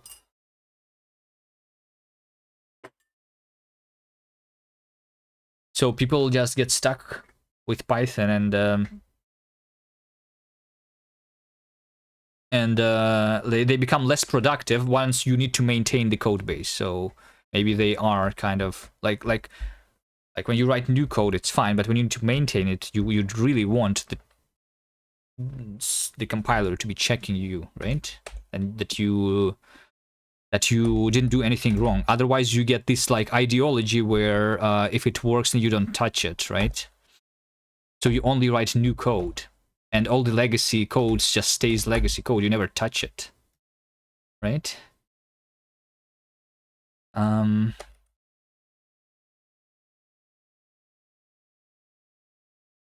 Because touching code means that you can break a lot of things, a lot of invariants that are not that are unknown to the compiler. They are like it's lucky if you have the invariants documented, right? But the documentation, even if you have documentation, that's not enforcing anything,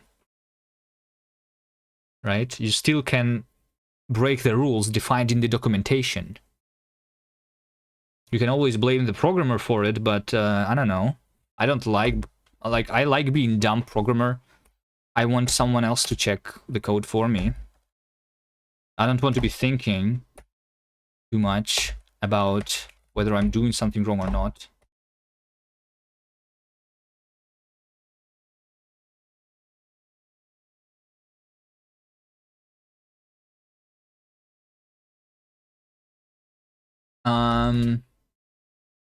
This example says expression value to incorrect type expected std option int32, but got std option int32.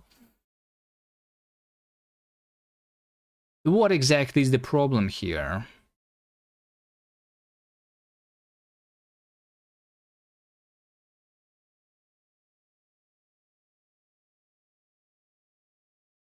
I see. I understand, though. I understand. Yeah, I substituted multiple times. This is not correct. This over here is not correct.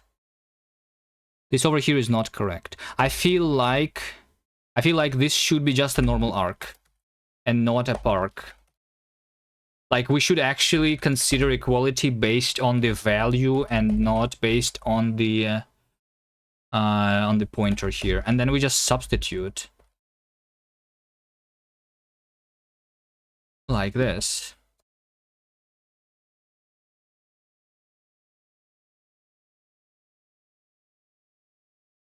But then it means, since it's based on value, it means that the name part needs to, yeah, I also need to like be able to hash it. How do I hash this?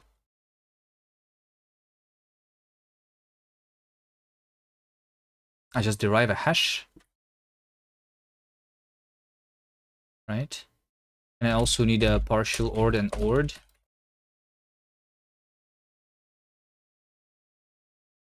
Is that it? This is not park now. This is actually just std sync arc. We had that at one point where you could run code with compile time errors. And we would stop at runtime, but it allows too many runtime surprises when the code base got really large. Mr. Den 99. Nice. How long are you working on your language? You say your language is actually like is it used by a lot of people, by the way? Because I never heard of it before, right? Your language is, what do you say, like it's a commercial language, right?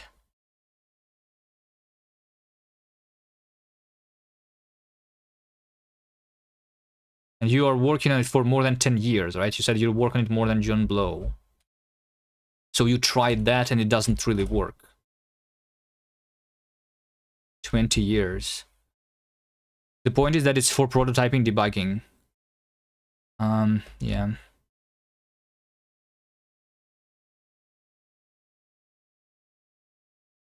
Yeah, so like I mean the language that Mr. Dan is doing is not aimed for prototyping, right? The website said that it's done for like enterprise applications, right? Finances. It's not about prototyping, it's about like actually like reliability, right? More. So prototyping is not the thing that they optimized for at all. But they still had it at some point, it seems. Some of the code bases are over 2 million lines of code, yeah.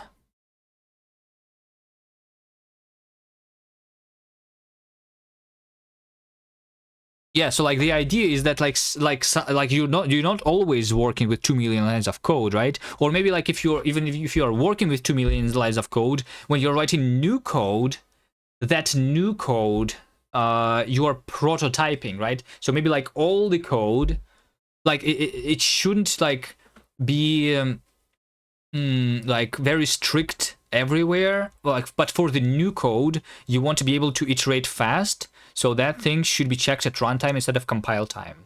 There should be a boundary somehow, somewhere, where you go from basically compiled to interpreted mode. That's kind of like my idea. I want to be able to, so like I want to be able to have an interpreter and a compiler, and I want to write a single code base and have a split somewhere saying this code is like interpreted and this code is compiled, basically. I don't know exact details yet though of how I will be doing that. I already have the interpreter, and I can see how I can have a compiler, but like having the same code base with both is maybe something that I need to think more about.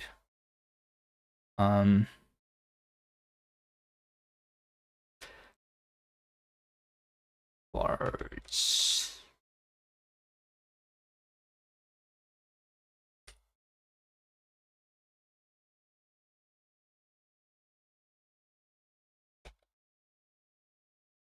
You know, like when you're making a game, you have a game engine, and you don't want your game engine to be written in a scripting language, right? And then you actually write your game logic, and for that, a lot of people are using scripting languages in order to like iterate fast, right? So like, why do we need multiple languages to make games, basically, right? There's the engine part, which is written in like a compiled language, and then there is the scripting part, which is written in another language. Why? Like, I don't like those being two different languages. There's also a third language when you're like, no, you're working with GPU and you have some shading language. That's the third one. So now you have 3 languages in a single project. I want all of that to be written in a single language. And be able to move things easily between GPU and CPU, between interpretation and being compiled. 2D or 3D? What do you mean 2D or 3D? Like games? I mean, for all of the games, you have both compiled and interpreted. Like even if you're writing your game, like in Python, you have something like Pygame as your game framework, or like in Lua, you have Love2D, whatever, right? Those things that are built on top of some native code written in another language, right? So you still like have multiple languages.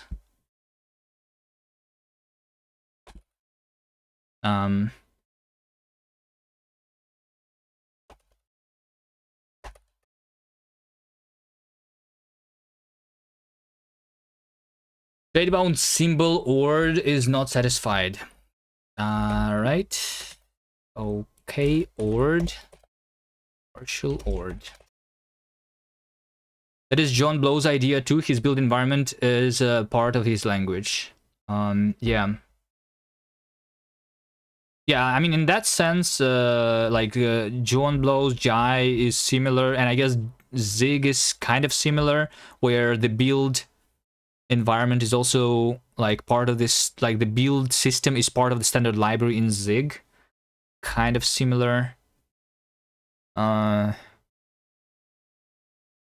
you basically write a script kind of, which is like how to build your application in the Zig itself. So yeah. Span is not ORed. Partial ORed. I want to be able to compare everything. Position. Partial ORed.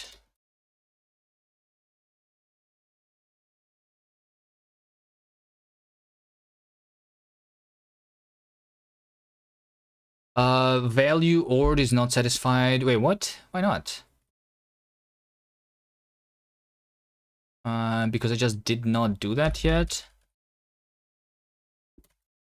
I'm pretty sure this should be ORed. Partial ORed. Like, we have that for type, so I should have that for values too, right?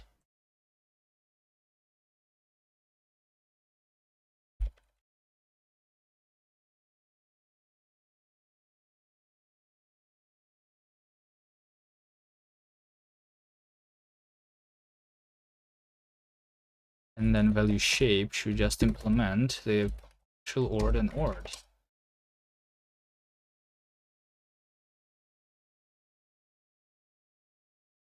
And I would need to like maybe do it for the, yeah, for like lists. For unwind handle, variant value, let's just do it everywhere. Function, native function.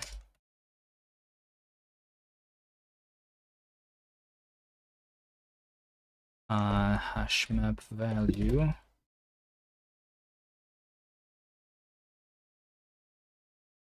Hash map value is not ORed.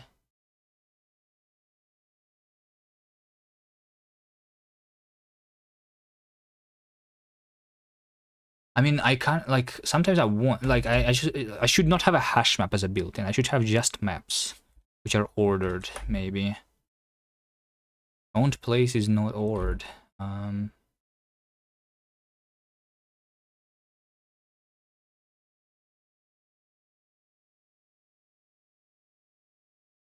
Wait, hold on a second.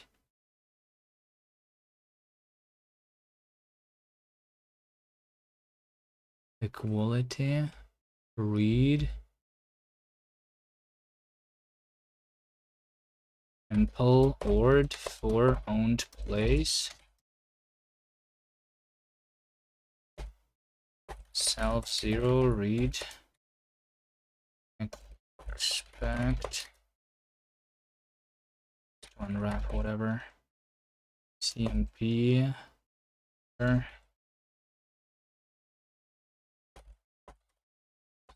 read. Is that what I do? Partial ORed.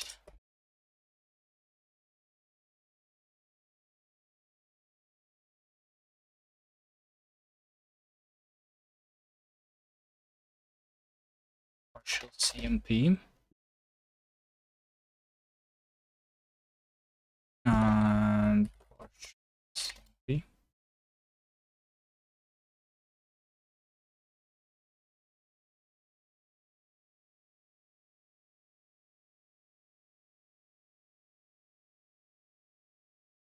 Place read guard. This should be star, right? Which reads the actual value out of the place.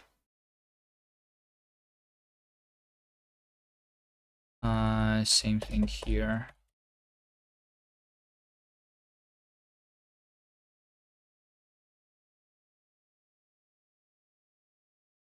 Place state is not shit. Or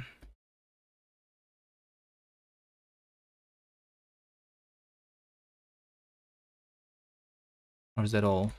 No, now we need a place state. Place state. Place state also needs to be partial ord ec. Let's do everything here.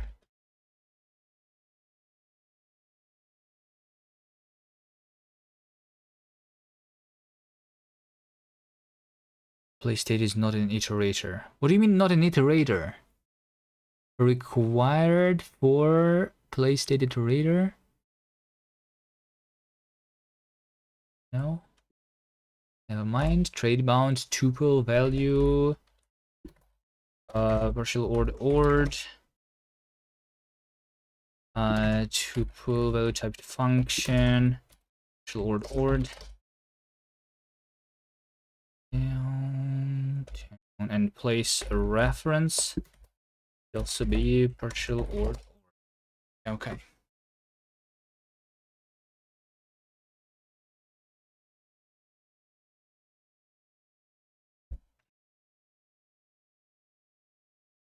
AST. Yes, AST should also be comparable now.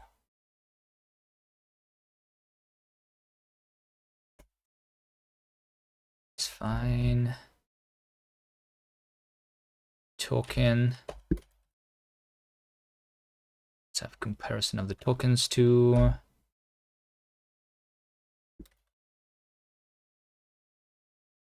String type. Everything should be comparable. Why everything needs to be comparable? I don't remember, it's used somewhere. Am I using LLVM? No. Right now I only have interpreter, no compiler. It will come later, but I plan to do compilation into JavaScript first. And then for native compilation, I wanted to do crane lift instead of LLVM. But also someone said that there is a QBE, right? QBE compiler backend. I don't know how this compares to crane lift. I want something as simple as possible to have the compiler, which is quick enough for like a lot of use cases. Eventually LLVM maybe for like performance, but LLVM is bloat and it's like slow, right? So we want something that's not as slow. How does Jai do that? What does John Blow do with his language? LLVM or not?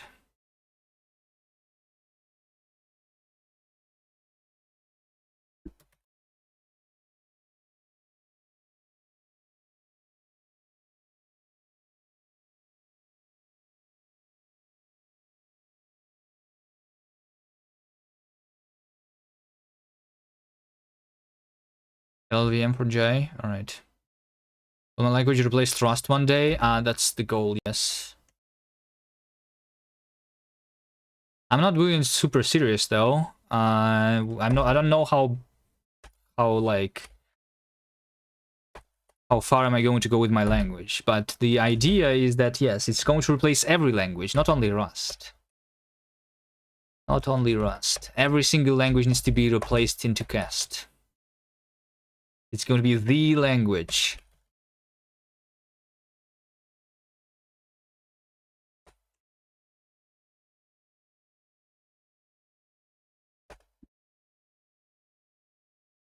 Let's say that hash map value, I'm going to basically implement partial ord for hash map value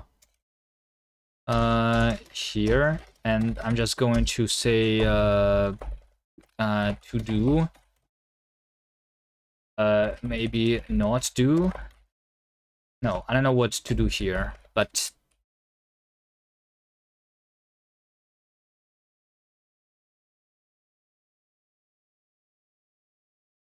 But I think that for hash maps, the ORD, we should just panic here.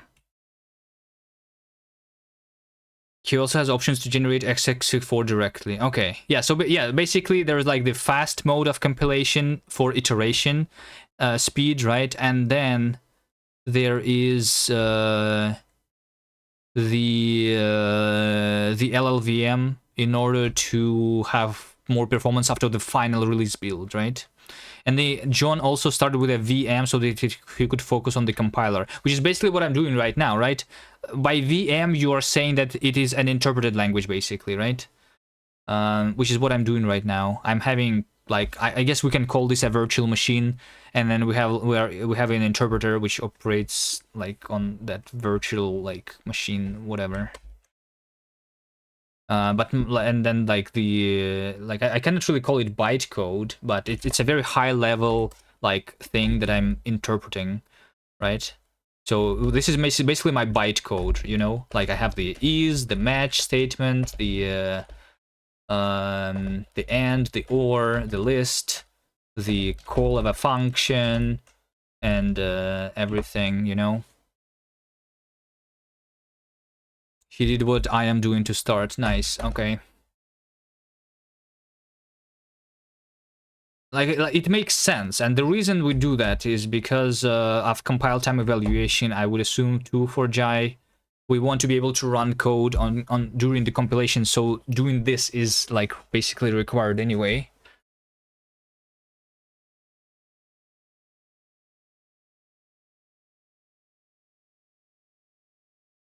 All right, value hash is not satisfied. Wait, does this need to be hash? It should be try hash.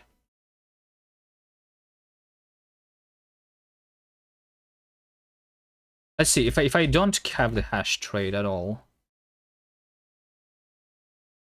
I mean sure. Let's have hash. No, you know what? Let's have try hash. Try hash just makes sense. Because we can fail. Hashing if something is not inferred. So like these values should be tried. These values should be tried.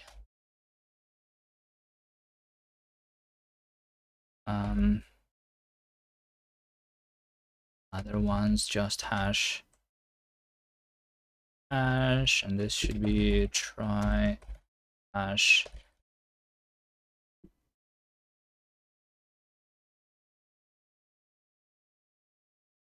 Crab machine looks more like heap code.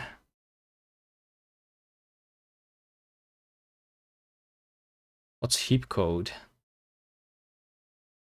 Is that like an actual term, heap code? What is heap code? No, that's like the heap data structure. It was a joke about heavy box usage? Oh, I see. Yeah. I don't care much. Like, I'm boxing, I'm cloning, I'm like reference counting, potentially leaking something, some memory with like cycles of reference counts. It's fine. It's fine.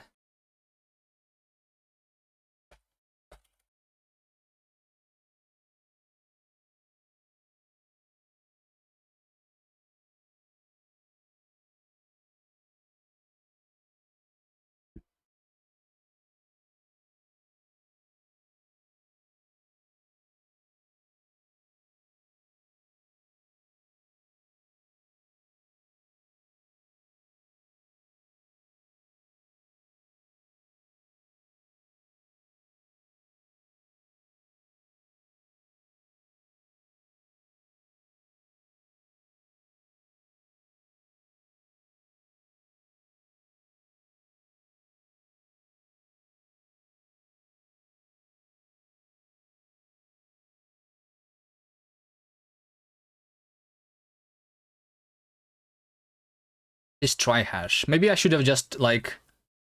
So the reason I have a try hash because I want to hash things sometimes, but certain things I cannot hash. So I have a try hash trait which results in an error. Maybe like for less boilerplate, I could just allow stuff to panic and just catch the panics. I don't know.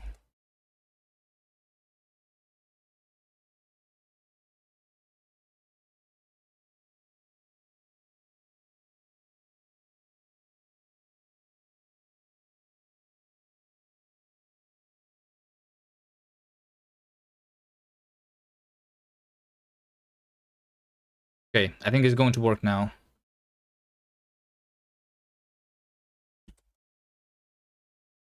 We only have warnings. It's just going to work. Believe. I trust. Do I? I'm not sure.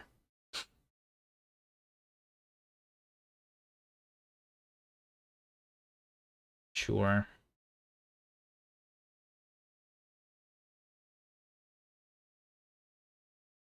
It worked. It worked. It worked. Okay, let's go testing immediately then, and see if maybe something else broke. Well, I mean, I need to fix the hash map example, right?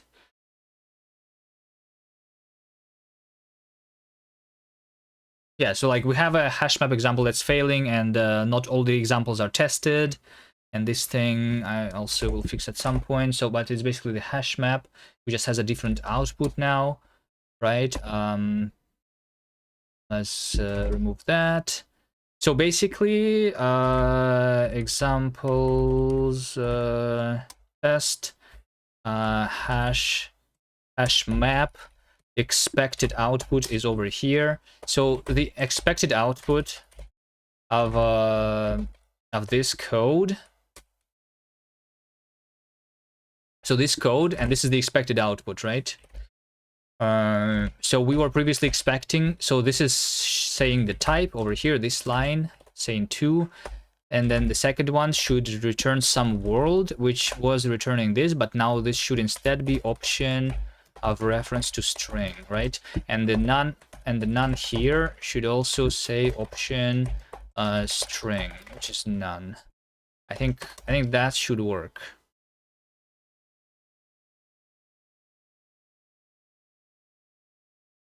You said you never split. Yeah, I do never split. Oh, it's not just option, it's std option, right? We have a fully qualified names. There we go. So now all of these tests pass, except for the ignored tests. Okay. So I didn't break much, but now we have types that actually have names. Nice. But this is I only added names to the variant types. Aiming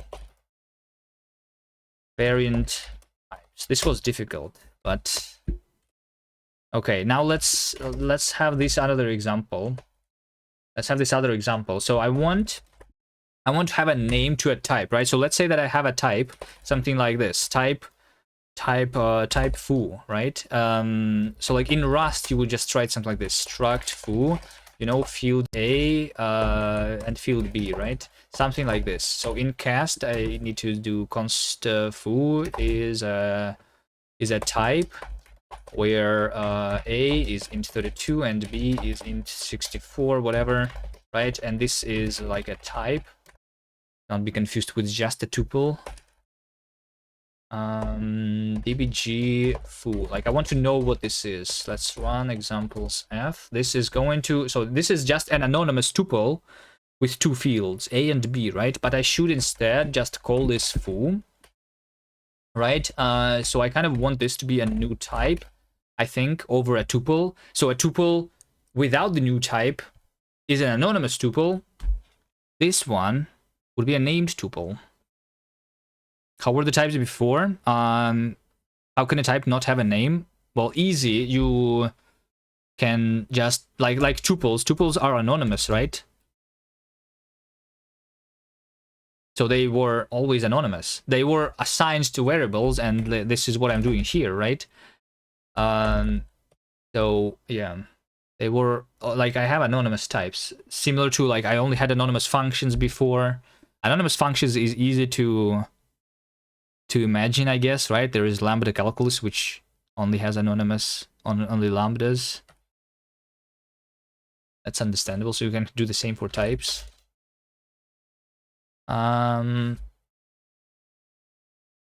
So yeah, this over here, I think I just say new type, and that should just work. So new type is the one that's creating a named type, I think.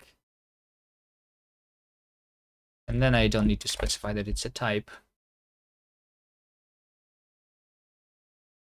So this will not work right now because this cannot be used in a new type. So yeah. Let's try making that work.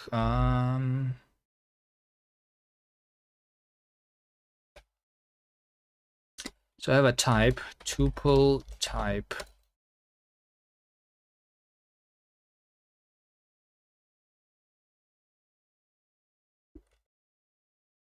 So I need to extract this into a tuple type.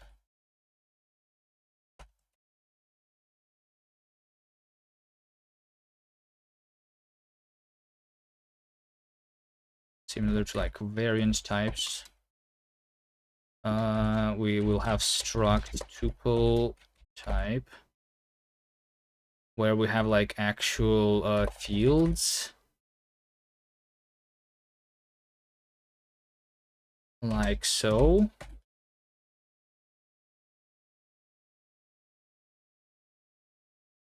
Right?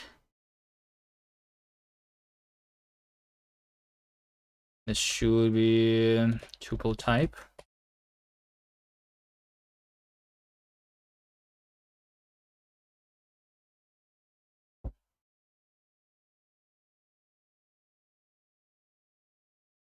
Let's have this fields.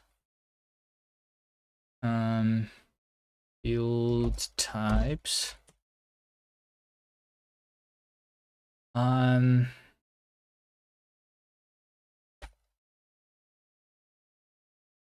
Tuple type where fields is field types.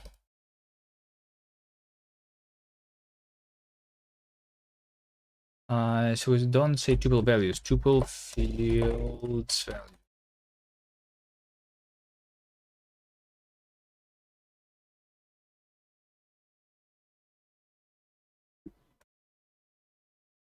Type shape tuple. This is going to be tuple type where fields is that.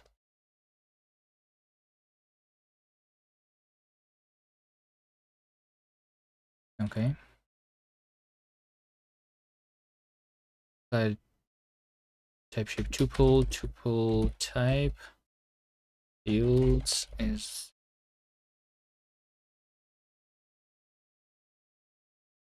So like I still want to have anonymous tuples, right? Or do I? So I heard that Zig removed anonymous tuples from the language altogether. Anonymous records. Completely.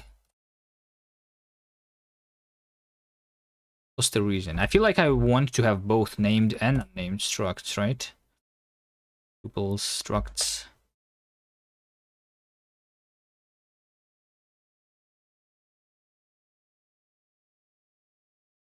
But it's struct tuple type.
type tuple type.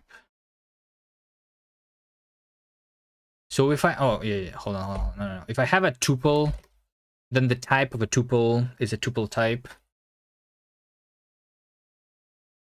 With the fields being these. Okay.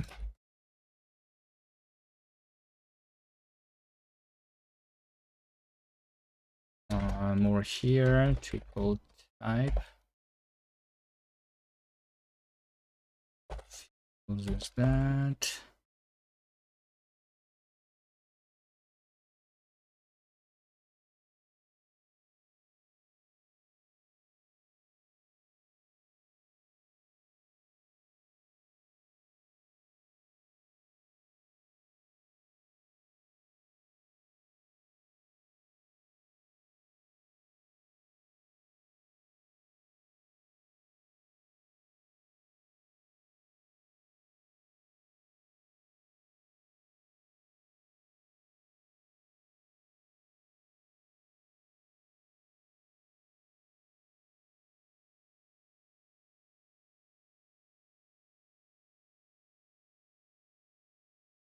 We should increase the activation in watermark of stream.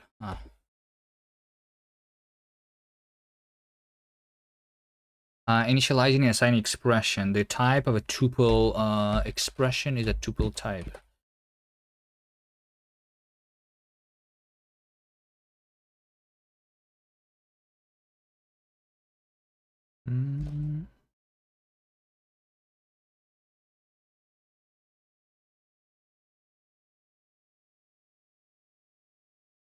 Tuple type. Object type.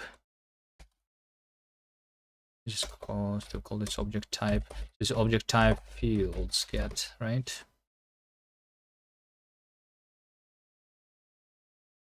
Tuple type fields. And I will add a name to it in every single place where I'm doing this too. Object type. Tuple type does not implement that.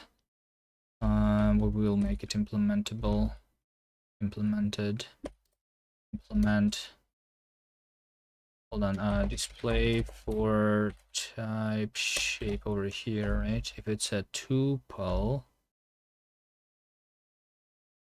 and we just have tuple fmtf. Yeah, so we just do implement as the fmt display for tuple type. Just say self fields fmtf.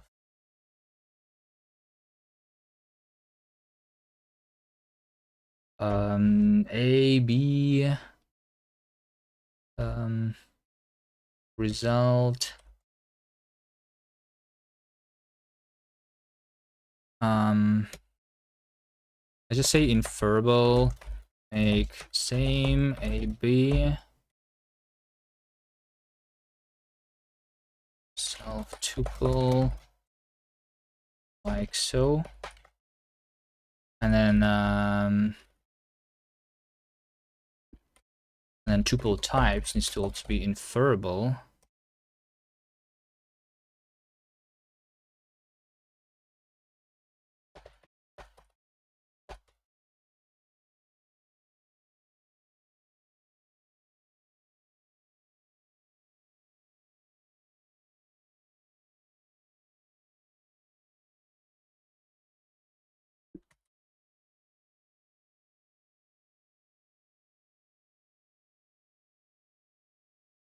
Like so.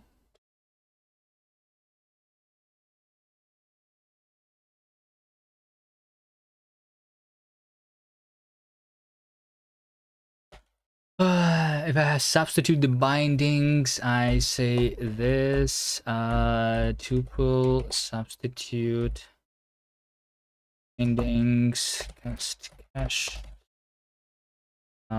This means that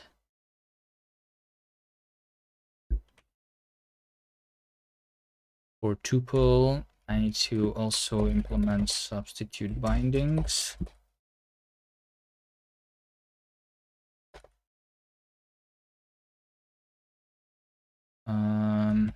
Target is just self. So we just say self fields, self fields.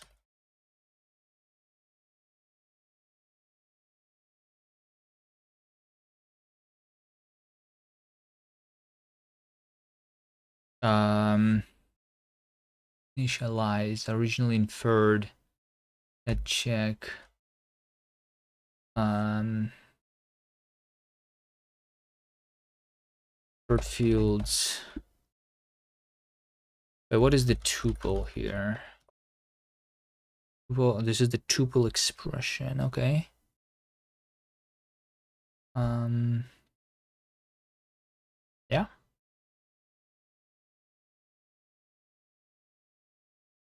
I think that's all I need to do here. Recursive type shift tuple fields tuple type with the fields.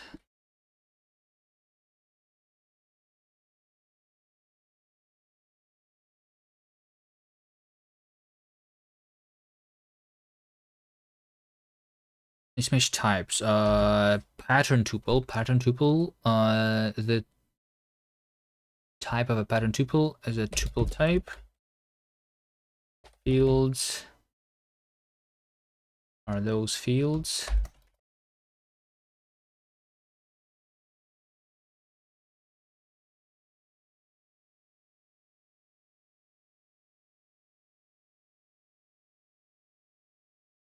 Map exists for tuple type.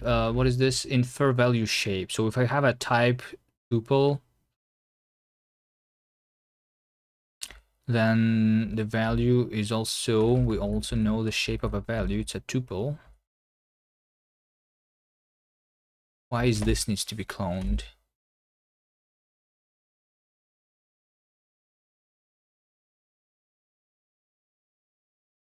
Why is this even cloned here? Tuple fields. Don't I just do as ref here? Oh wait, it's because over here I do want to clone, right? Not inferred of type. Yeah, because this. Yeah, sure, let's clone it. It's fine.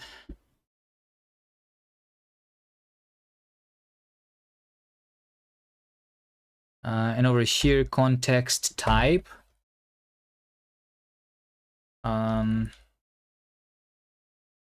Context type fields, and then context type is a tuple type tuple where fields is context type. Okay, that was. Is this the last error? So this is just me replacing the like having a dedicated type for this variant of a type, right? Not much other than that. And then I need names for it too. I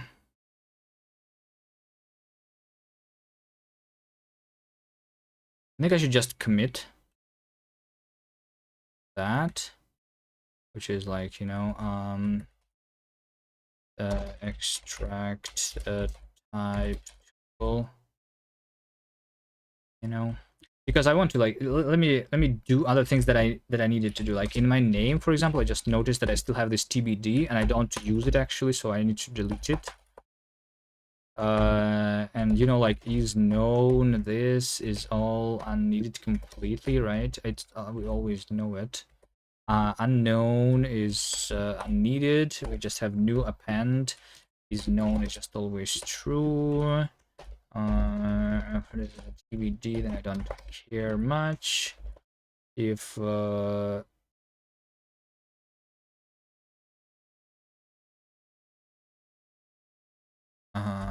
that can be deleted.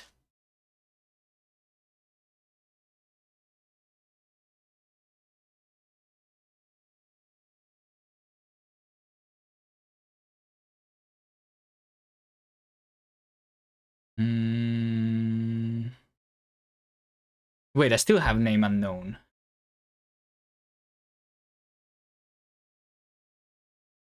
Native function new.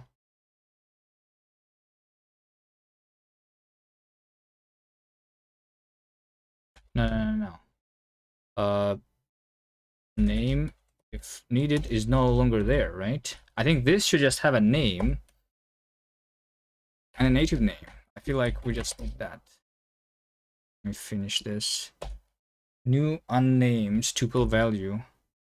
Yeah, like there is this unnamed thing. Maybe name is just optional. So yeah, like tuples. I want them to be unnamed, right? They not always have a name. Doesn't this just means that name is like some name here, and like this thing needs to be the name should be optional. Isn't that just that? And then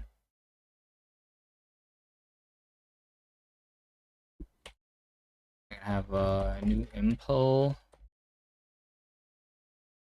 Your name will be option name. New impl. Yeah, like we literally have a named and unnamed tuples, both of them, right?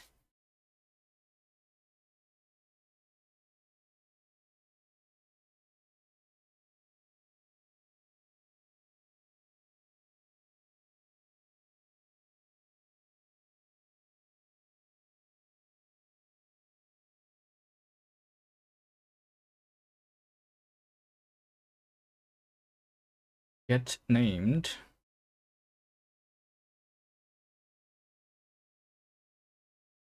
Natives get. So like if I get the native, I should know the name. They should always have a name.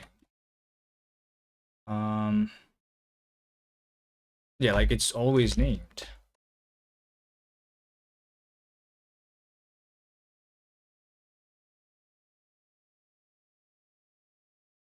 Right? Isn't it?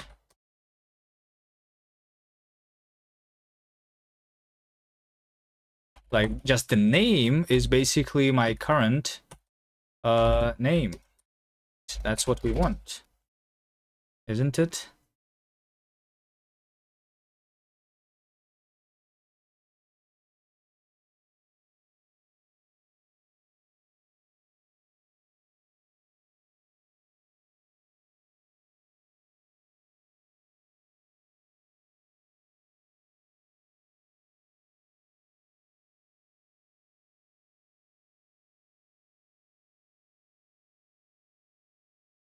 This should not be named that.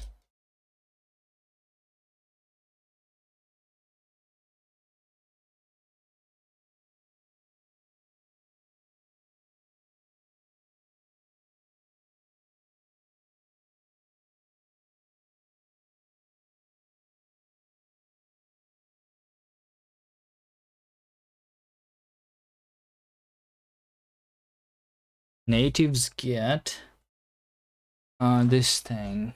Well, I mean, yeah, this just should just exist, and I should know its name. This name is not being used. It's weird.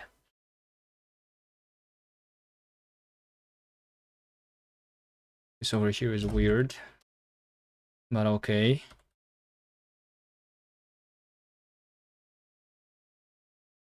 Scope new. I don't need names for scopes. It's just not used at all.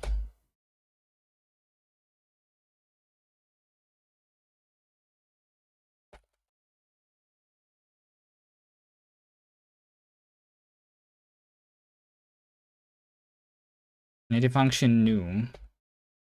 This one should have a name. So I'm registering a function.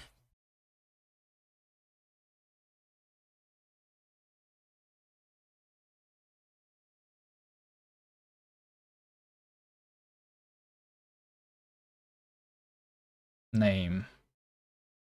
I mean, this is like this is a function that comes from Rust. I'm using it and is an embedded thing. So this should be just name, new name part string comes like Rusty.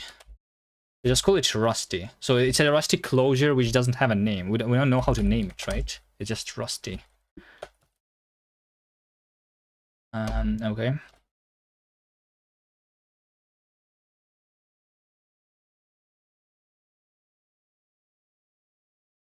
Option name.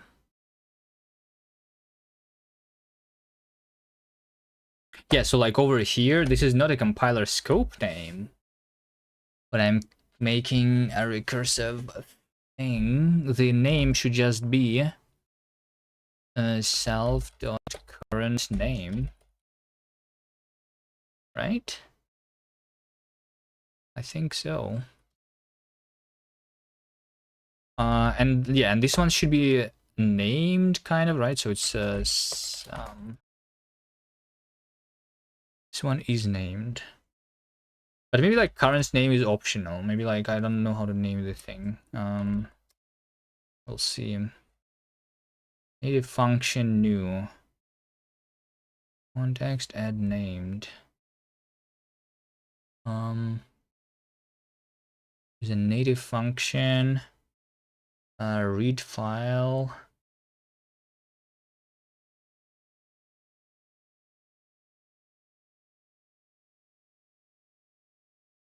Name new import string native read file. Let's just call it something like that.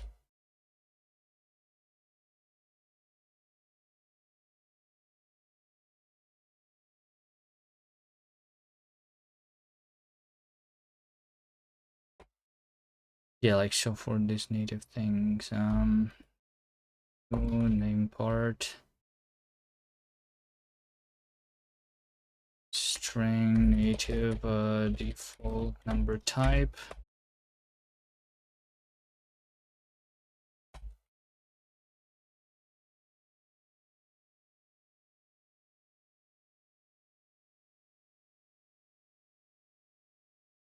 Print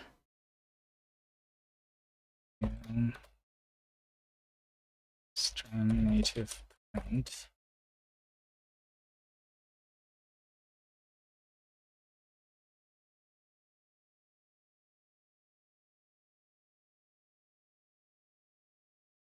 Okay, and then the last one. Name new, name part, string native. These ones maybe should be named differently though. Or maybe not. Maybe it's fine.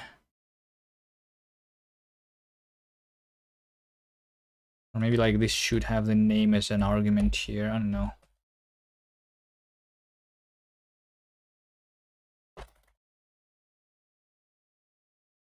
Is known.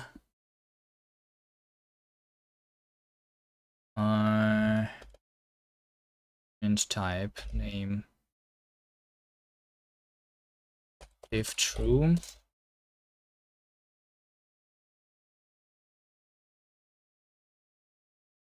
Because I think we might want to have a anonymous variant type, similar to like, so like right now all of the variant types are going to be named, but similar to tuples, we want to have anonymous ones, we want to have named ones, I think.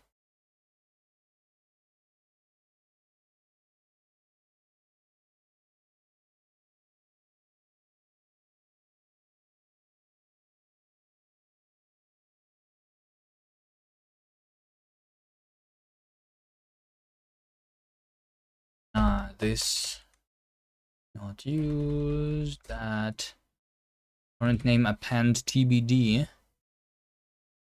What is that? If I have a tuple,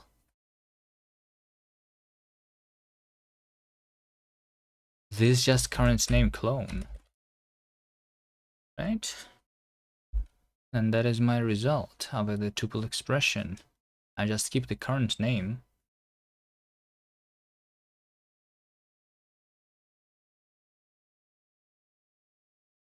Okay, I think this is it. I have removed the to be determined names completely.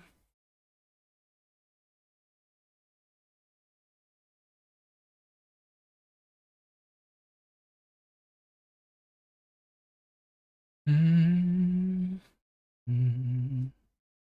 Okay.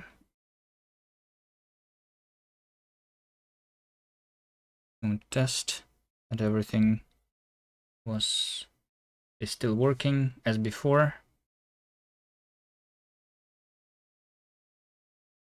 Okay, look like everything is working still.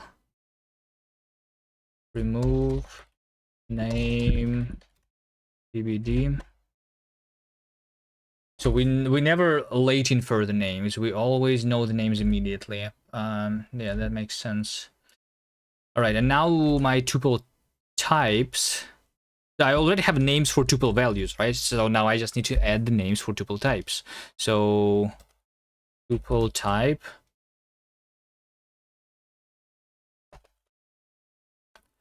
Tuple type. Over here, this one now should have a name. And maybe let's do it immediately. Like name is an optional name, right? We know we don't always name the things. Maybe we don't always name the things. So when I substitute bindings, self name map name substitute bindings.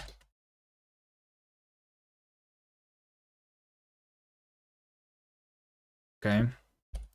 Make same.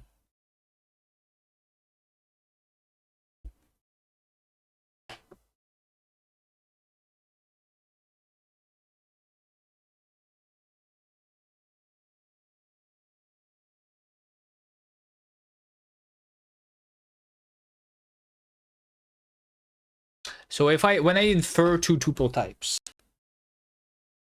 and they are both named, I should just make sure that the name is the same, right?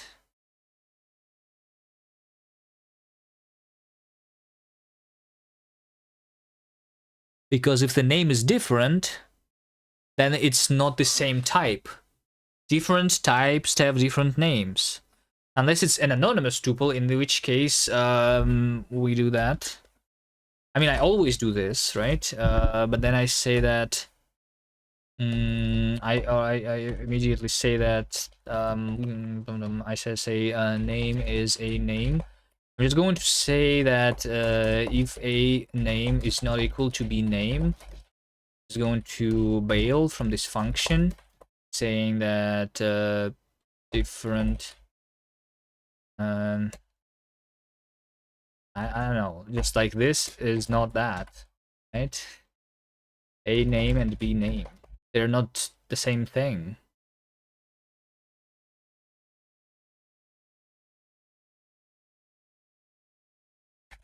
Options are not displayable though, right? So I need this to be like bug, whatever.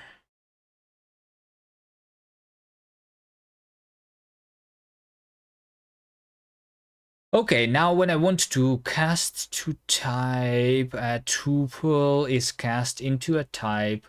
The name should basically be the same than I would imagine. So name is tuple name.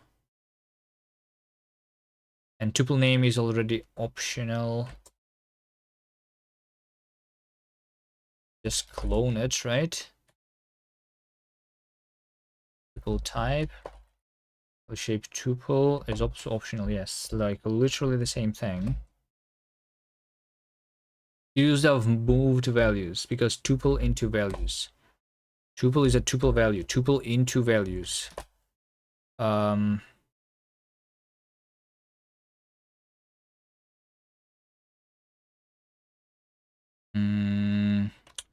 This doesn't give me the name. I just have the name here and just clone it immediately. Name is tuple name clone, I guess. It's fine.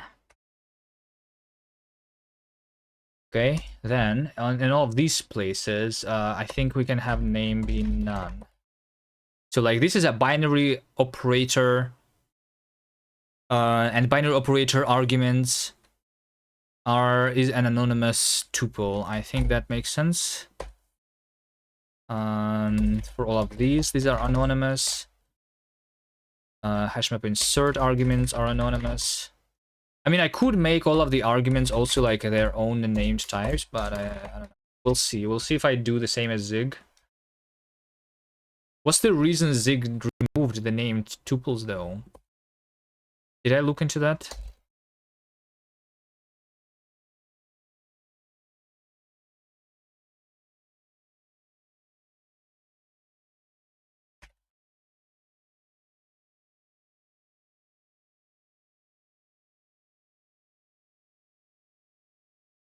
I'm just going to have the name be none everywhere, but only when I'm creating a new type of a tuple, then it becomes a named one, I think.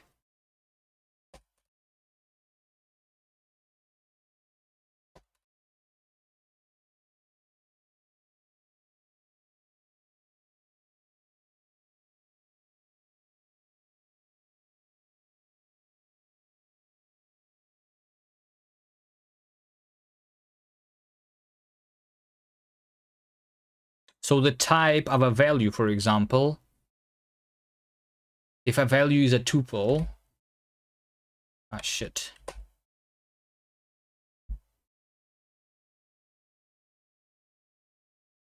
If a value is a tuple, then I might still like need the name here, right?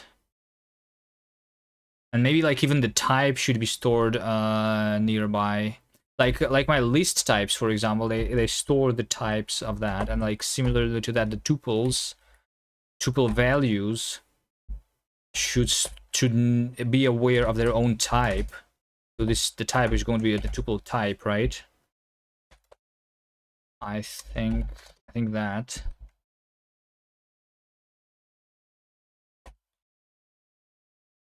New impl values. Like I need the type to be known here, right? Named, unnamed.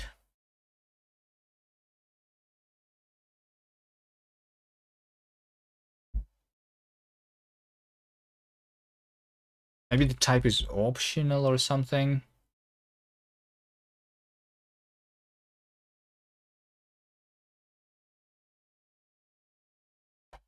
I don't have that.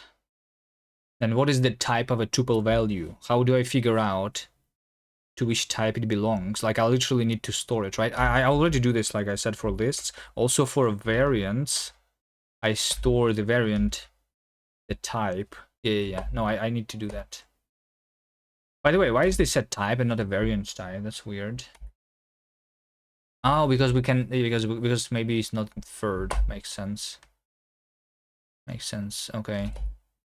Sure. So the type is a tuple type, and actually it's not. Maybe it's not inferred. This should just be a type, I think. Just what is the type of this value? Like I already stored the types of values all the time, though. Now I'm storing them in two places.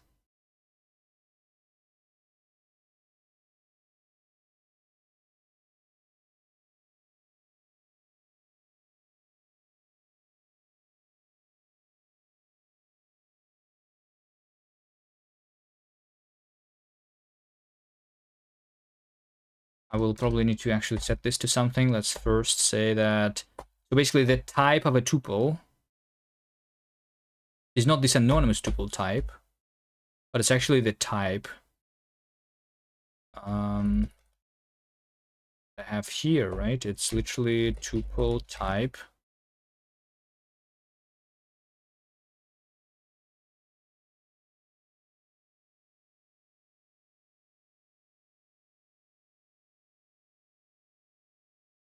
So now if I have a tuple value, I'm evaluating place expression type. I can ignore that. Tuple value. So yeah, what is the tuple type of this like recursive thing? I need to literally, like, I have this thing here, the data, the inference, so I just store the inference data inside here, right? So type is a data type like that, right? Okay. So the type is based on inference. when I initialize this, a tuple type, this should have a name. Wait, what is this? A tuple expression, an assignee expression of a tuple has the tuple type.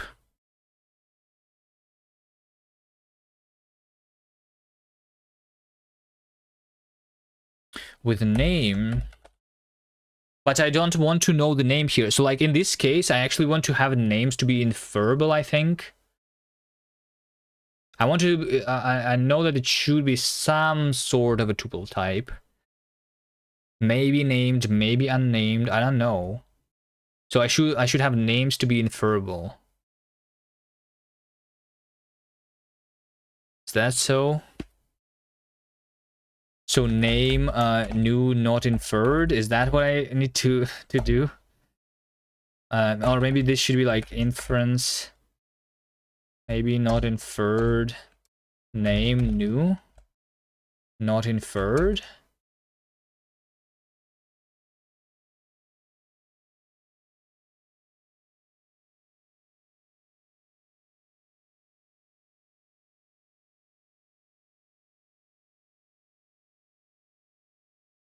This might be the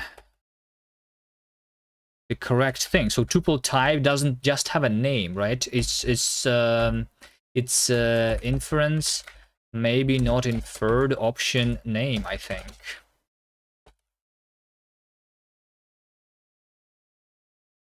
So option name inferable is not satisfied. Let's first go for the name, and I implement inferable for names. Right, like obviously if they want to be the same, I just need to make sure that they are the same. So if A is equal to B, then we say okay A. Otherwise we say IRE rebel A is not equal to B.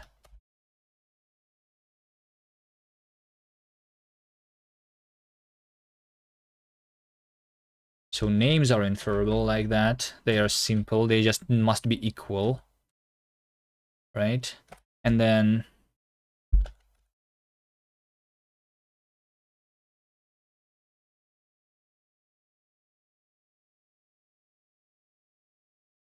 so now I have a name, which was a tuple value. I think we just do the into here.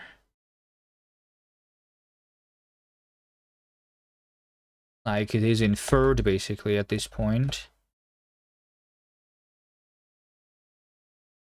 Option name inferable is not satisfied. That's fine. I just need to make options inferable. It's not that difficult, right? We just go to the inference. Right, I already have inferable for, or do I not? Do not. I just make sure that I implement if T is inferable, then option T is also inferable, right? So I'm just saying match AB. If it is like they must be the same, right? None case self none. Okay, none, I guess. If it is sum A and sum B, then I say okay, sum T makes same AB question mark. And then if it is anything else, let's just say sum underscore none, then fail. Sum is not none. None. Sum.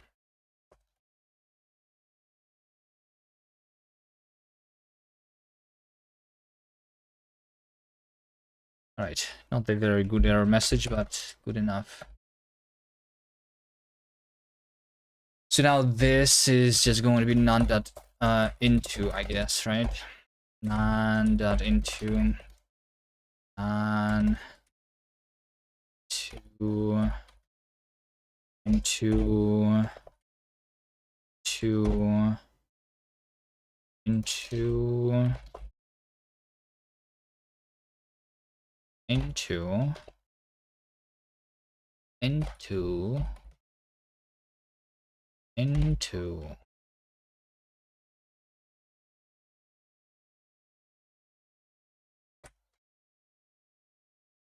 okay, and then I want inferable for, so like when I infer the inferable for tuple types, I don't just check that they are the same, because if they are yeah, I just need to I just need the names to be inferred to be the same, basically. We just say name is inferable, make same a name and b name, right? Context names are different.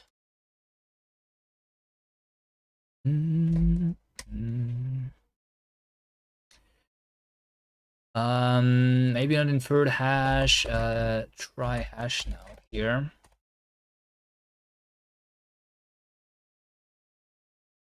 So when I substitute bindings, I just substitute bindings here.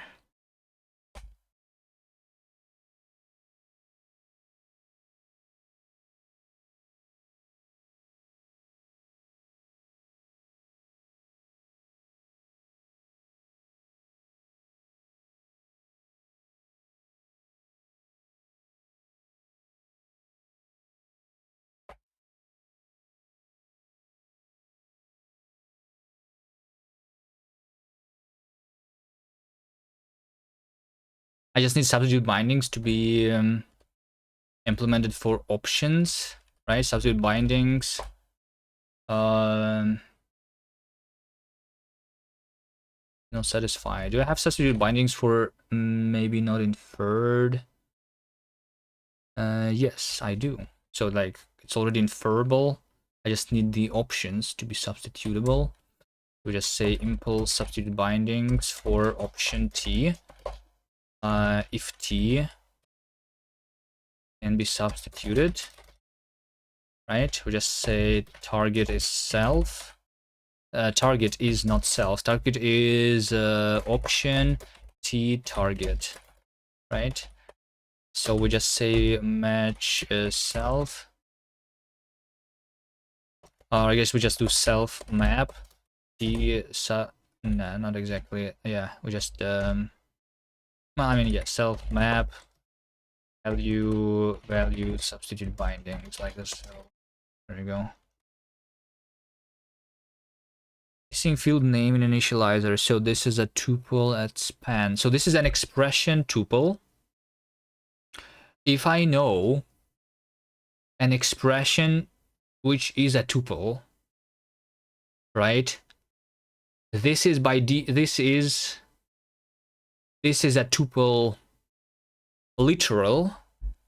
I don't know the name of it. The name needs to be inferred. Name is inference, maybe not inferred, new, not inferred.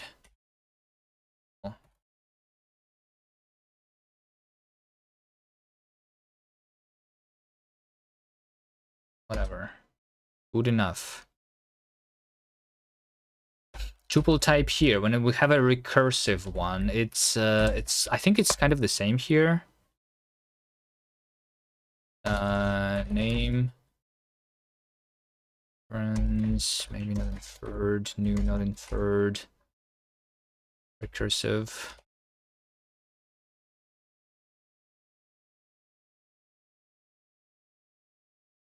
If I have a tuple pattern, then I also want to be able to match like both named and unnamed. This one should be not inferred. Cool. And then substitute bindings. Still doesn't exist for some reason. I'll figure it out.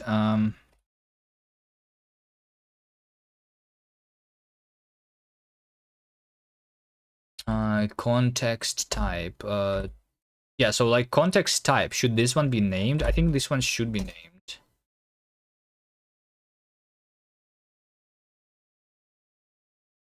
Name. Some name. New.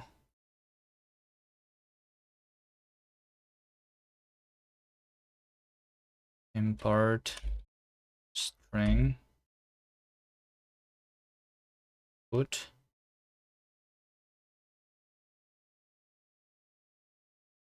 Wait, but it means also that the names are equal based, like some, like, can it not be sometimes that the names are the same but the types are actually different?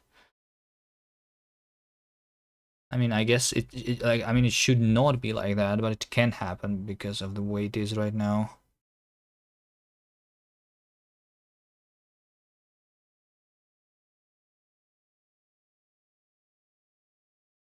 Like, this should not be based on names, but okay, sure.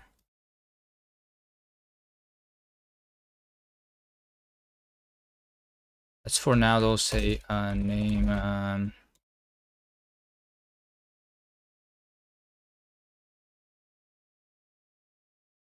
Let's do this. Over here. So substitute bindings.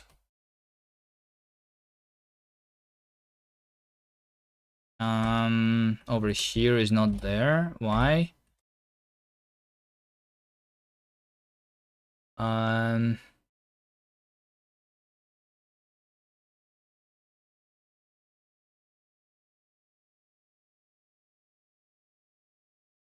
Oh, target should be maybe not inferred. Wait a second. But I cannot have both. Yeah, because like my target is actually different, right? My target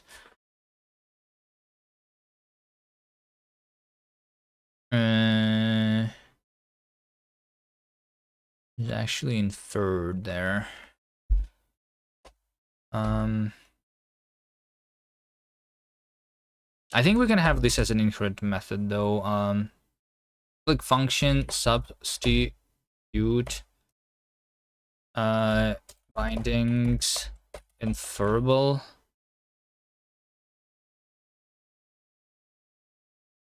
I like want this function to be there.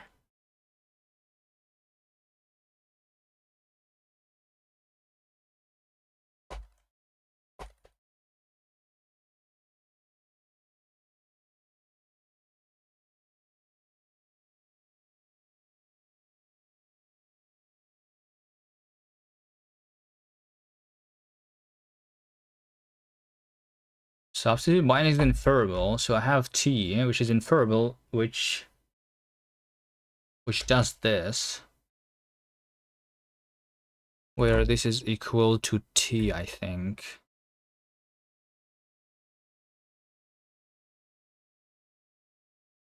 Okay, go without an engine. This is insane.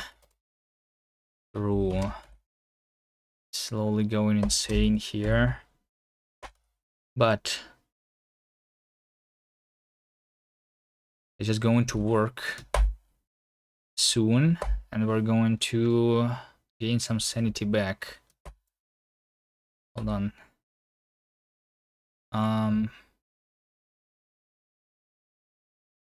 Plus R27. Hello, how are you doing?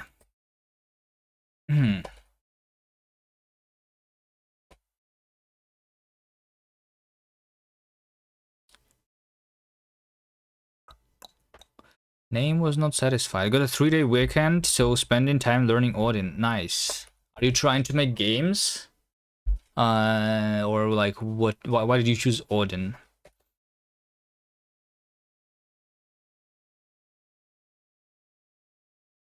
Games is what the Odin is used for, right?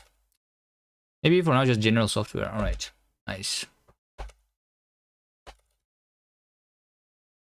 Good luck. As far as I understand, Odin is a pretty simple language. Should be learnable in like very short period of time.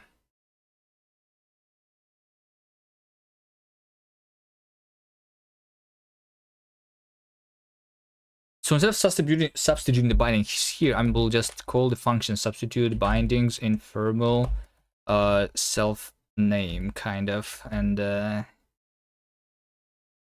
cast and cache,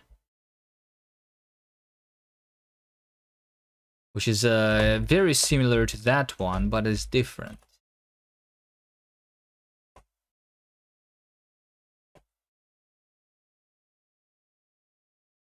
So this is a variable which is inference, maybe not inferred t, cast, cache, much recurse cache. That's what we want, right? So instead of self,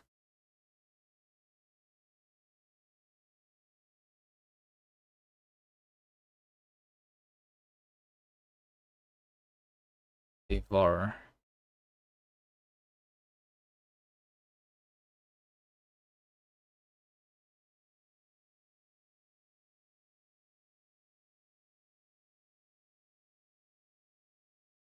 Gonna go more in depth on C, but just so much software. Or for example, Advent Code uses strings so much, and I just don't have the skill to deal with C strings and avoid the pitfalls. I'm writing Rust here. We tried Rust and the Rust strings. Rust is the language that handles all the pitfalls for you. You just need to learn all the 100 types of strings that there is. Not that difficult, right? Return var. What is var? Var is maybe not in, yeah, this should return inference, maybe not inferred t, exactly. So this should be not self or var clone.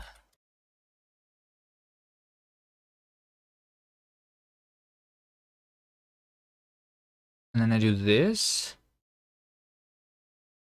So substitute bindings, and I do dot into here. That's the difference. Can I make it like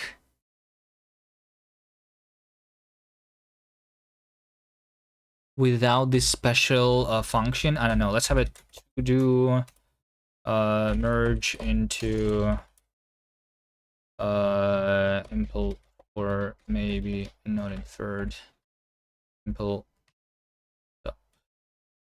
bindings, or maybe not inferred. Somehow should be doable, right?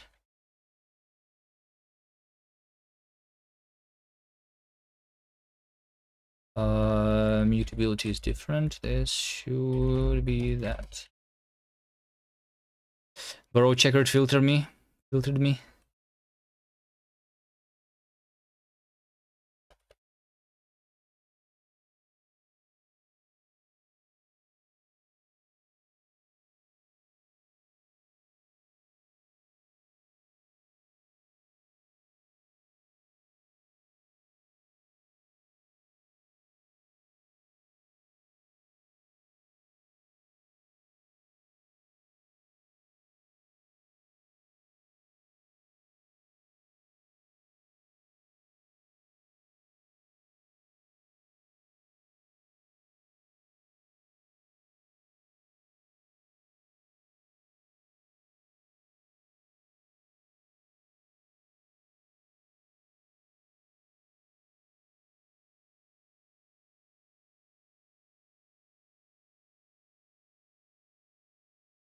All right.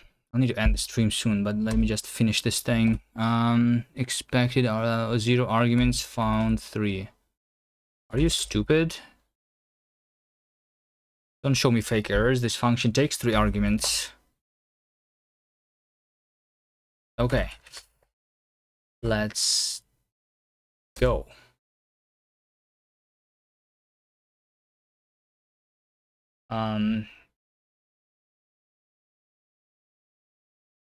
I'm just running the tests here, right? That's all I'm doing. And also, like, basically when I'm specifying the type, right? Tuple type, and I want to display it, right? This should say that if okay, I'm going to basically match self name inferred, right? Even if it was okay name, then it's also like some like it's okay okay none. Then I just output the values. If it's okay some name, then we just show the name instead, right?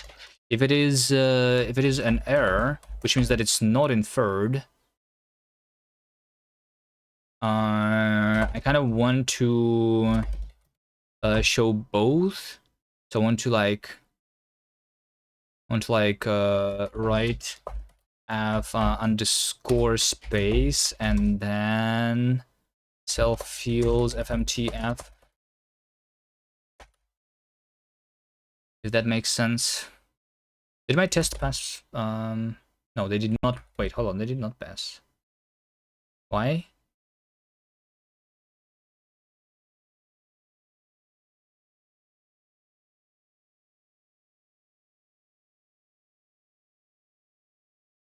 We have 16 tests failed. Every single test failed. Okay. Just REPL. Okay, assertion panicked. In the contexts, assertion left and right is equal to false. Okay, because this, yeah, okay. The output, this is the output context. Context, yeah, this actually should not be not inferred. This should be inferred. This must be inferred. Like this. Let's see if it works. Cannot have not inferred things in the context right now.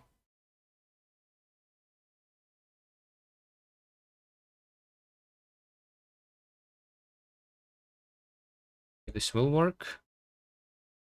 Context 119 var output var underscore. In the context 119, assert equals context type is equal to the context type. Context is a value tuple, value shape tuple, tuple value new unnamed context. Because this has, yeah, okay, so now we have this problem, right? This to do here. This is not inferred. I need to actually infer the name here, which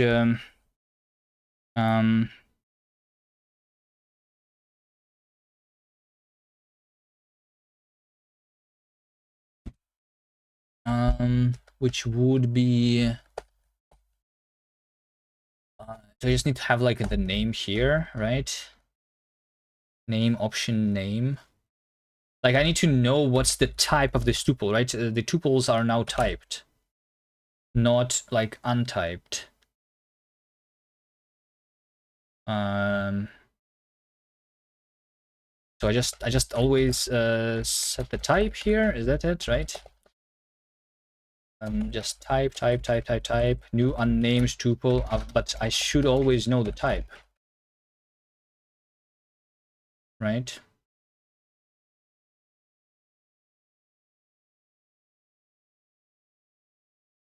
So when I say new unnamed, this is making same. So if I have two values which are the same name, then I should say that their type is a dot type inferable make same a type and b type.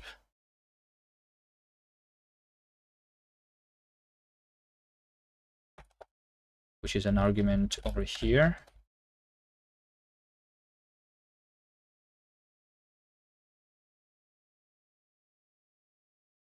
You have moved value b type because b into value. Yeah, okay. Sure, let's just call this type. Let type be that, which I guess I can clone them here, whatever. Let's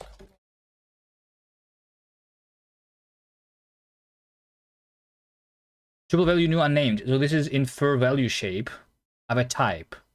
Shape. If it's a tuple type, then I know that the type of the tuple shape is this type specifically.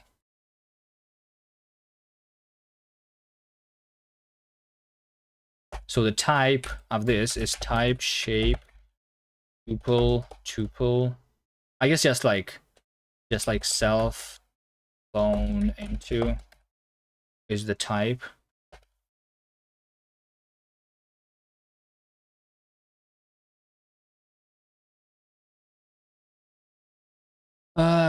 New unnamed. This is insert function handler key value. I'm calling that with the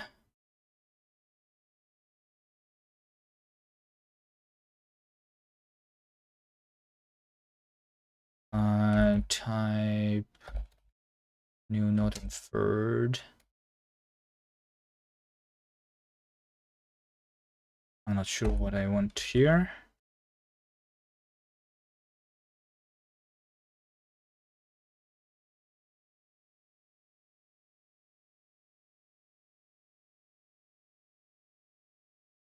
When I'm evaluating the tuple expression, I know that the type of a tuple expression is the type that I have here, right? So data type clone. Okay. And then what? If I have if I'm expanding a macro and this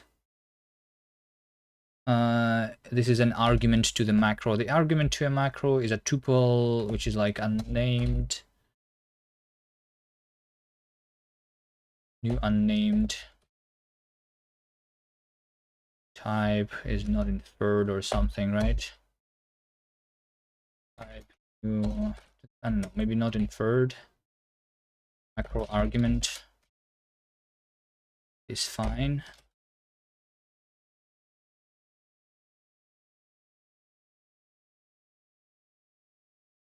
And in the context, so we are producing the thing tuple. Yes, like this is a tuple of type context type. I think I have it here, right? Or do I not have it here? No. This is what?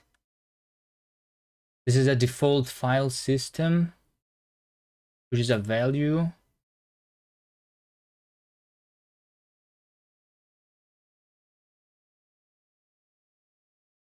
Of type.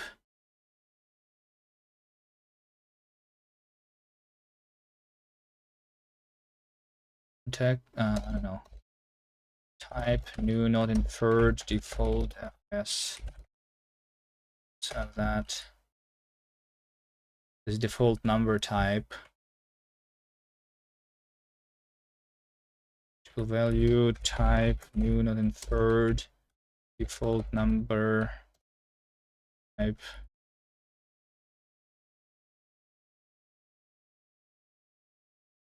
Like it's a default number type, right?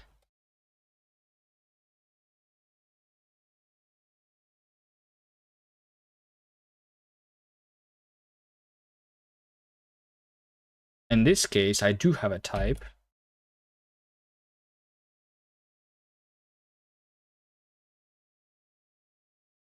So I don't even need to assert that.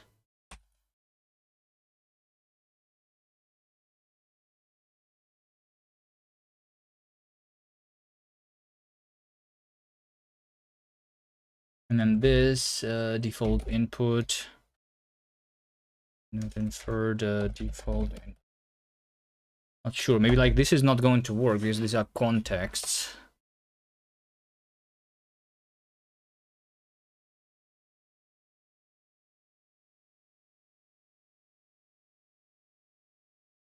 We'll see. Okay, if it doesn't work though, I will need to end anyway.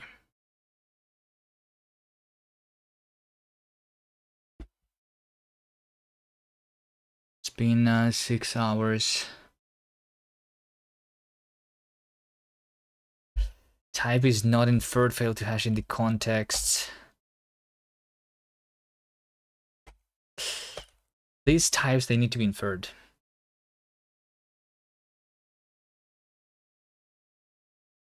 Right? I need to know what is the type.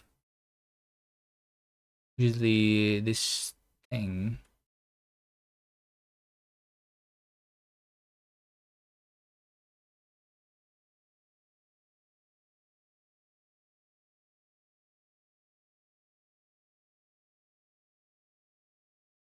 Maybe I should have them to be unnamed, just like this.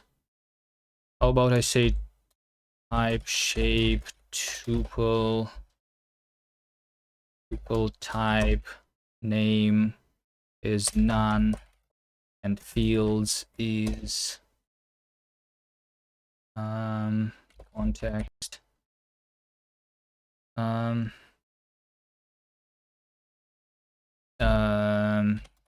ref map field type, like that. That's what you want. So this is the context type. Since like I'm not making it explicitly here, it should be an unnamed tuple, right?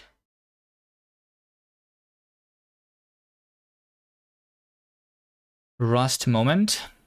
What do you mean Rust moment? I only know Tactics26. Hello.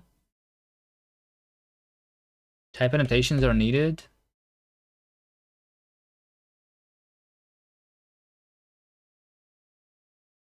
It's a value.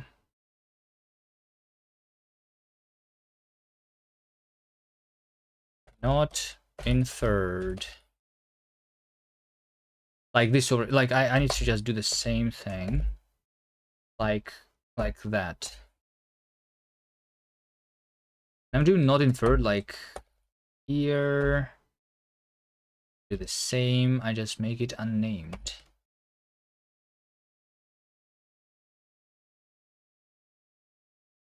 Over here, the same. It unnamed.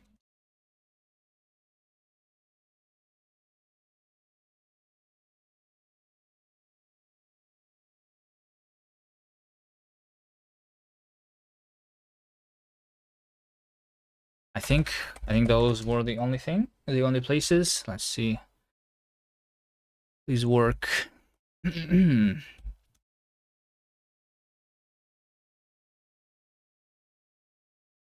Some is not none. Where? So I'm evaluating native expression at standard library line 80, standard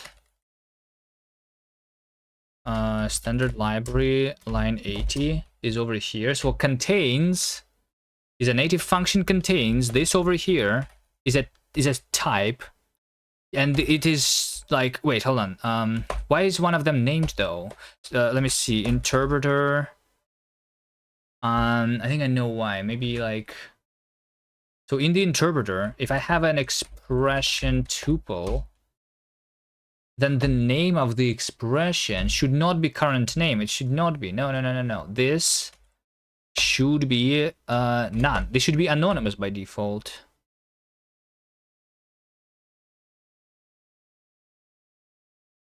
New unnamed.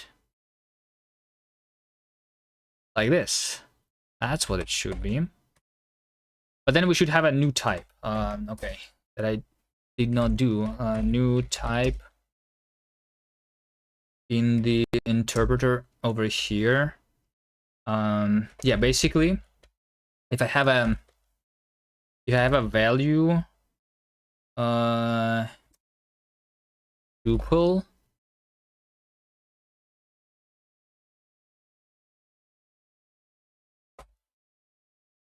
tuple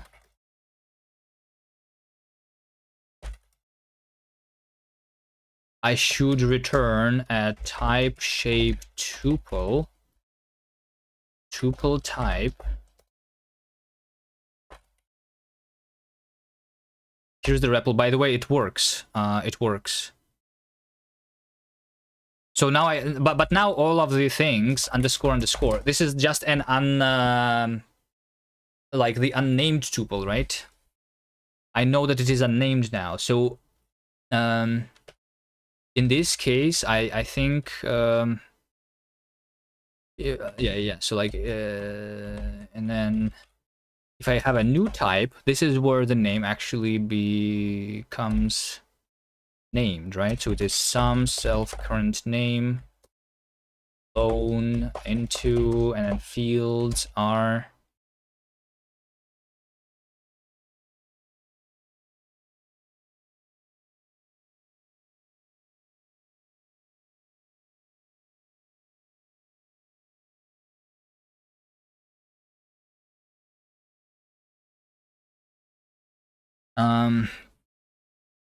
it's not just the fields are.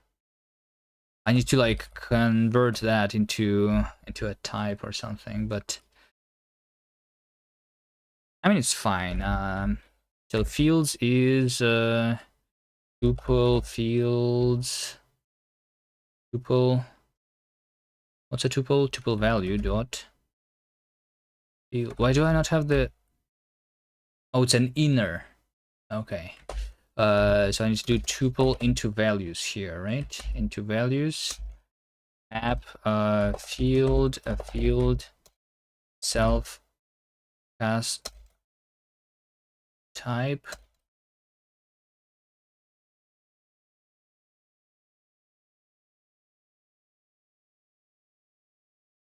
cast.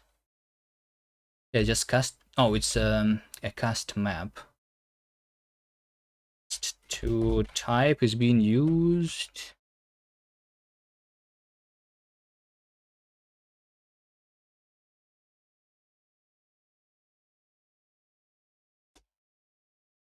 It's only being used here. Cast.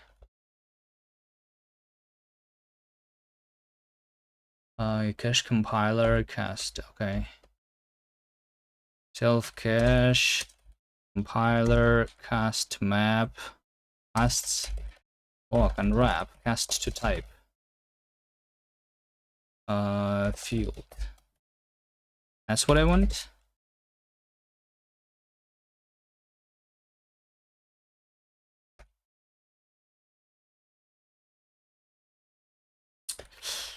But this, of course, doesn't work because of stupid Rust. This is a Rust moment over here. I cannot just, like, handle errors inside a map.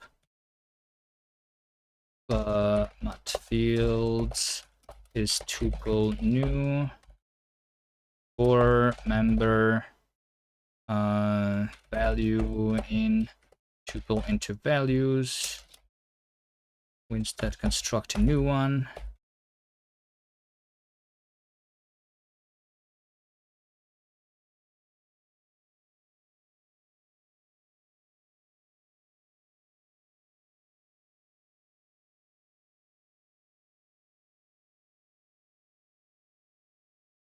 What? Like so.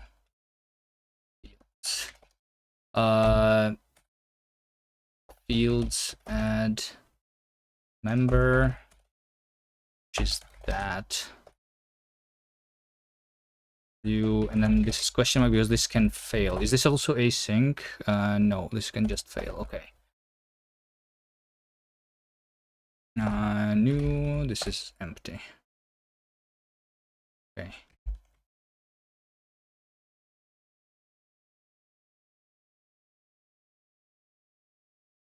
Construct result. Wait, what? Oh, this is a result. A double question mark? Rep.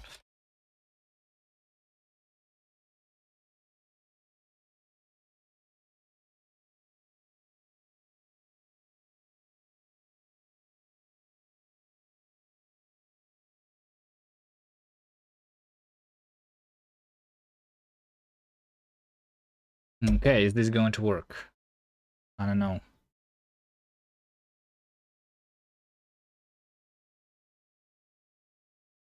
So if I say const foo is new type, where a is int 32. So foo is a type that is named foo, right?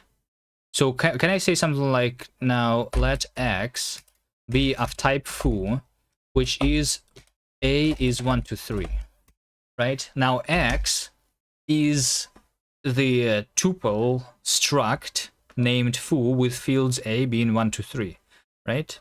That makes sense. Maybe in this case, like, the value should have the name included, the name of the type here, if the type is named, right? Okay, and then we also can still have the unnamed a is 1 to 3, right? Which is the same thing, but the type of this tuple is like, we know that the structure of it is the same, but the name is actually like not inferred here. What about std? std should kind of be named, but it's not. Wait, did I break though the other names now? If I say std collections hashmap new. No, I did not break it actually. Okay. I did not break that, but I did break like the modules, right? The hash map, this is not like, this is a module basically. A module is very similar to a struct, right? It's literally the same thing. It's just a tuple here, and we don't know the name here. So I want those to be named, and I guess this is where the difference between a struct and like just a recursive structure and like just a recursive scope would be. One of them is named, one of them is unnamed. I think this works. I think I did it. I didn't know that the adding the names is the most difficult, one of the most difficult things in the language. Argo. Let's test. Let's test. And it still is like not exactly done, right? But it's better than before. The hash map is still failing and variant types are failing.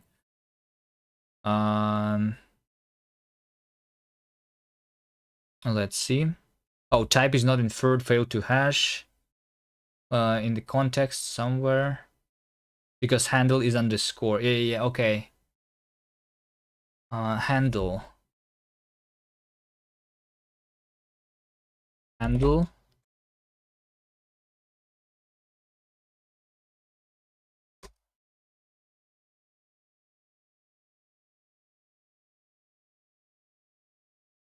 Is this. Wait, what? Oh, because it's not inferred, yeah.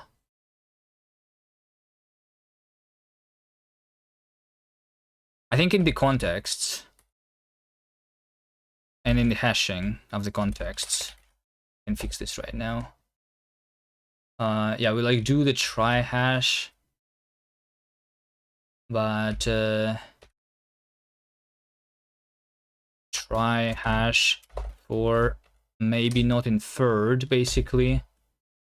Oh no, it is doing like inferred or default.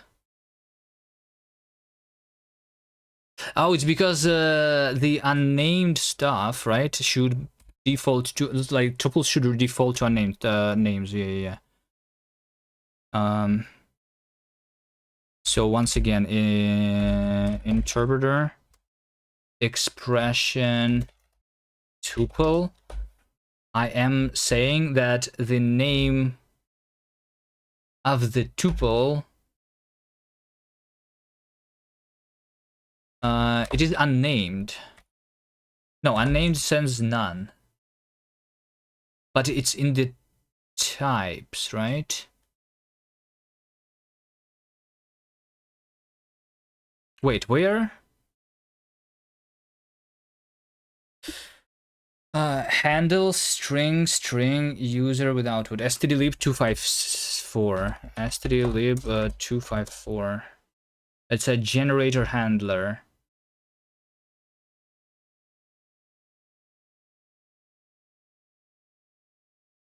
All right, you know what? I'm just going to meet this named tuples and tuple types. Okay. And even although my tests are failing, I'm just going to end it here. This is enough for today. Ooh.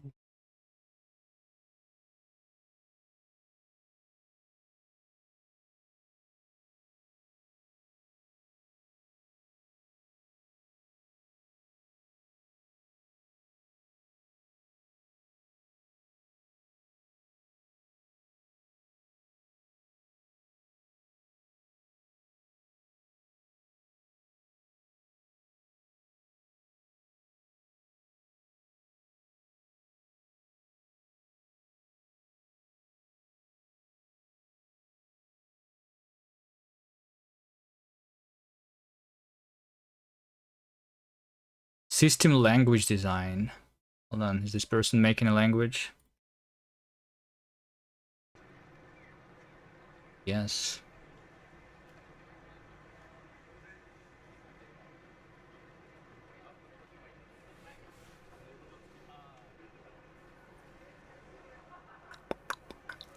Something LLVM.